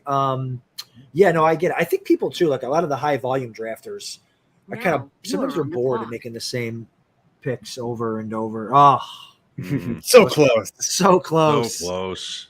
The 105. Dak Street Boy is loving life right now. All right, Matt. They're Here we back go. all right. I'm Was gonna Dak Street in an earlier draft? I don't know. Sorry, go ahead. go ahead Uh-oh. and make it boring and take Travis Kelce here because I don't think I've Okay. had him in a tight end premium draft yet. There you Okay. go. Okay. I like that. And you don't know if, Andrews or Pitts is going to make it back. So you want to make sure you at least get one of those elite ones. And I mean, he's got to get hurt to let me down from there, right? Absolutely. 100%. Adam, by the way, so my guy has not been picked yet in this draft either, and it's time to announce it. Oh, So I have to take either this player that I want as running back 6 or 7 even, or take a backup tight end in Mo Alley if he's available. you're talking about okay. Yeah, you're talking about the draft that you're still in. Gotcha. Yeah. Oh, he might have gone. He might have gone. Oh boy. Take a look. It's amazing. Like the first draft went in an hour and a half, maybe an hour and 35, and then your draft is over 2 hours now. Yeah, over 2 hours. I'm taking my guy because I said I would. If Be- he be- makes it to be a man 20. of integrity. Okay. Thank you. Thanks for that advice. This is pro stuff here. You guys are running 2 separate drafts now and Oh. talking on stream about it the whole time. It's incredible. There Man, are people out there who don't even want to talk through a single draft that they're involved in.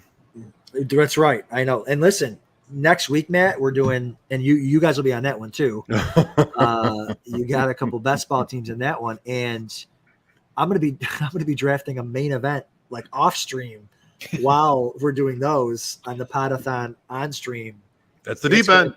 What a night. My God. You're going to have to bring an oxygen tank to that deep end. Oh my gosh. All right. So for the people listening, Jonathan Taylor, Christian McCaffrey, Justin Jefferson, Austin Eckler, Cooper Kupp, Travis Kelce, Jamar Chase, Najee Harris at the 108. Are the 11 o'clock drafts, like, do they get stupid, or is it just the West Coast people that are just like us? Not that we can't get stupid, but that's right. I think it could be a combination of both, but I think the West Coast people for sure, and then the East Coast people can't get stupid for sure. But maybe not on a Thursday night. There's definitely more room for an East Coast person to get stupid at this time of night. I can promise you. Although I've spent years staying up way too late, so I don't feel like there's something else I should be doing besides drafting a football team and talking about it right now.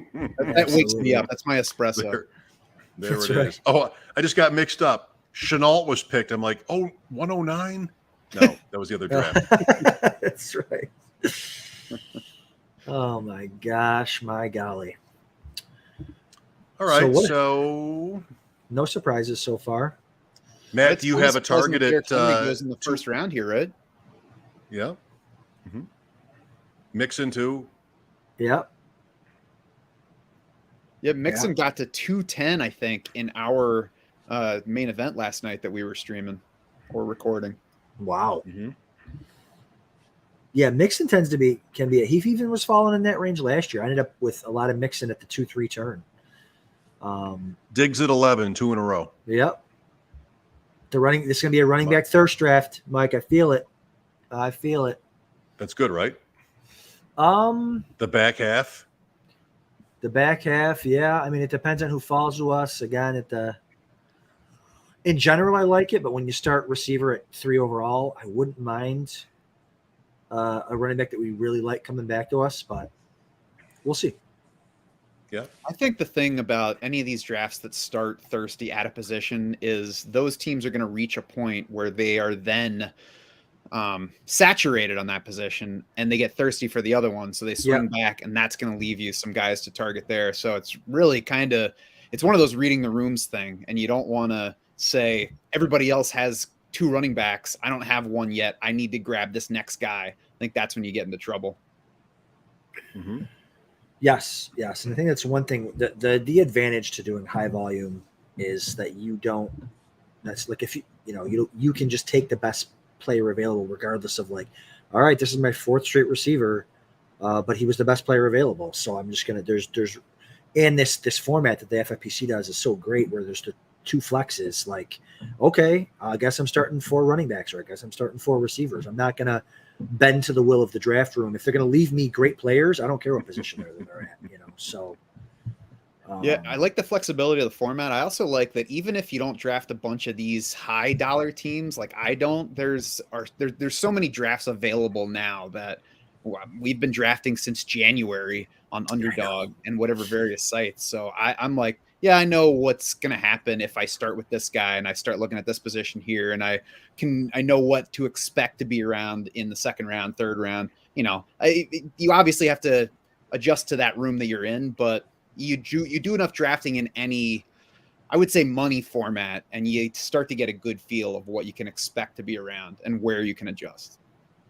I just realized that my double fist pump there looks like the Kristen Wiig character in the Lawrence Welk sketches, like this. Seriously, walks around like this.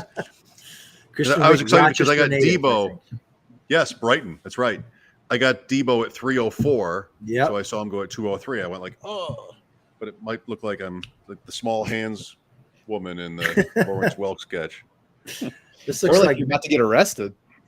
Yeah. Jabroni doing his best Matt Schauf impression from last night. Just flip-flopped. Flip him. Saquon Henry.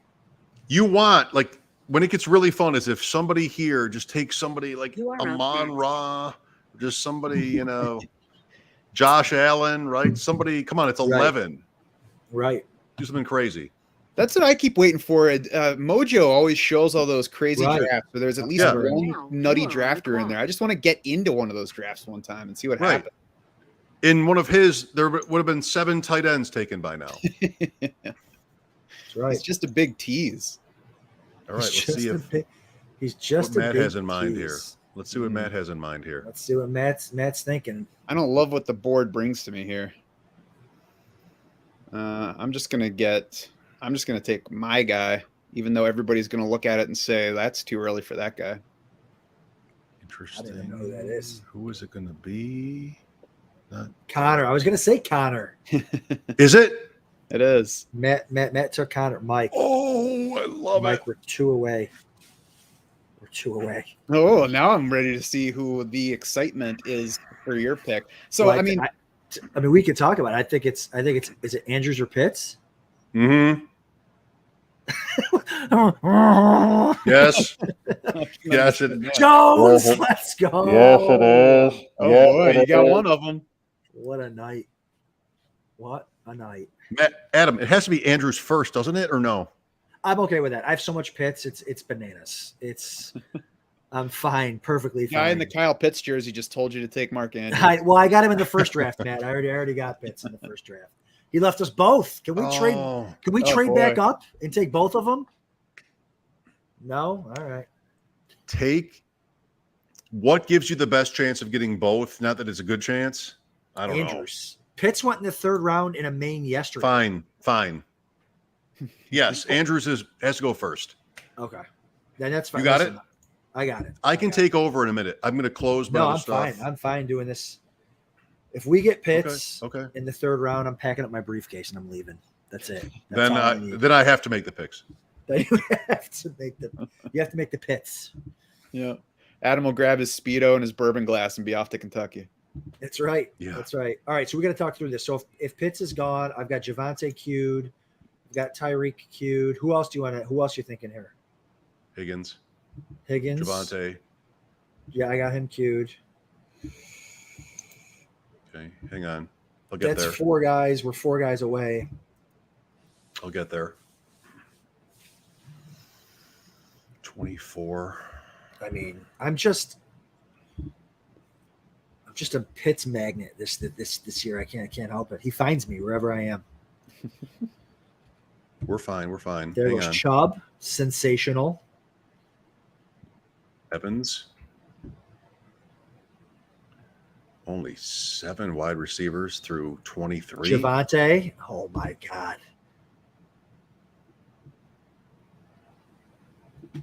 Tyreek, Evans. You can Pitts, feel the excitement. right? Oh, You went? he went. Fine. We're fine. Tyreek or T or somebody else. We up? We're on deck. Next. Now we are up. There goes Tyreek. So it's T Evans, Higgins, Evans, Pittman, Those would be.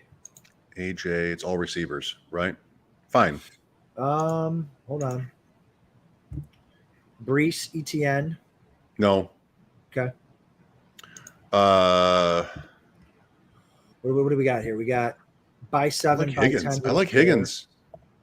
Higgins or Dude. Pittman? Let's skip Evans. Okay, we have a bye in week 10. I don't know if you care about that. Does that matter to you? Does that matter? Higgins is a bye week 10. That would give us Andrews bye week 10, but it doesn't. I don't care. I just didn't know if you care. I don't care. Higgins or Higgins? Higgins, let's do it. I like it. I like it a Higgins would have lot. been my pick if he Wow. got past you guys in the next 2. Yeah. Yeah. Not that I was anticipating it. Oh, I thought it was just going to be a night for the ages with an Andrews, with a Jefferson Andrews pit Pitts. start. Oh my God. You can't get selfish all the time, you know. Yes, you can. 2 in a row that picked Fournette and then Evans. Fournette and then Evans. Yeah. Fine, Matt. Fine. Fournette Evans. Is that all right, Matt? I'm sorry. Yeah. I mean, yeah, did they just go here in the 3rd? I was sorry. I was looking at my picks. No, my, you should. Fournette and Sorry. Evans went My to the fault, my same fault. went to the same team. yeah. Oh, yeah. I mean, I would not take the $2 to the same team, honestly. No. Catching up on what you're saying. No. I think that's too early to stack players unless you're sure it's going to be a dynamite offense. And I don't know. Even then, it's just risky Bad to vibes. Bad much vibes. that early. Yeah. It's the kind of thing where I'm not avoiding it if those are clearly the You are on players, clock. but I don't think that those guys stand out away from everybody else around them to make that so. Okay. Is likely the reason why Andrews is falling? No. Is likely the reason? He went in the first half of shouldn't round be. 2 last night, I think. Yeah. Interesting. Oh, that was just good. Like Andrews going late like that. It's because teams want to build with running backs or whatever, not Yep. get stuck or start with 2. I think that's what happens. You know what? I might be going off the Draftsharks board here and taking Reported and blocked. I think 15 seconds left. I don't have him anywhere, and I'm just gonna go for AJ Brown here. I like Nice. that pick. Great pick. He's moving up my board, Matt. He's moving up my board.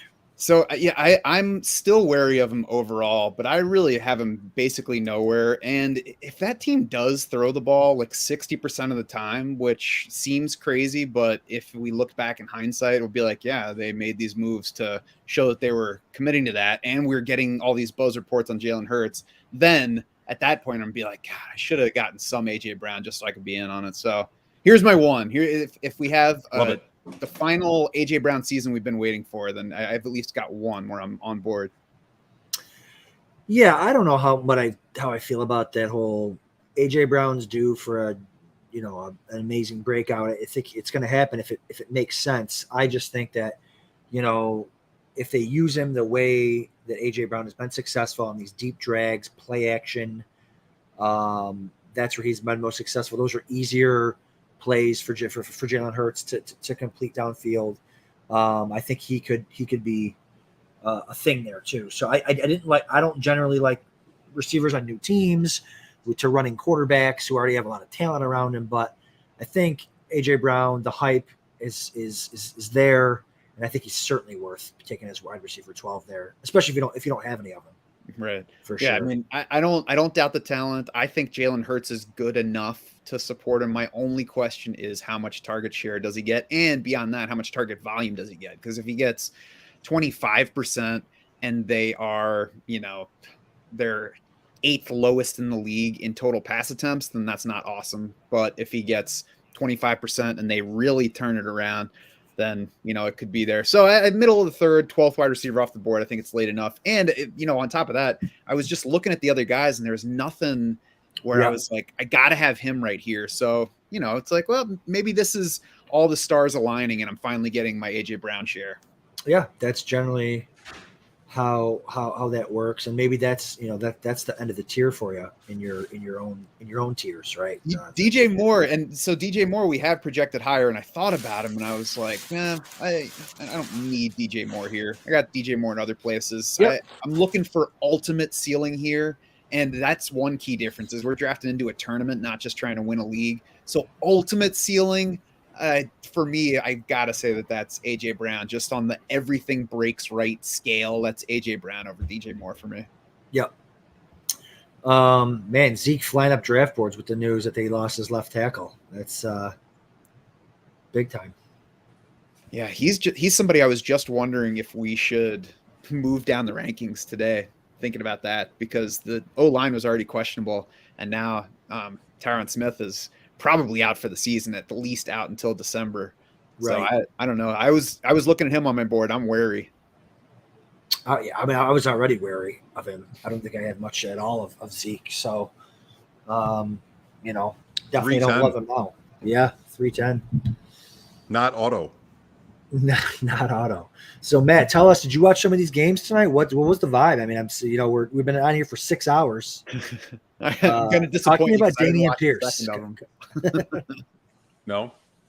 No, I haven't watched any tonight. I'll certainly catch up. Honestly, I get most of my preseason game recap from Jared, though. I just read through the article that he does on Draftsharks, and I'm not, that's not even me trying to pimp the thing on the site. I don't have time to go back and watch all these games. So I'm just like, all right, I know that Jared's still grinding it because he's got one kid and she's not that yet. So I'll wait and see what he has to say. Well, not only that, but he has to. Someone's got to at Draftsharks. Right. Somebody's got to. Yeah, I got to It's so tell good. you, It's quick. It's useful. It's Yes. good. Smart. that's all. That's all. I was camping the last week, and I read that. I waited for it. I was looking for it. Yep. On Sunday. Yep. So, And very good. in the write-ups too, he posts the videos to the touchdowns and all the big plays. So yeah, that's really. I got to tell you, I watch a lot less preseason football than I don't even barely watch it because it's just guys like Jared, Draftsharks, they put in the work. They'll give you the morsels that you need to know. And when you have a ton of stuff going on, like I'd rather be drafting like I am tonight than watching preseason football. So, but yeah, word on the street is so Matt. I don't know if you saw in the last draft, what brought it up was somebody auto picked Dameon Pierce in the 5th round. And then Gildz was like, "Oh yeah, Dameon Pierce looked incredible tonight, scored a touchdown." Right. And did I take him, Mike, in the first draft in like the 10th or something? So 7 or 8, maybe 7 or 8. 7 or 8, yeah, something like that. So I liked it. Yep. so yeah, that got me excited. And then I was just watching his highlight. He just looks so good. He looks so good. Yeah, I think round 5 is a bit early, but 7, 8 I think is fine for what he's got going on there. And beyond just looking good, he's obviously got opportunity there. We've wanted him to take over, and it certainly seems like that's the case right now. Yeah. Mm-hmm. All right, it's getting close to all of us here. Might start queuing. All right, let's see here. I'll throw some guys in the queue here, Michael. Really, it's pretty straight laced through 3 rounds. I mean, 17 running backs, 16 receivers, 3 tight ends is pretty much what you would normally get. Very close to that. Yeah, I got to say, guys, when I committed to this late draft, I was told that people get drunk in these. Hey, there's still time. know. There's still time. Well, Who's to say about Team 3? Right. Team 3, That's right. you can't be too sure.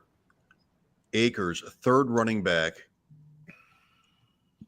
at Team 8. All right. Team 7 want to keep playing. So yeah, Gildz got him where in round 6? Akers.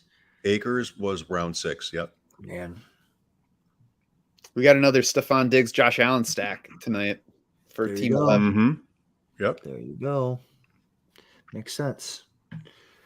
That's early for Chase Josh Lamb. Allen, but clearly they wanted that. Sorry, You know- Gildz went Chase What- Lamb last draft from the 6 or 5. If I started the way Team 11 did, Allen is fine. Like, it makes sense. But Carr, Herbert, there's so much Yes. more. You get one more piece Yeah. and then just wait on the quarterbacks for everybody else. I would like that more. But, Yeah. you could still, he or she could I still agree. crush that. I agree. McLaurin, 4 in a row. Okay. Did you see the queue, Mike? Sorry, they're in no particular order. I just threw them in Yes. there. Yes. Okay. Yes. Okay, so after Matt picks, we can shitty chat. Yeah. No. And I really did this for the whole turn, the whole 4-5 turn here. Yeah, I'm going to go ahead and change one thing. I mean, they're in no, like I said, they're in no particular order, so we 15 can. seconds left. So feel free to. Oh, Matt's taking it down to the wire. Yeah, that was a tough one. Waddle. Good. Good job. Did you? I wanted it to be. I don't know. Are we saying guys that are still on the board? Or are we trying not to do that? No, so late. We've been talking all night about it. So I wanted it to be Breece Hall, but the vibes on him are just not good right now with Michael Carter splitting that backfield. And I don't know. Middle of the 4th, I think is late enough for it to be okay. But I don't want okay here. I want ultimate ceiling, and the Jets don't give me ultimate ceiling. So now Mike and I are up here, and we don't have a running back, so I don't. So Are we up? No, we're up in 2 picks. I'm just saying, if Breece Hall is there, are we definitely at Breece Hall or no? I'll tell you in a minute. So I mean, it's tough otherwise Montgomery. besides Breece Hall because no running back right there is giving you great feelings. I don't think. Right. No, I agree. Hall to me, I've always been team Hall. Yeah. But again, I'm comfortable going receiver here too. There goes Cooks. So it's on us. Two choices. Take Hall and get it done, or dare teams 1 and 2 to take a third running back. Well, it's through 5. Breece Hall. The receiver thing is pretty flat. Yes. Yeah, I like. Yes. Yeah. Okay. Yeah. You got it? Yeah, I got it. Yeah. I mean, Hall as RB20. I mean, yes, please. And again, I would never have done that if we already had a running back. And there's a ton of receivers that I love at the turn. So right. I'm perfectly fine with that. Matt, I mean, we're on the same page there.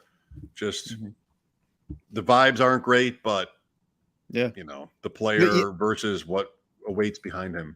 Yeah, and I mean, obviously, we don't want to bet on injury with a guy we're taking even this early, but a Michael Carter injury, I think Breece Hall takes over and is the feature back that we all expect him to be. And I think there's the chance that he becomes that even with Michael Carter healthy. Yes. If it were a better team, that would probably have been the last push I needed to take him right there. But it was one of those turns where I was like, this is what I don't like about this guy. This is what I don't love about this guy. Who do I take? I don't know. Yeah, I get it. Time's up, so that's right. So, probably should have been Deontay Johnson. Yeah, I don't know. I'm out on Johnson in this range. I just feel like there's too many options there. The quarterback isn't good enough. I mean, there are so many options there in Pittsburgh that give me Judy. Give me. Oh man, this team one's helping us. Team one is helping us. I mean, if the problem with Johnson is there are too many options in Pittsburgh, then Denver's not the solution to that. Well, at least they have a Hall of Fame quarterback. That's the thing. It's Trubisky. It's whatever that nonsense they're going to have a quarterback is. I don't think they can necessarily. All right, Mike. So we are on deck. What's your vibe here? Are these guys in order? Not necessarily. So to me, I mean, Juju's gone. He's usually my guy. Gabe. Here's by ADP 1. I got it. 1, 2. Put them in that order and then talk about it. Okay, so we are on the clock. He went Metcalf. So Gabe Davis, Marquise Brown, Judy, Bateman, Godwin, Amon-Ra. I'm out. Davis. It's Davis, right? Gabe 51 versus 41, or no? What does that mean? ADP is 41. Yeah, I mean, Mojo. Yeah, I mean, I like Amon-Ra. I love, but Davis is the best deal, and we're doing well. We like our overall our future here. So yes, Davis. Yeah, I got it. Let me do it. Love it. Take it. Feels good. Feels good to do it. I like that. Okay. Man, I could have got 2 shares of Gabe Davis tonight. I cannot believe it. He's not Gabriel anymore. He's not? It's too close to the season. Nobody has time to say the whole name. And this is changed on here. They changed it on here. His official name is Gabe. Interesting. By the way, I took he was here in Rochester for a little camp, and I took my son, and he was a super nice guy. Hung out with the kids, ran some routes, loved it. Wide receiver 24 is, I think, the perfect spot for Gabe Davis. That's where I think he belongs. Wide receiver 24. I took him earlier. I took him in my draft 6 hours ago as the wide receiver 19, I think. So I'm certainly happy to have him here as the wide receiver 24. He does have that upside, man, in that offense to smash. So I like Matt's spot. Plus, a tight end went right in front of him, so he doesn't want that, I bet. So he's got good options here. And you know what you like, Mike? You like that correlation. You love that week 17 Higgins versus Gabe Davis correlation. I do so much. Yes, I do. So good. I love the correlation between Minnesota's purple and Baltimore's purple. They clashed. They played each other last year. It's the worst when Denver and Cincinnati play, or Kansas City and Arizona. That's week 1. Minnesota, Baltimore. The purples are a little off. The reds, the oranges. It's bad. It's bad. You can't have that. No. You want the Raiders against the Chiefs every week. Silver and black, cherry red with the yellow, perfect every time. One example. Yeah. Man. Miami and the Jets. The Merino Miami uniform against the Jets, the worst. And the field is a third clash. You have the jet green, the field green, and the dolphin green. You can't even watch it. They played a couple of great games. The fake spike, the Ken O'Brien, 51-45. You can't even watch those games because the it's like just green. How about the Bills Thursday nighter against the Jets, where it was the colorblind game? The colorblind game. I did not even realize that. Like most of us watching it, oh, it's red versus green. Fine, whatever. Whoops. I was just trying to remember what game that was exactly. Bateman. There you go. So that's good, right? That's good. Yeah, I settled on receiver there. I didn't love the running back options, at least at this point. And it came down to Bateman or Jerry Jeudy for me, and I just think the ceiling's higher on Rashad Bateman. Absolutely. I mean, something we didn't think about too much, Mike. We could have gone Bateman and then tried to get Lamar coming back. Got a little wild, but love Gabe. Love Gabe. I love all these guys in here so much. Except I think never build it around the idea of the quarterback. Mm-hmm. All else equal, maybe there's like McLaurin versus not Deontay, not DJ Moore. Bad example. Judy. Like maybe you can sort of set up for the quarterback, but I don't know. I don't want to build it around the idea of one, the hope for one. Yeah. I think you can use it as a tiebreaker, but I wouldn't take AJ Brown in round 3 saying I'm gonna do this with Jalen Hurts later. Mm-hmm. Right. That be the reason. Yeah. I tried that the last draft. I drafted Goddard thinking Hurts. Hurts went, Mahomes went, so I picked Murray, which didn't feel great with no match for Murray, but anyway, did it. Oh, I definitely don't think you need a match for Murray. I think he's wonderful all by himself. It's interesting here that the team that took Keenan Allen in round 3 and started with 4 wideouts took J.K. Dobbins in round 5 instead of Justin Herbert as the third quarterback, and then Herbert went off the board right before the Mike Williams team. Although that Mike Williams team is the one with Josh Allen already on it, so right, just an interesting spot for Herbert to go. Mm-hmm. Yeah, 5'10". Good point, man. Judy Mahomes 4'12".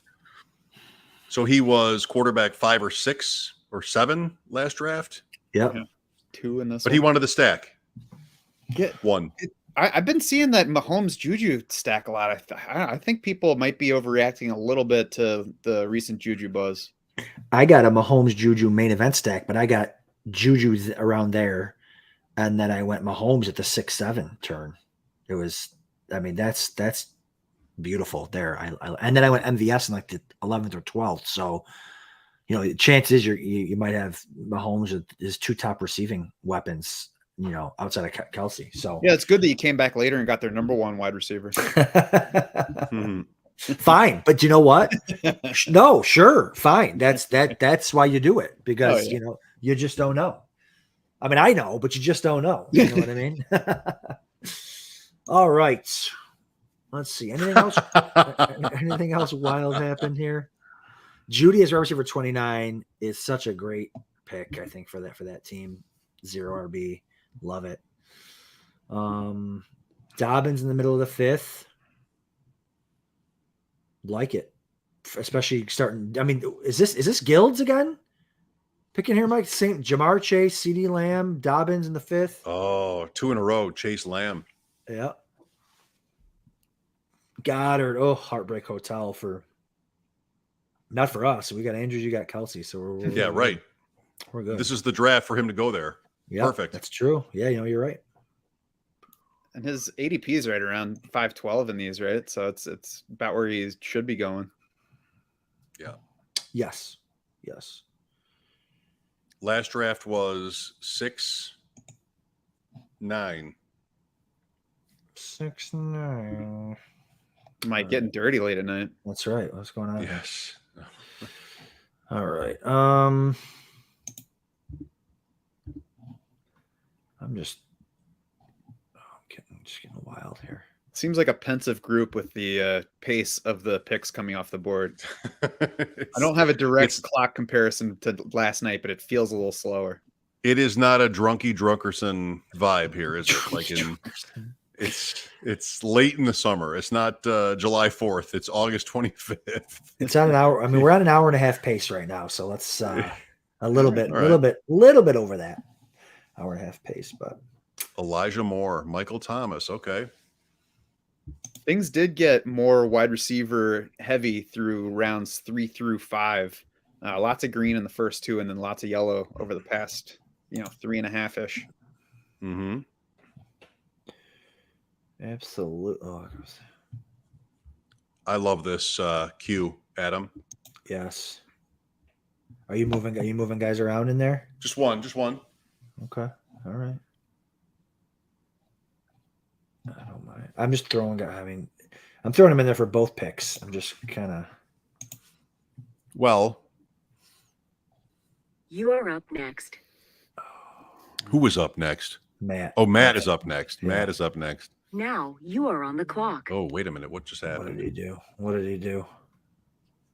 Dylan, and then it's Hawkinson. going to be a quarter. Hawkinson. Okay.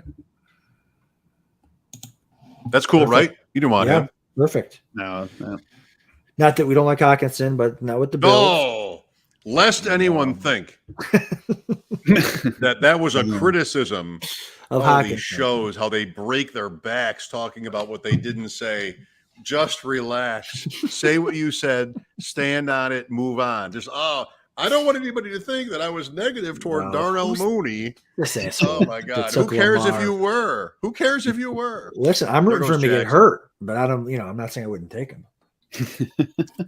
Matt Mike- takes the Bateman Jackson stack. Mike, Damian So, Pierce. Are we thinking Damian Pierce at this? We're not up yet, 6-7? right?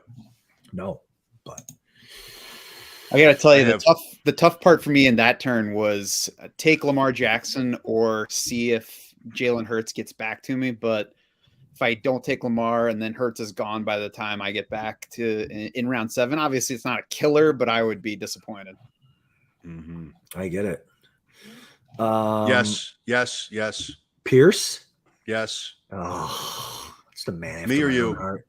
You. Got it. Just feels so good. No, we might have gotten him in the 7th. And this is as high. I was going to say it's probably as high as he's gone, but it's not. No, he went 5. That's right. He went 5 2 hours ago. Not the highest I he's gone love it. tonight. That's That's right. That's right. All right. That was fun.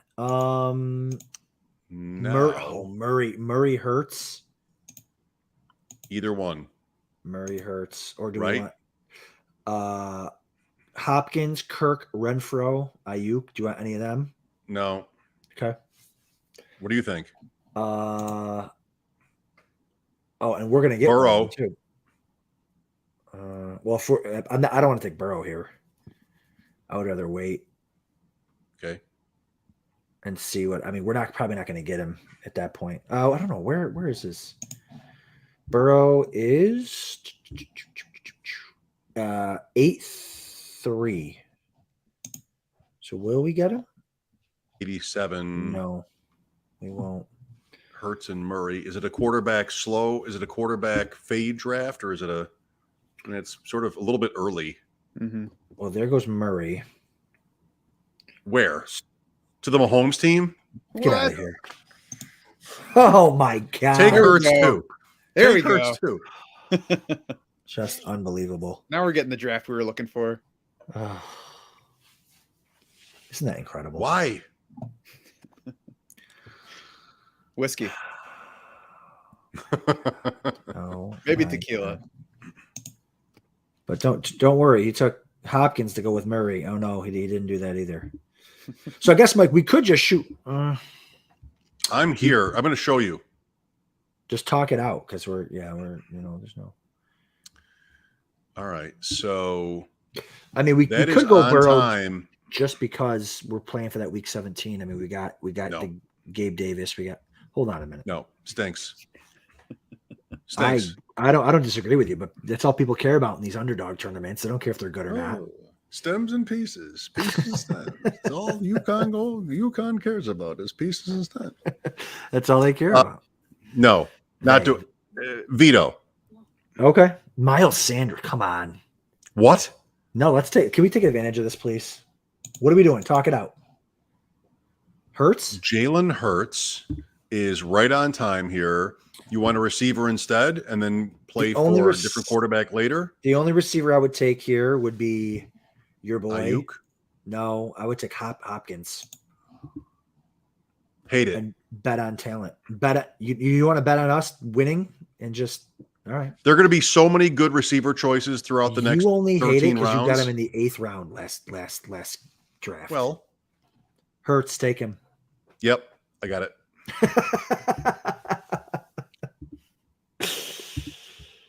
Oh my gosh. Thank you for not letting him be on the board when it got back to my pick. Right.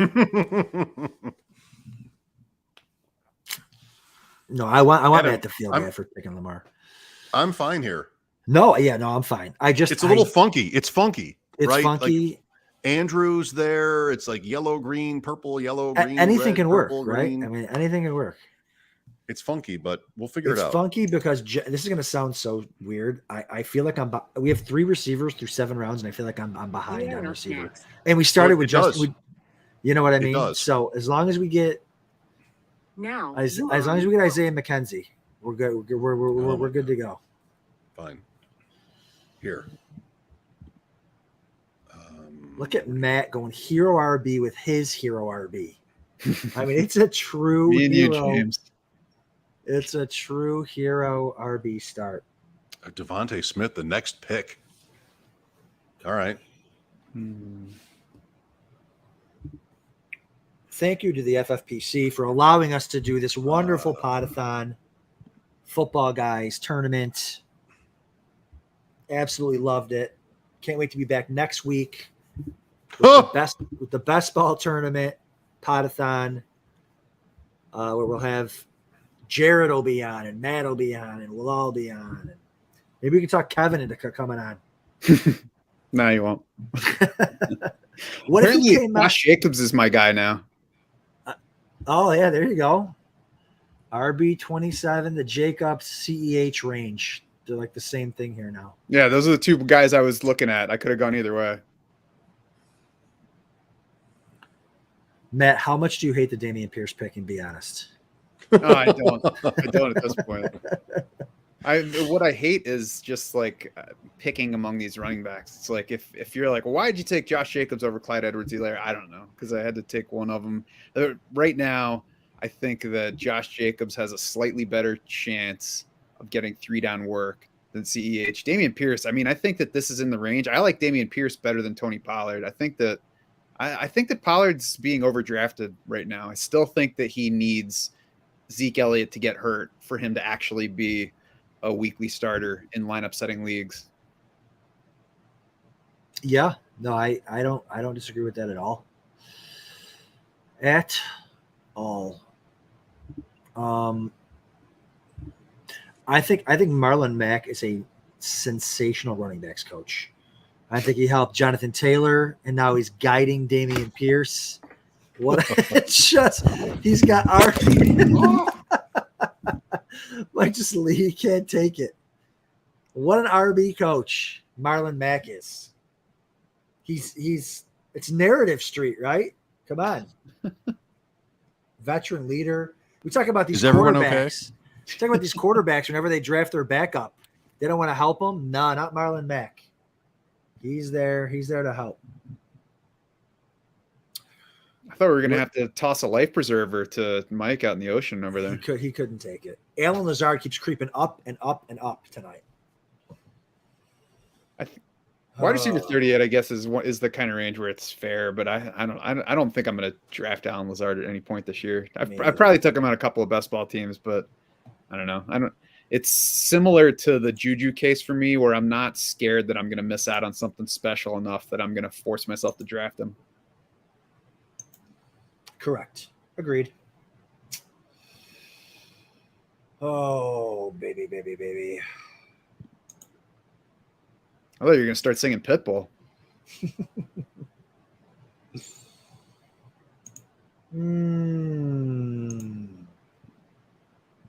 Wow.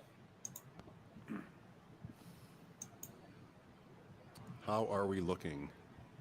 Looking good, Mike. Looking real good. It's a funky little build right there. Yeah. No two of the same position in a row. Team 3. It's the Jenga build. Jenga. Same with Team 5. Alternating.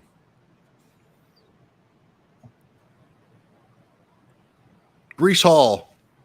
I mean, Matt, what are you doing with the Carter buzz lately? Do you care about it? I mean, you're seeing what's happening in drafts, but you feel like maybe Carter is value now, or Hall is a fade. You were a big Brees Hall guy, I think. I was, because I didn't think that we would get to this point and have them being deployed the way that they are. But I'm willing to. I don't know. I'm willing to say that it's possible I was underrating Michael Carter. So, we'll see once it gets into the season. If it's week 3 and Michael Carter has ceded that work to Brees Hall, I'm going to be angry at myself for not just sticking with it. But, if the team gets to this point and they're like, we're going to put Michael Carter on the field first and they're going to be splitting work. Again, if it were a stronger offense, I'd be like, I'm just going to go ahead and bet on Brees Hall. And if I have to be patient, that's okay. But it's not an offense I expect to do a whole lot. So altogether, it's just enough to push him behind somebody else that I'm looking at there right now. Hope I don't regret it. Mm-hmm. Their first 4 games are AFC North opponents, 4 in a row. Wow. Didn't know that. Good defenses. Baltimore's first 4 are AFC East. Yeah. Good to know. Back to you in the studio. That's right. No, I get it with Brees Hall. I just think he's really good. They took him as the first RB. And I just can't imagine. It's going to be annoying if Carter starts off at a timeshare or even gets the first touch week 1. But I think over the course of the year, Brees Hall is going to be the man. And, counting on Carter in his smallish frame to not last. And Brees Hall, they'll eventually get his shot at some point in the season and then just take off. There you go. I hope so. I can't argue against him. I'm not opposed to him. It's just when I'm picking my team, it's just enough to make me uncomfortable. And I agree. Like Brees Hall was a target in the late 3rd for me for a long time. And now it's like, okay, late 4th, whatever. There goes our whole queue, Mike, by the way. Fine. We're fine. Gone.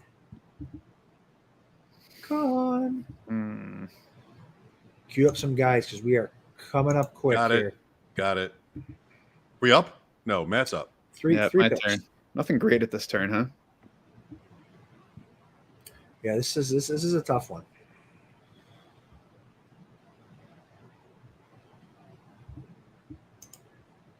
We'll go boring, but buying into the offense. Would have taken Cordero Patterson if he got here. Yeah. But, as it is, I'll just kind of settle. And not that Cordero Patterson is a reach for the stars pick, but I don't know, reception upside for him. Sure. Absolutely. All right. Adam? Yes. Okay. Top 2 are both. I'm fine with top 2. Yeah. In the I like. Then 3 is the best ADP. Okay. 4 might even be better. So we're looking at. We can talk about it because don't say both. Don't say both. Okay, I Sorry. won't say anything then. No, it's fine. Yeah, I would go with number 2 because of all the other players that we have in the queue and their positions. Okay. Yep. Fine. Fine. So, but 1 is not coming back. Okay. Let me see why.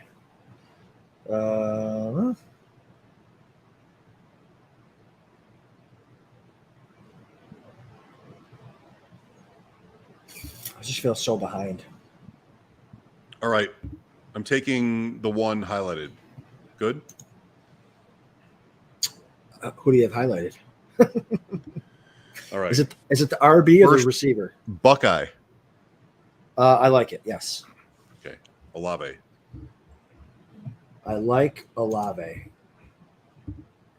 I like trying to decipher your codes. I know. It's great. Great. Because the guy I had highlighted was not Olave. So the guy that I saw highlighted. I would love that other guy to come back to us for sure. Me too. It'd be big. You could whisper it in my ear. Guys are so sick. Guys are so sick. Oh my god. I'm gonna limp out of this room so they don't know who you're really talking about. That's right. Kaiser Sose, Northeast Louisiana State. Oh wow. Hingle McCringleberry. James Jesperson. Robert Woods. Man, oh man. Come on, Adam. Let's root for this. You hit a golf ball. Yes. Talk to it in the air, right? I'm talking to it. You hit the. Come on, ball. Sit I'm down. Fisk. Sit I'm down. Fisk Sit right down. now. Sit down. Get up. Get up. Fisk. Get up. Come on. Talk to it. Oh, Talk to it. Oh, it's over. James It's Cook. over. James Cook. The ball in the water.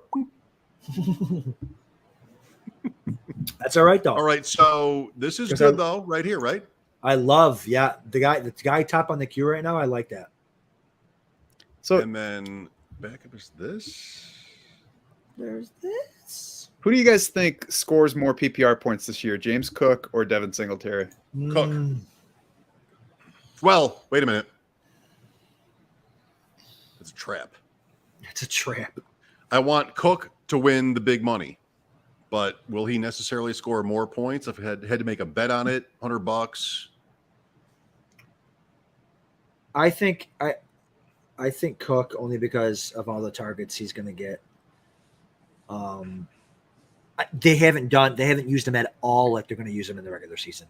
That's why there's no people are kind of like, he's kind of fading a little bit here or whatever. Oh, I like this. Pull the trigger, Go. Mike. Penny. Okay, done. Yep. Love Penny. it.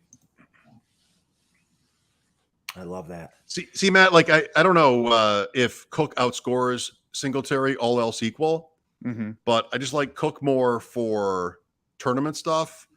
But Singletary is, fine. Right. That's the thing. He is not good at catching the ball. They have spent their entire lives here this offseason trying to find somebody else to catch the ball. Last in PFF receiving grade among all running backs, but first and second down. And if he can score from 11 yards out so that Allen doesn't take it in from 3, then you have something really big. I mean, it's a perfect offense. So I look at it like sort of the who scores more points question is a good question. But I want to sort of find the guy who has the higher ceiling. So for me, that would be Cook. Now you are on the clock. I think in hindsight, Rashad Penny was probably a better option there than Devin Singletary, because if he starts out the season healthy and Kenneth Walker is not, maybe he grabs the job. Maybe he stays the guy that he was late last year. And I'm going for another relative, my guy here, wide receiver. Not going to wait for him to get back to me this time. Marquez Valdez-Scantling. Oh, wow. So talk to me, man. I didn't know you were MVS guy. What's up? Talk to me. See, I hesitate to say my guy at this point because You just said it. Yeah, I know. And I hesitate to say it. but Relative. it's all about relative to value, because if Marquez Valdez-Scantling is 2 rounds earlier, I'm like, nah, I'm not interested. But when he's going after Sky Moore, which should not happen, I don't believe, and he's going 4 rounds after Juju Smith-Schuster, which should not happen, I'm saying I'm going to go ahead and take the guy that could be lead wide receiver in fantasy points in Kansas City. And if he's not in round 9, then, oh, well, I missed out on Tyler Lockett was somebody else that I was considering. And I've got Tyler Lockett elsewhere. And I'm certainly not betting on Seattle. So that makes MVS a my guy down there. Yeah, my thing, I love MVS paired up with like a Juju Mahomes thing, because again, you can get it all. There's gonna be weeks where, man, if they're in a shootout, you can start you can start them both. Do you want that many players on the same team though in a lineup like this? I mean, I get it for best ball where you don't have to figure out who to put in there, but do you really want 3 guys in your lineup from any team in the lineup setting league? I think so. I think it's the max, and I also think It's the build itself. If Juju misses and MVS hits, well then awesome, or vice versa. I don't think you're going to end up caring. It's going to end up working itself out. And so I think that's where I like that. Or you can just do what you did, make the play for MVS. My thing about MVS is he stunk with Aaron Rodgers. So like, is he going to stink, with Patrick Mahomes now still? So, but again, wide receiver 48, round 9. I am lower on Moore now than I was earlier. I was a bit high on Moore after they drafted him. He hasn't really popped yet in this preseason. Camp reports aren't, phenomenal. He hasn't he's kind of more like a gadget guy with them. He's not really running with the ones. So when they had their starters out there, it was MVS and Juju. So I definitely would take MVS over Sky Moore at this point. And that's why I hesitate to say my guy, because I'm not saying MVS is awesome, but I do think that he could, hit top 28 if he does lead the Chiefs in wide receiver points. I think he could challenge Juju in targets. Probably I would bet on him falling short of Juju, but I think it'll be closer than their draft positions are saying. Yes, absolutely. Juju is a guy that I'm super high on. He's a guy that's got there was a guy last year who got a major upgrade at quarterback who was going around the same range, who had a really good year prior to that.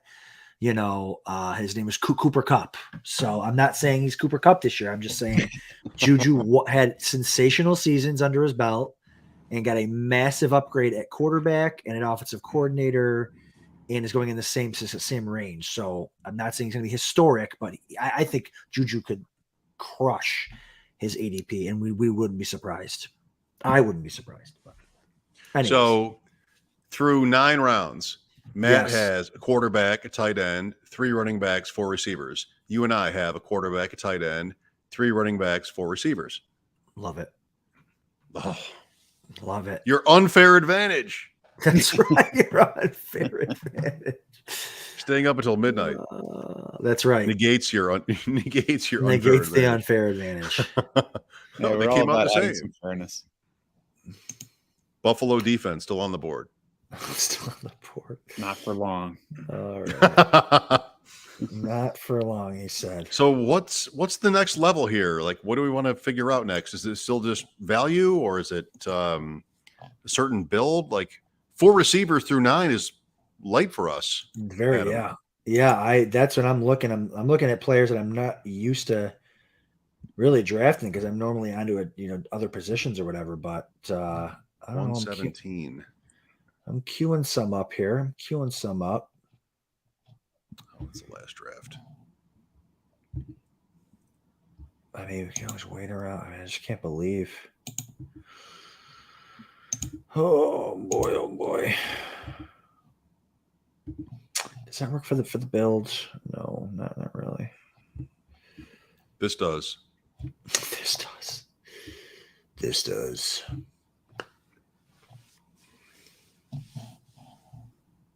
You are up next. Matt, what are you looking at? What are you thinking? What are you vibing over there? I mean, it could be running back, could be wide receiver. I'm looking at a pool of guys that probably need something to happen around them to propel them. But, that's the range of the draft we're in. Yes, it is. Mm-hmm. Oh, man. I'm feeling a little bit more needy at running back than I am at wide receiver. And I'm not as willing to play the in-season waivers because I'm not good at staying up on that during the season. So I like to try to fortify in my draft. Listen, that should play into your draft strategy. I get it. Yeah. I don't like doing it because I'm in 9 million leagues. That's why I don't like doing it. Yeah, it's the same issue, right? Just a lack of time trying to stay on top of that stuff. Now you are on the clock. Madison to Team 7, 10:06. Don't you wish it were 10:06 right now? I know. Not 11:57. So now what I'm looking at a running back is if I'm not willing to bet on some guys on teams, should I then make myself more willing to bet on other guys for those same teams? And I'm looking at several of them and trying to decide who to take a shot on. Two of them right at the top of my queue. Let's go with. This is exciting. We'll take Kenneth Gainwell. Gainwell, yes, our number one. He's at the top of our queue. What a jerk. That's me. I just want to make somebody mad. That makes my draft. And then goes Isaiah Pacheco right after that. Oh, my God. Oh, it's all falling apart. The queue being empty. The queue. All right, Mike, what are we thinking? Rashad White, Treylon Burks? Yes. I don't know. Is that yes to both? One. One. Okay. Sounded like both. Burks. I mean, all these Burks. Let's get White. Okay. That's really nice, Hold I on. think, isn't it? Hold on. White. Hold on a minute. Time out. White or Henderson? Like, do you like White over Henderson? They're the same. So. They're the same archetype. No. I think I do. Okay. Do it.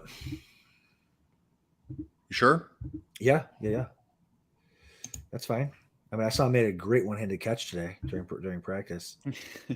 Oh, we're one of them now. All right. All right. So then do this. Get rid of him. Yeah, get rid of him. Yep. You got it. You already know. Or maybe even what round are we in? Or is it too early for this guy? Or Terrell Owens. This guy? I think not. We could go Terrell Owens. Okay, certainly okay with that. All right, Is he in the pool? Okay. I don't know. I just saw he ran a 4.5 40 at 48 years old or whatever he is. Yeah. He's in decent shape. He's not in the pool, by the way. I just checked. No. Okay.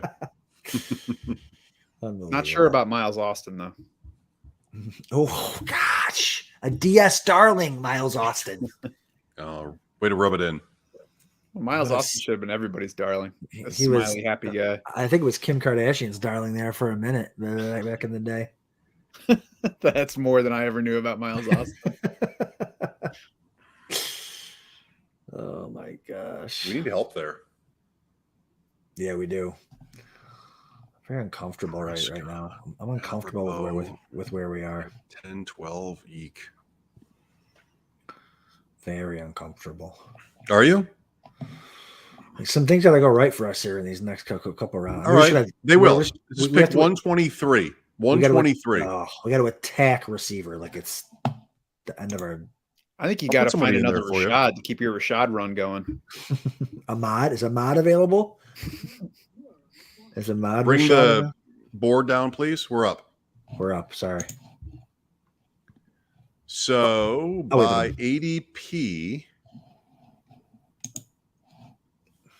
Oh boy, that's our list. I mean, here's number 2. Burks, Dotson, Gage, Palmer, Julio.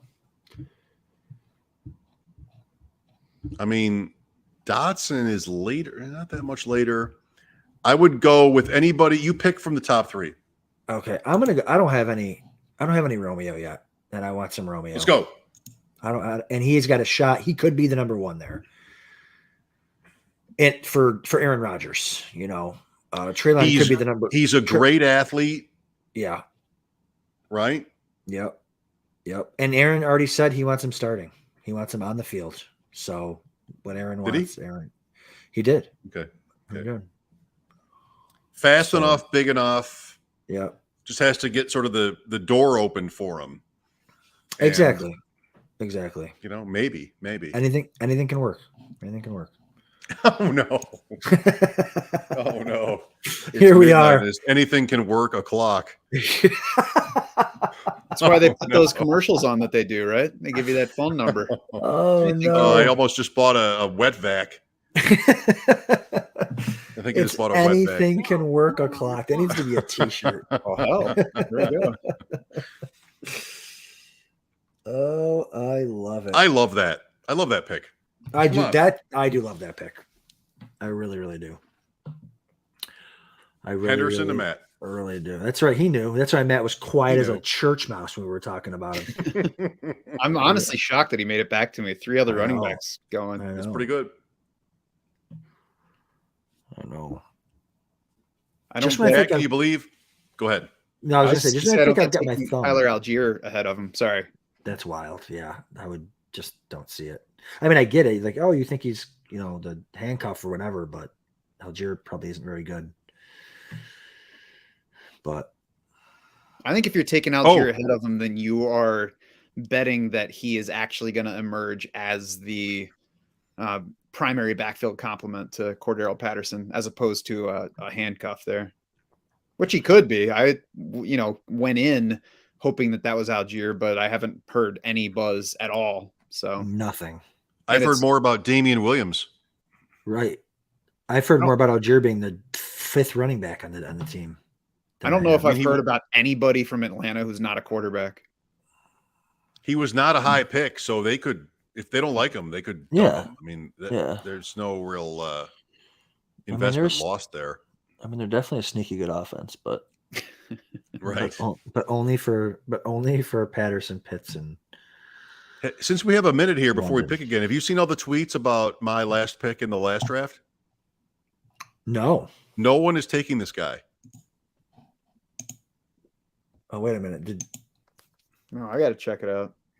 Jimmy Fallon just tweeted something about it. Shut up. Did I see? I just missed it. I got to look him up. Did Mojo just post something about the Draftathon? A different one.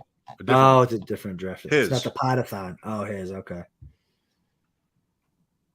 The talk is, who is, should I say the name? I probably shouldn't say it now. It's too late. Say it. It's fun. It's Lucy. Who is Jordan Mason? I don't even know who Jordan Mason is. Who is that? Should I know that? You look at the last draft. Oh my God. Do I have to Google? Matt, do you even know who Jordan Mason is? San Francisco running back.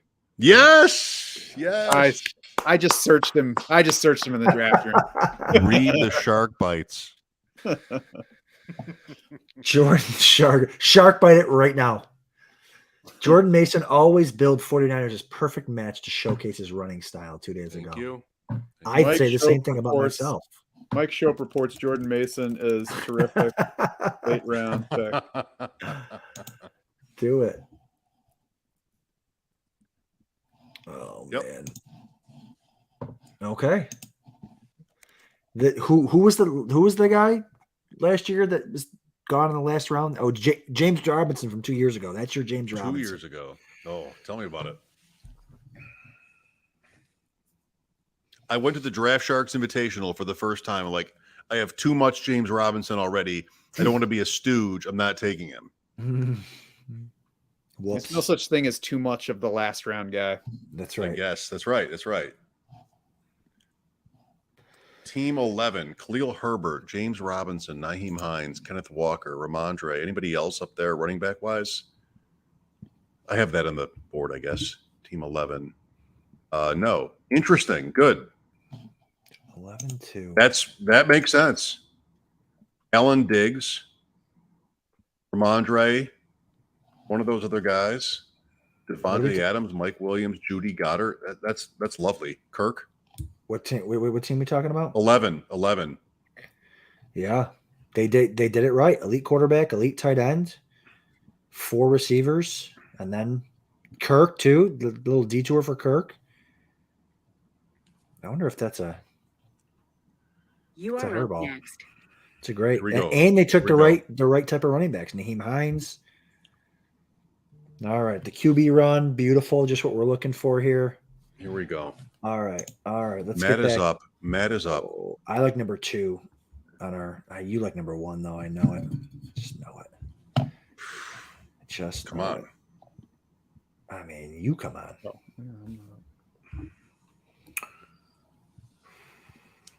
If you give me this pick, you can pick the rest of the picks. Oh my God! You can have this pick anyways. What's that? That's right. Check, please.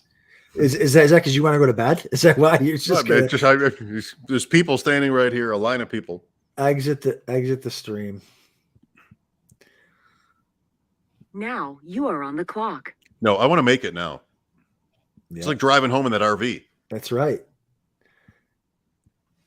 Evan Ingram, great pick, Matt. Is that you? I saw Evan Ingram go. I had to be you. Oh yeah, That's right. that was my least hesitation the entire draft ever. Everett. Okay.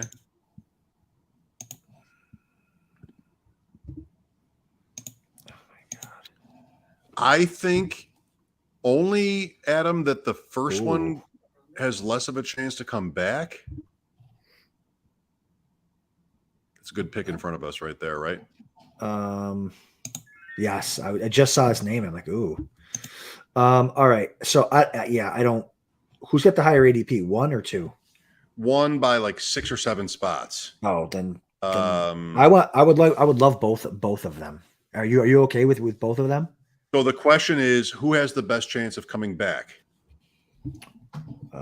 There's no stack. Yeah, there's no stack potential for those guys. I want to pick one. Do it. You sure? Oh yeah. Okay. Matt's on the edge of his seat. Can't take it anymore. Dotson. Third rookie in a row. Matt, talk me Receiver off a ledge with Jahan Dotson, please. Are you? Do you dislike him? I'm not. I mean, it's wide receiver 61, fine, but it's not a guy in my heavy in my portfolio. I would say that the argument for him is 2 years ago. Was it 2 years ago? Was it 3? I guess it was 3 years ago now.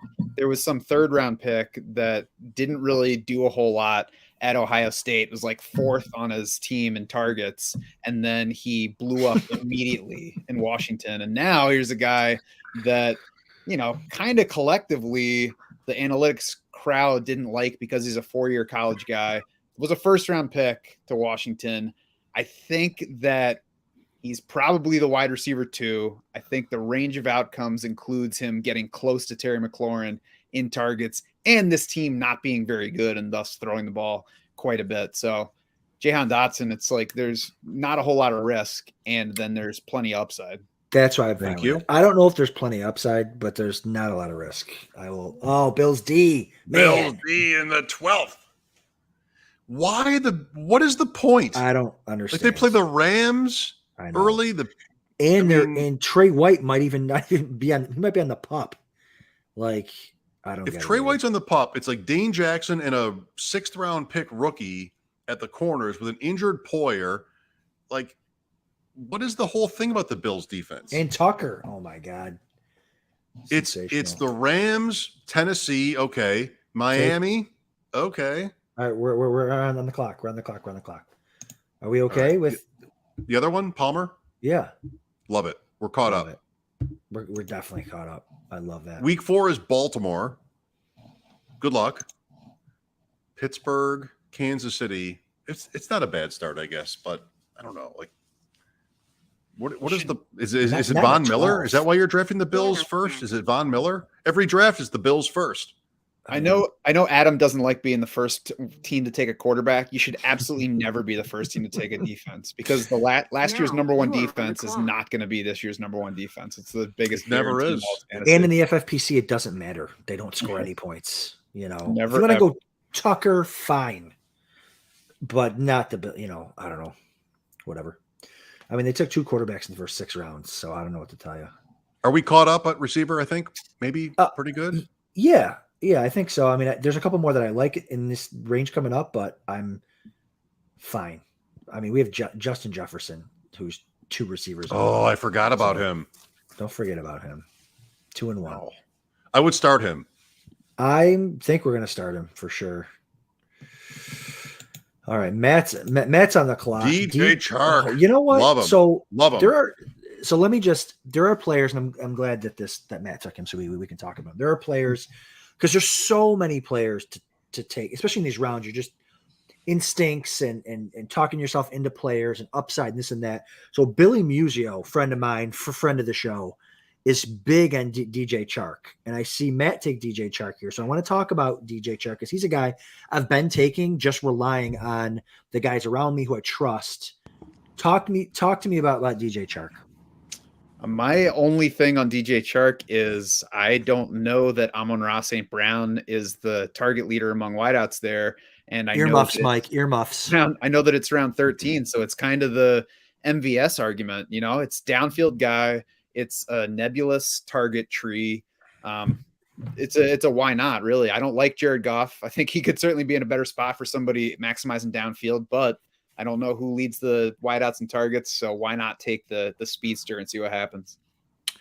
Yeah, here's the micro for me too is elite offensive line, right?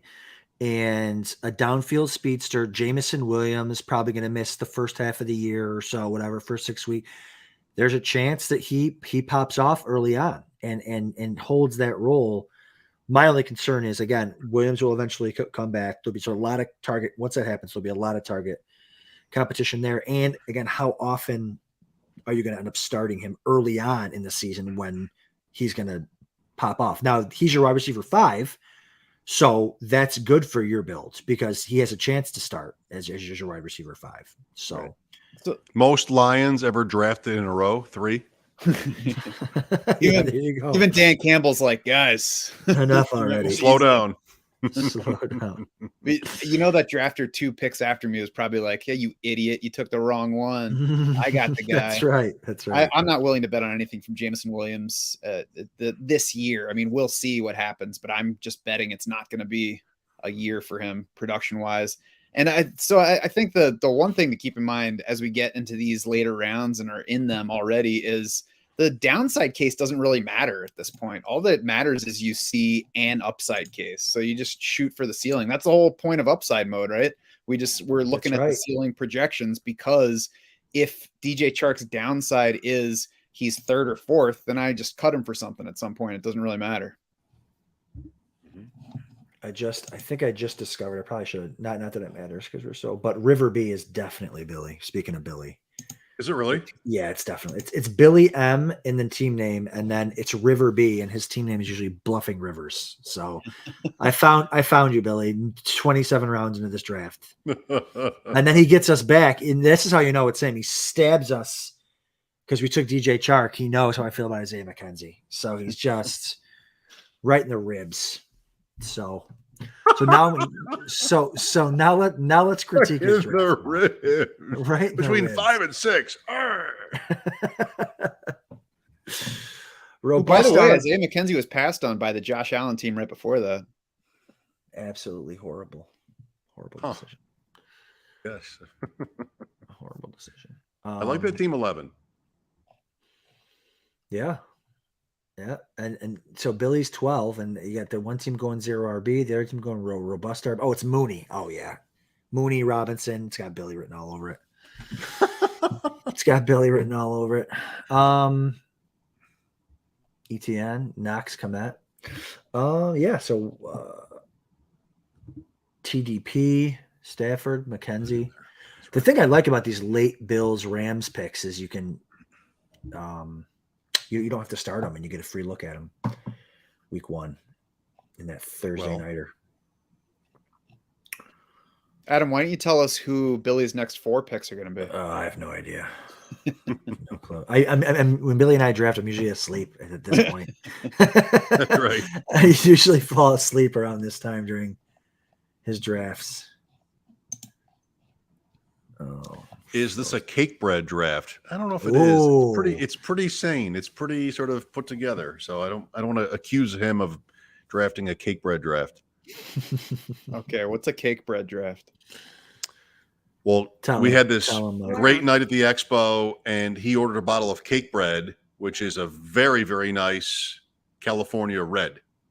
So if we talk about wine, I gave him a Two Sisters Niagara Cab. The best wine I think that they make anywhere within 8 hours of where I live. And so he enjoyed that. We had cake bread together, sort of a wine bond, maybe. Definitely. No, it was definitely. It wasn't a maybe. Definitely. All right, Mike, look at this queue that we're building. All right. For God's sakes. We are team 3. Who's our quarterback? I forgot. Oh, okay. Hurts. Okay. You can rearrange. I kind of like number 3 on the list, especially if you like him. I think you're on that team. No. Hang on. Oh, or hold on. I think I know. Oh, I just added another one. Paris Campbell. Oh, I did not add Paris Campbell.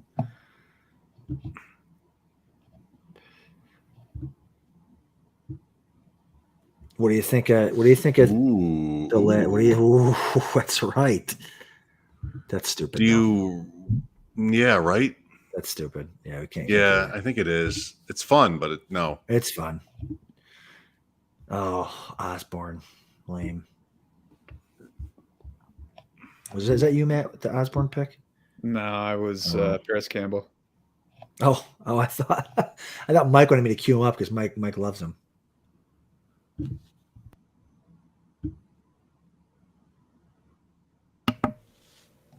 All right, I am. We're on the clock. I am one of those two. Top Really? two. They're different than what? No. Hold on. Yeah.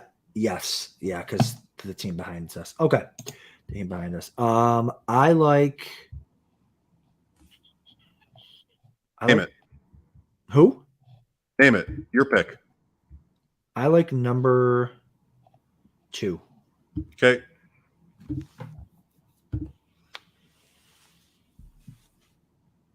Oh. Let me refresh. I didn't refresh the queue. Oh no. Oh no. Who did you want? Oh no. I thought 2 was KJ Hamler. I didn't even see Pierce in the queue. Fine. You know what? That's gonna be a great story. Early. It's gonna be a great story. Hamler's going way later. When Alec I like him goes, too, but go crazy. we have 8 now, Adam. We have 8. Okay, fine. I like number 3 in the queue now. Or do you not like that? The password is Hamler. That's right. Hamler. That's good stuff. Like, what about 1? I don't know. I feel like we need another one of number 3 there. No? At some point? Maybe? And this is the last guy that I really like drafting. All right, let me check ADP. Let me check. Oh my! Listen, we make the ADP. Oh, it's way early. Is it? I don't believe you. Let's see this.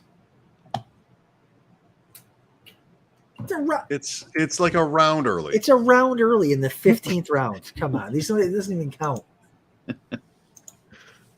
It's time for Tom Snyder his show to come on. So yeah. I love how antiquated that reference is. It's not even like the original Tom Snyder. It's the CBS Tom Snyder after Letterman. It's still too long ago for anybody to know what I'm talking about. And I don't even know what you're talking about. That's how long ago. The guy that does the pretzels. Pretzels? Sure. Yes, sure.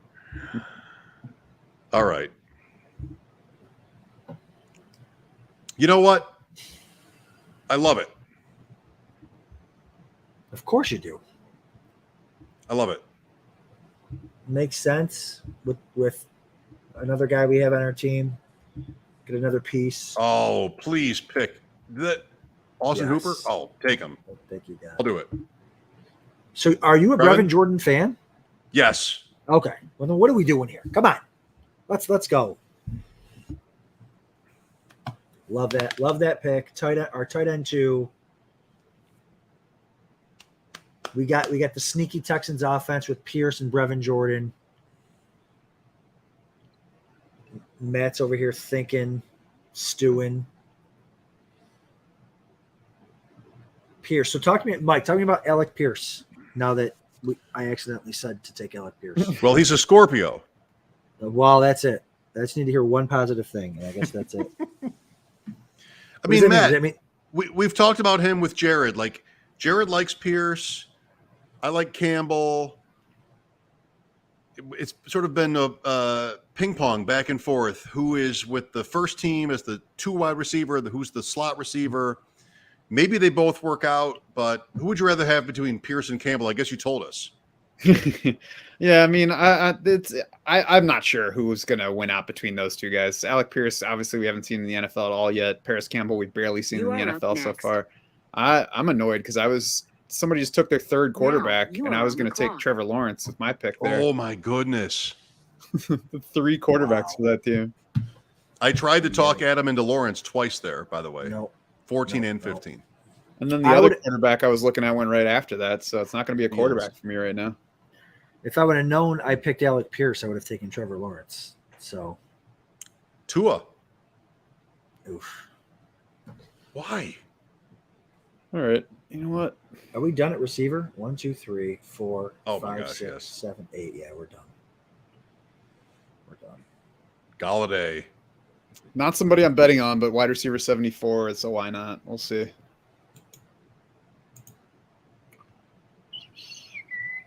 Matt, how Matt, long nice is- job yesterday. I'm sorry I wasn't there, by the way, in the morning. Thank you. Near death experience. Yeah, Well. I can't wait to hear about it. I'm sure you're gonna doctor it up. It's gonna sound amazing. Not amazing good, but just the I told the story's gonna story be- on the air on GR at like 4:10 today. Oh, I missed it. I'll go back and listen. Yeah. I can't believe we anyway, never mind. It was bad. But we're here. Yikes. Happy you're here. Yeah, we're glad you made it. Thank you. Thank you. Somebody said something also earlier, like in the show, like 10 minutes into this night about it. Like, glad that you're okay. Oh, that's nice. I don't know, remember who it was.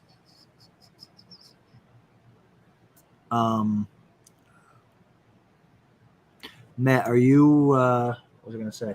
How long is this stream going to take to download? That's all I want to know. It's 6 hour.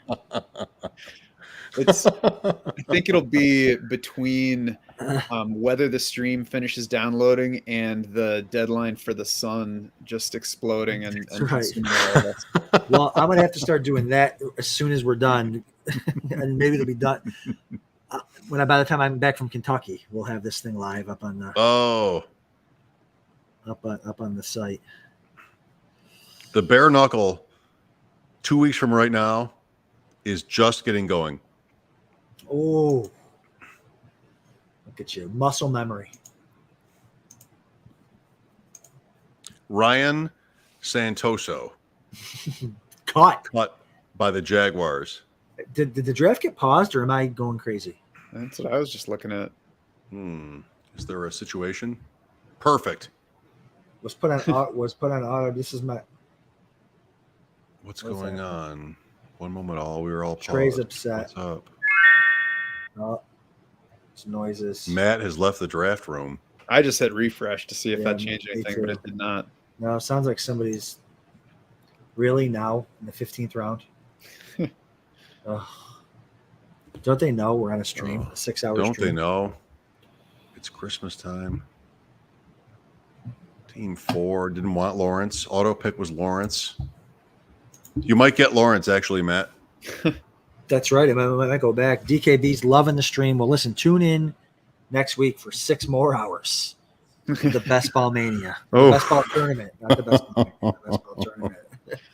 The Basketball FFPC. tournament. We'll see if this one finishes downloading before that one starts. That's right. This has been a lot of fun, though. I mean, talking about all these players, different builds, different picks, all the guests. Shout out to Gildz, to Leone, to Austin, to making time, to Matt, Louie, popping in. What a night. Hey, nice job by you. I would have used the bathroom like 4 times by now. Probably. I only used it once, and like MVP of the night is my kids, man. My boys put my daughter to bed. I mean, oh my God, what a bunch of wonderful kids. So nice. So here we go. The best. Who are you trying to draft? Oh, Well, at least now the third quarterback thing makes sense. well, listen. If we're going back, can we go back to Alec Pierce? If we're going to do this, let's go way back there. Come on. Jordan Mason. Just take him. I did. That's true. I did. The Blue Jays beat the Red Sox in 10 again. Again. Oh, It's over. sports are the best. Sports are the best. I can't stand you. An upstart team from Canada can beat the Red Sox over and over and the Yankees over and over. You got to love it. Upstart. Oh. What is happening? Come on here. Kevin, are you there? Oh, Wanted 49ers defense, not Vice Lawrence. Vice. What is Vice? Is he German? Dwayne McFarland just posted highlights on Twitter. Damian Pierce? Damian Pierce, and it's Barry Sanders. So, love to see it. Love to see it. This, San Francisco defense. That rise, I'm trying to remember. The rise reminds me of, like, maybe it's because it's another tech, but the year Arian Foster popped, he was a similar thing like this, right? He was he a rookie, Matt? And he was like number 2 on the team or something, and just looked so good in the preseason that they had to let him. I'm trying to remember. Was he before or after Dominic Davis Williams? Oh, I don't know. I don't know. But I feel like Lawrence is going back in. Okay. Wow. Didn't it just select him again? Or are we just undoing? The undoing. Got it. Thank you, God. Oh. I don't mind seeing Kenny Galladay disappear from my team.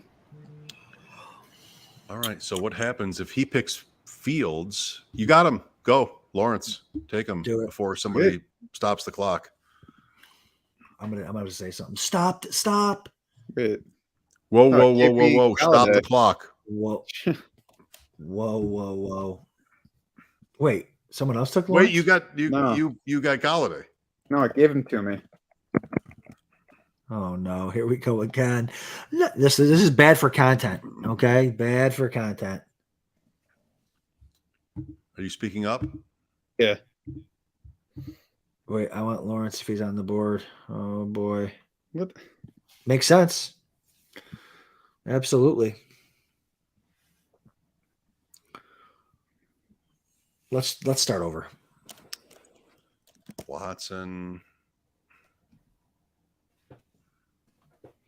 Oh, this is Jeopardy. So we're not going to go another. Hold on, we're not going to go another half hour, but the stream will only allow me to go for 6 hours. So thank goodness. Thank the stream. Want to thank Gildz, Austin, right. Louis, and the stream. The Gildz. What is stream it? Limits. Stream limits. Maybe I have time to purchase more stream time. Oh my gosh. Matt, what happened? One moment, all. Here we go again. I think he's fixing my pick because once it restarted, it just automatically gave. Yeah. I don't know about the guy before me, but it automatically gave me Galladay again. Yeah. Maybe the guy before you, the same thing. Oh no. Dak Street Boys. This can't be Balkman in here. Balkman's got to be in Kentucky with me tomorrow. There's no way this is Balkman. Is it Balky? It could be Bryce Masters. Usually it's Bryce or Brock Landers. It's Eric Balkman. Wow. Although Eric. he's much closer than I am, I think. Wisconsin. Trevor Lawrence to Schauf DS. Great. Galladay back in. Now, wow, the power. You were on the clock. You say that now. Oh, there's the trumpets. Finally. Oh my God. Oh my God. See, I thought that when you rolled it back, it just started. The next guy just made a pick, or next person. Sorry. Mm-hmm, yeah, mm-hmm. I agree with that. But we're all good now. I wouldn't have cried or punched anything because I didn't get a second quarterback there. But yeah, I would definitely rather have him than Galladay. Didn't take a second quarterback at all last night in my main draft. And with Lamar Jackson not having his bye until week 10, it's not imperative, but I do like Trevor Lawrence. Yes, we are high on Trevor Lawrence. Adam got mad at me last draft when I picked him. What did he do? I picked Lawrence. You hated it. Oh, I hated it. You sound like me now. Well, Mike was like earlier in the night. He's like, yeah, everyone knew what they were doing in that draft. Everyone only took one quarterback, and then he's begging to take a second quarterback. Wait a minute, I thought you only wanted one quarterback. You got to keep it, Fresh. keep everybody on their toes. Yeah. Okay. I like it. Evan McPherson, sure. Hooper, Jordan, Watson. I kind of like Watson in the 15th round. Are you really going to sit on Watson for 11 weeks? If I draft him in the 15th round, I am. I mean, but you don't want to. That's the worst, isn't it? In these, it's the worst. His first game is like the last week of the season. Yeah. In football, guys, like just.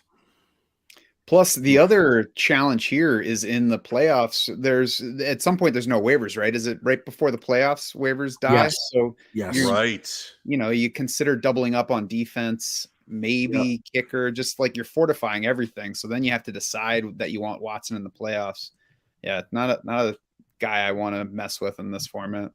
Well, you make maybe the waivers are open during the league playoffs, but not the sprint. Or just is it? They are not 12. They are open for league playoffs.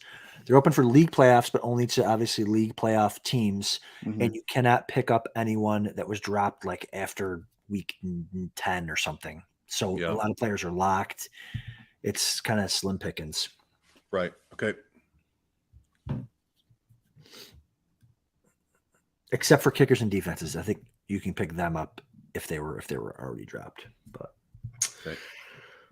All right, Hamler, great pick, Billy. Great pick, Bill. How dare you? I can't stand him. We are Hurts, Hall, Pierce, Penny, Rashad White, Jefferson, Higgins, Gabe Davis, Olave, Dobbs, Dotson, Palmer, Pierce, Andrews, Jordan. Boy, it's tough to read it like that. Like it's not a fun team reading it like that. Listen, David Parker disagrees. He likes Pierce as a good pick. Wait a minute. Who does? Is that Alec Pierce or is that Damian Pierce? David, you got to be more specific. Both Pierce. Okay. All right. Cornering the Pierce market. That's right. Where is David Parker? In the chat? Yes. Mm-hmm. Yeah, he just said Pierce is a good pick at that stage. I just don't know which love one it. Pierce. Yeah. Either way, it's a win. The one you hated is the one he's talking about. he's clapping back at you. Okay. All right. It is so late. So late. It's all been a blur. It's been wonderful though. All right, let's get. Yeah, it's fun. It's been good. Let's get. I 3 FBGs in a row. Come on. I'm drafting over Saturday and Sunday in Kentucky. I think I'm drafting 9 teams in 2 days. It's going to be so much fun. Yeah, that sounds amazing. Chad Schroeder will be down there. Scott will be down there. Jay Reed will be down there. Dave Gerzak will be down there. Eric Balkman. I'm forgetting a ton of people. I know that. Hillard. Everybody will be down there having some fun. Where was Hillard at the expo? You are up now. I forget. I texted him. He told me, and I don't know if I forget it or I'm not at liberty to say. One of the two. All right, we're coming up here. All right, let me scroll down this draft board here. All right, we actually get to pick again. Very, very nice. Do we have anybody in the queue? Do I have to refresh? I'm on it. Freaking Alec Pierce me again. Oh my goodness. Come on, right there. Like that. All right, so we're done at receiver. Pretty much. Kind of like that guy there.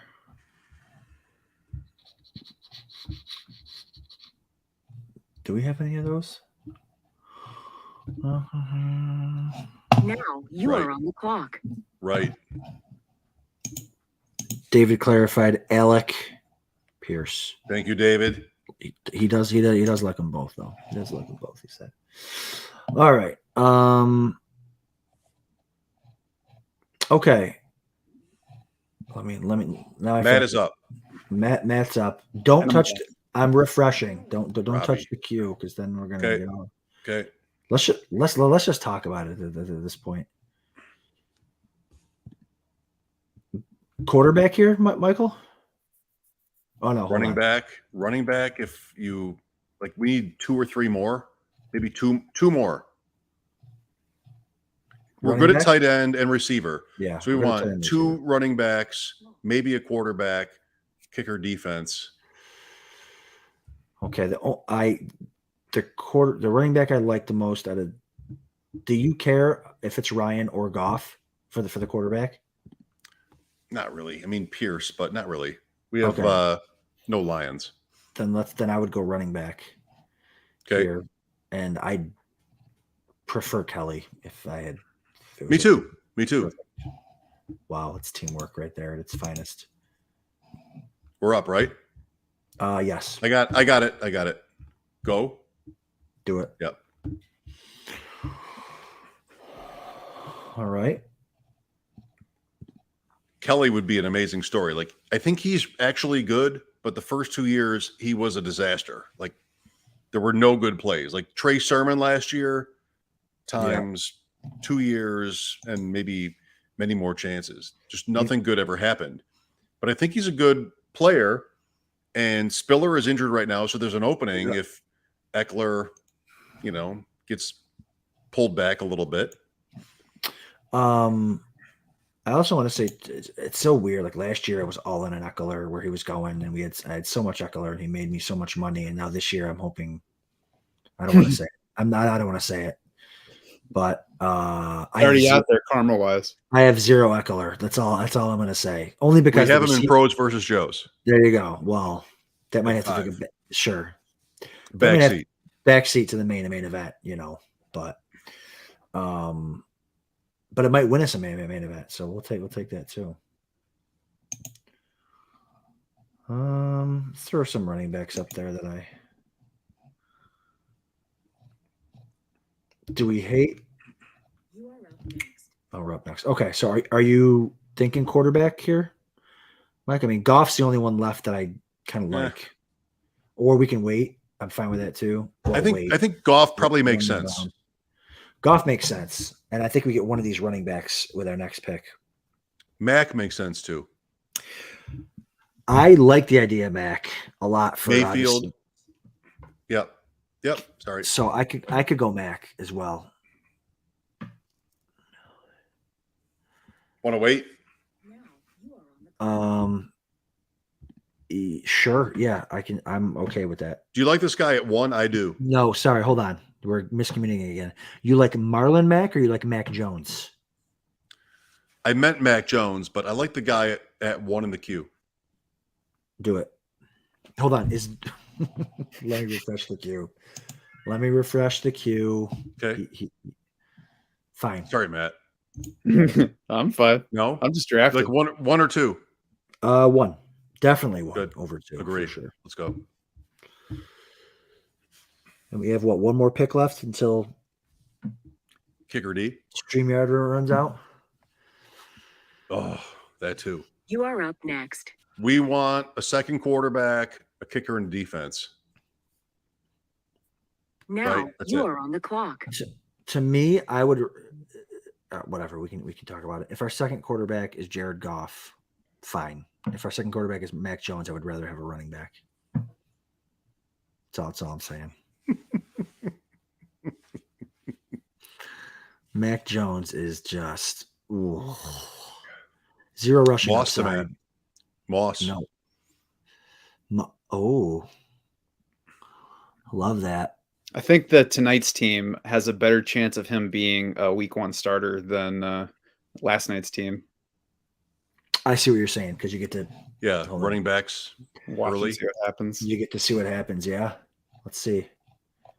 Yeah, for Singletary, sure. Henderson, Moss. Yeah. And credit once again on your show to Adam for pointing that out to me, because as I said last night, there's no other format that I play where you can watch what happens for any teams in week 1 and then decide whether to start them. So it's definitely a little boost to the Bills and Rams playing Thursday night of week 1 for this format. Absolutely. And then, the drafts after the Thursday night game is where it gets really wild. Those are fun. I wasn't even playing in it at that point, but the Kareem Hunt opener in New England, that's probably not going to be matched for the impact there, huh? So nice. That was so fun. He was going at the 101, 102 after that. Mm-hmm. Yep. Well, and he flew up there. You remember he was late, and then you had the injury to who? Who was it? Spencer Ware. Spencer Ware gets hurt like the week leading up to it. So he starts to go in the 3rd round. And then after that game, bang. 101. Do you guys know the movie Quiz Show? I haven't seen it, but I'm aware of it. I feel like I'm talking to the microphone like Herb Stempel or Charles Van Doren. Marty was the best picture in 1955. Sort of lean into the microphone and talk like this. Before my time. It was during your time. Might have been a little bit young to watch it. Deacon John Larkin. Deacon John Larkin. Don't know who that is. Look up Paul Revere. Paul Revere. William Dawes. Deacon John William Dawes. Very good. Come on. I know. 12:44 in the morning. That's right. I don't know 1984, but I know 1774, whatever that is. Deacon John Larkin. All right. Dallas defense. Very nice. Does Diggs stink at corner? All I see are highlights of him getting roasted. He got roasted last year. Matt would know. Matt's the IDP guy. He just woke up. Look at him. Yeah, he is overrated because he picked off 11 passes last year. He was either intercepting it or giving up a touchdown. That's right. Everybody thinks he's the best cornerback in the league now. Well, A, he plays in Dallas. It's so horrible to play in these big markets. And B, didn't he give up the most yards receiving? I believe so, yeah. Over 1,000 yards receiving? Yeah, I don't know the specifics that much, but he didn't play in coverage well, and it just masks it with the interceptions. And I believe he came in ahead of Justin Herbert on that NFL's top 100 list. Oh my gosh, just so broken. But it's the players, right? Don't the players do that voting? Yeah. I mean, it's a stupid list. I don't ever even bother reacting to it, but yeah, that was one where I looked at it and I was like, okay. You guys don't have to try that hard to prove that this is a stupid list. All right. Well, I remember the year that Peyton Manning missed, they had Manning as like 32 or something. People were like, wait a minute. He didn't even play. He didn't even play. How was he 32? I mean, he should have been an MVP because they were like, what, 0-16 without him? They're 1-15. He should have been the league MVP. If you had to do one more draft, could you? Next? Be tough. I could do it sitting here. If I went upstairs, like if I wasn't podcasting, I'd be outlook a light. Yeah. Outlook a light. Next week. Right. If you could do another 3-bagger of this FPC like tomorrow night, could you? Sure, of course. Of course. A lot of running backs here, Mike. A lot of running backs that are going to be here. Oh. And Return of the Mac? I just won't. I would rather not have a quarterback on our roster week 1 than have Mac Jones as our QB2. He was good, though. At what? What was he good at? Handing the ball off every play of a game and winning? Let me see. Let me look up his season. His rookie season. No. I missed that you guys took Dontrell Hilliard, by the way. I like that. Thanks. Because we were speaking in code. That's why.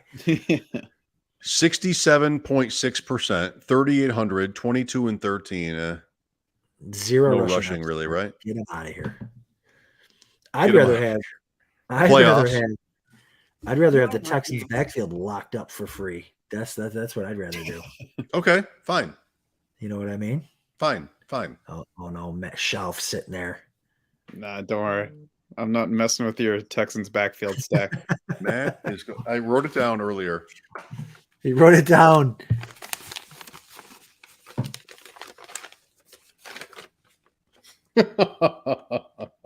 What did you write down? No, different tournament. Oh, okay.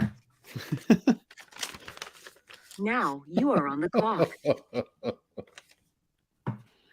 It's the best. Logan Thomas. Back at practice. Good value Right. if he is healthy.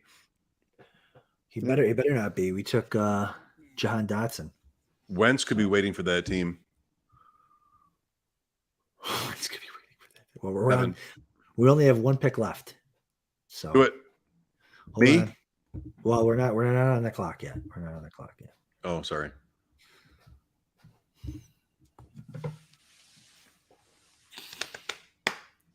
All I right. do have a defense here, but if you want it, it's 5 out of 6. I don't want it. I wanted to wait last night until round 19 for a defense, and then my defense that I wanted, which is Cleveland, got taken and before it got to my turn. So that's why I went in the 18th this time. Are you managing this team, Mike? Sure. Thank you. If I can have this pick. I knew you were going to say. I should have asked that after. All right. Defense, fine. As WrestleMania fell asleep naturally. Draft room's not paused, right? Oh, I do like that defense. By the way, I like that pick. That would Easy have been, pick. that's the defense that I usually take. That was my fallback last night when I didn't get Cleveland. Yeah, Baltimore. I like it. Jets, Dolphins, Patriots, Bills. First 4 games. Jets, Dolphins, Patriots, Bill. Love it. Don't like week 4, but first 3 we'll take. Yeah, I like their start. Cleveland's my top target because they're not going to be one of the first few defenses, and because their start is at Carolina versus the Jets versus the Steelers at Falcons. Oh, WrestleMania wants to stop the draft, of course. Oh, no. What? Here's us talking about Baltimore's defense. What? I can't do this anymore. You're kidding, right? He requested to stop the draft. No, I'm not kidding. I can't wait to see. One moment, we pause. What's up, Russell? Russell? Oh, my God. The Matt Gay auto pick. Come on. Oh, Oh, it's second kicker.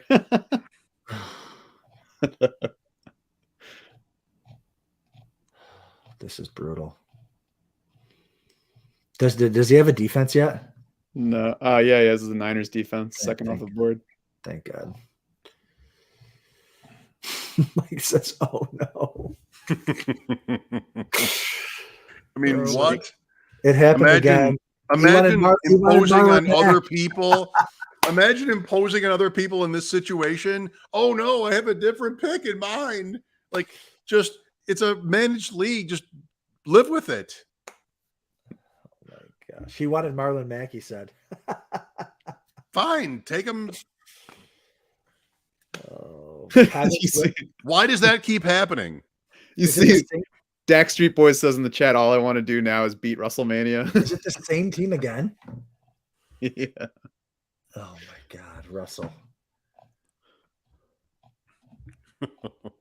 But guys, we're burying the lead here. Matt Gay is now a free man. That's right. Open to anybody. Whoa, Are we up whoa. again? Well, I would pass it. We should be like, whoa. We wanted Matt Gay. Oh my God. But for real though, how does that work? We're live streaming. We say we're going to take Marlon Mack. He stops the draft and goes, hold on a minute. I want how does that work? Okay, yeah, no problem. We'll go ahead and give it to you. Wow. Oh boy. That's so sick. That's so sick. All right. I don't care who we take. Goff, fine, great. anything but Mac Jones. And we have like five minutes left on this stream. So let's make this pick. And I think we can probably call it a night.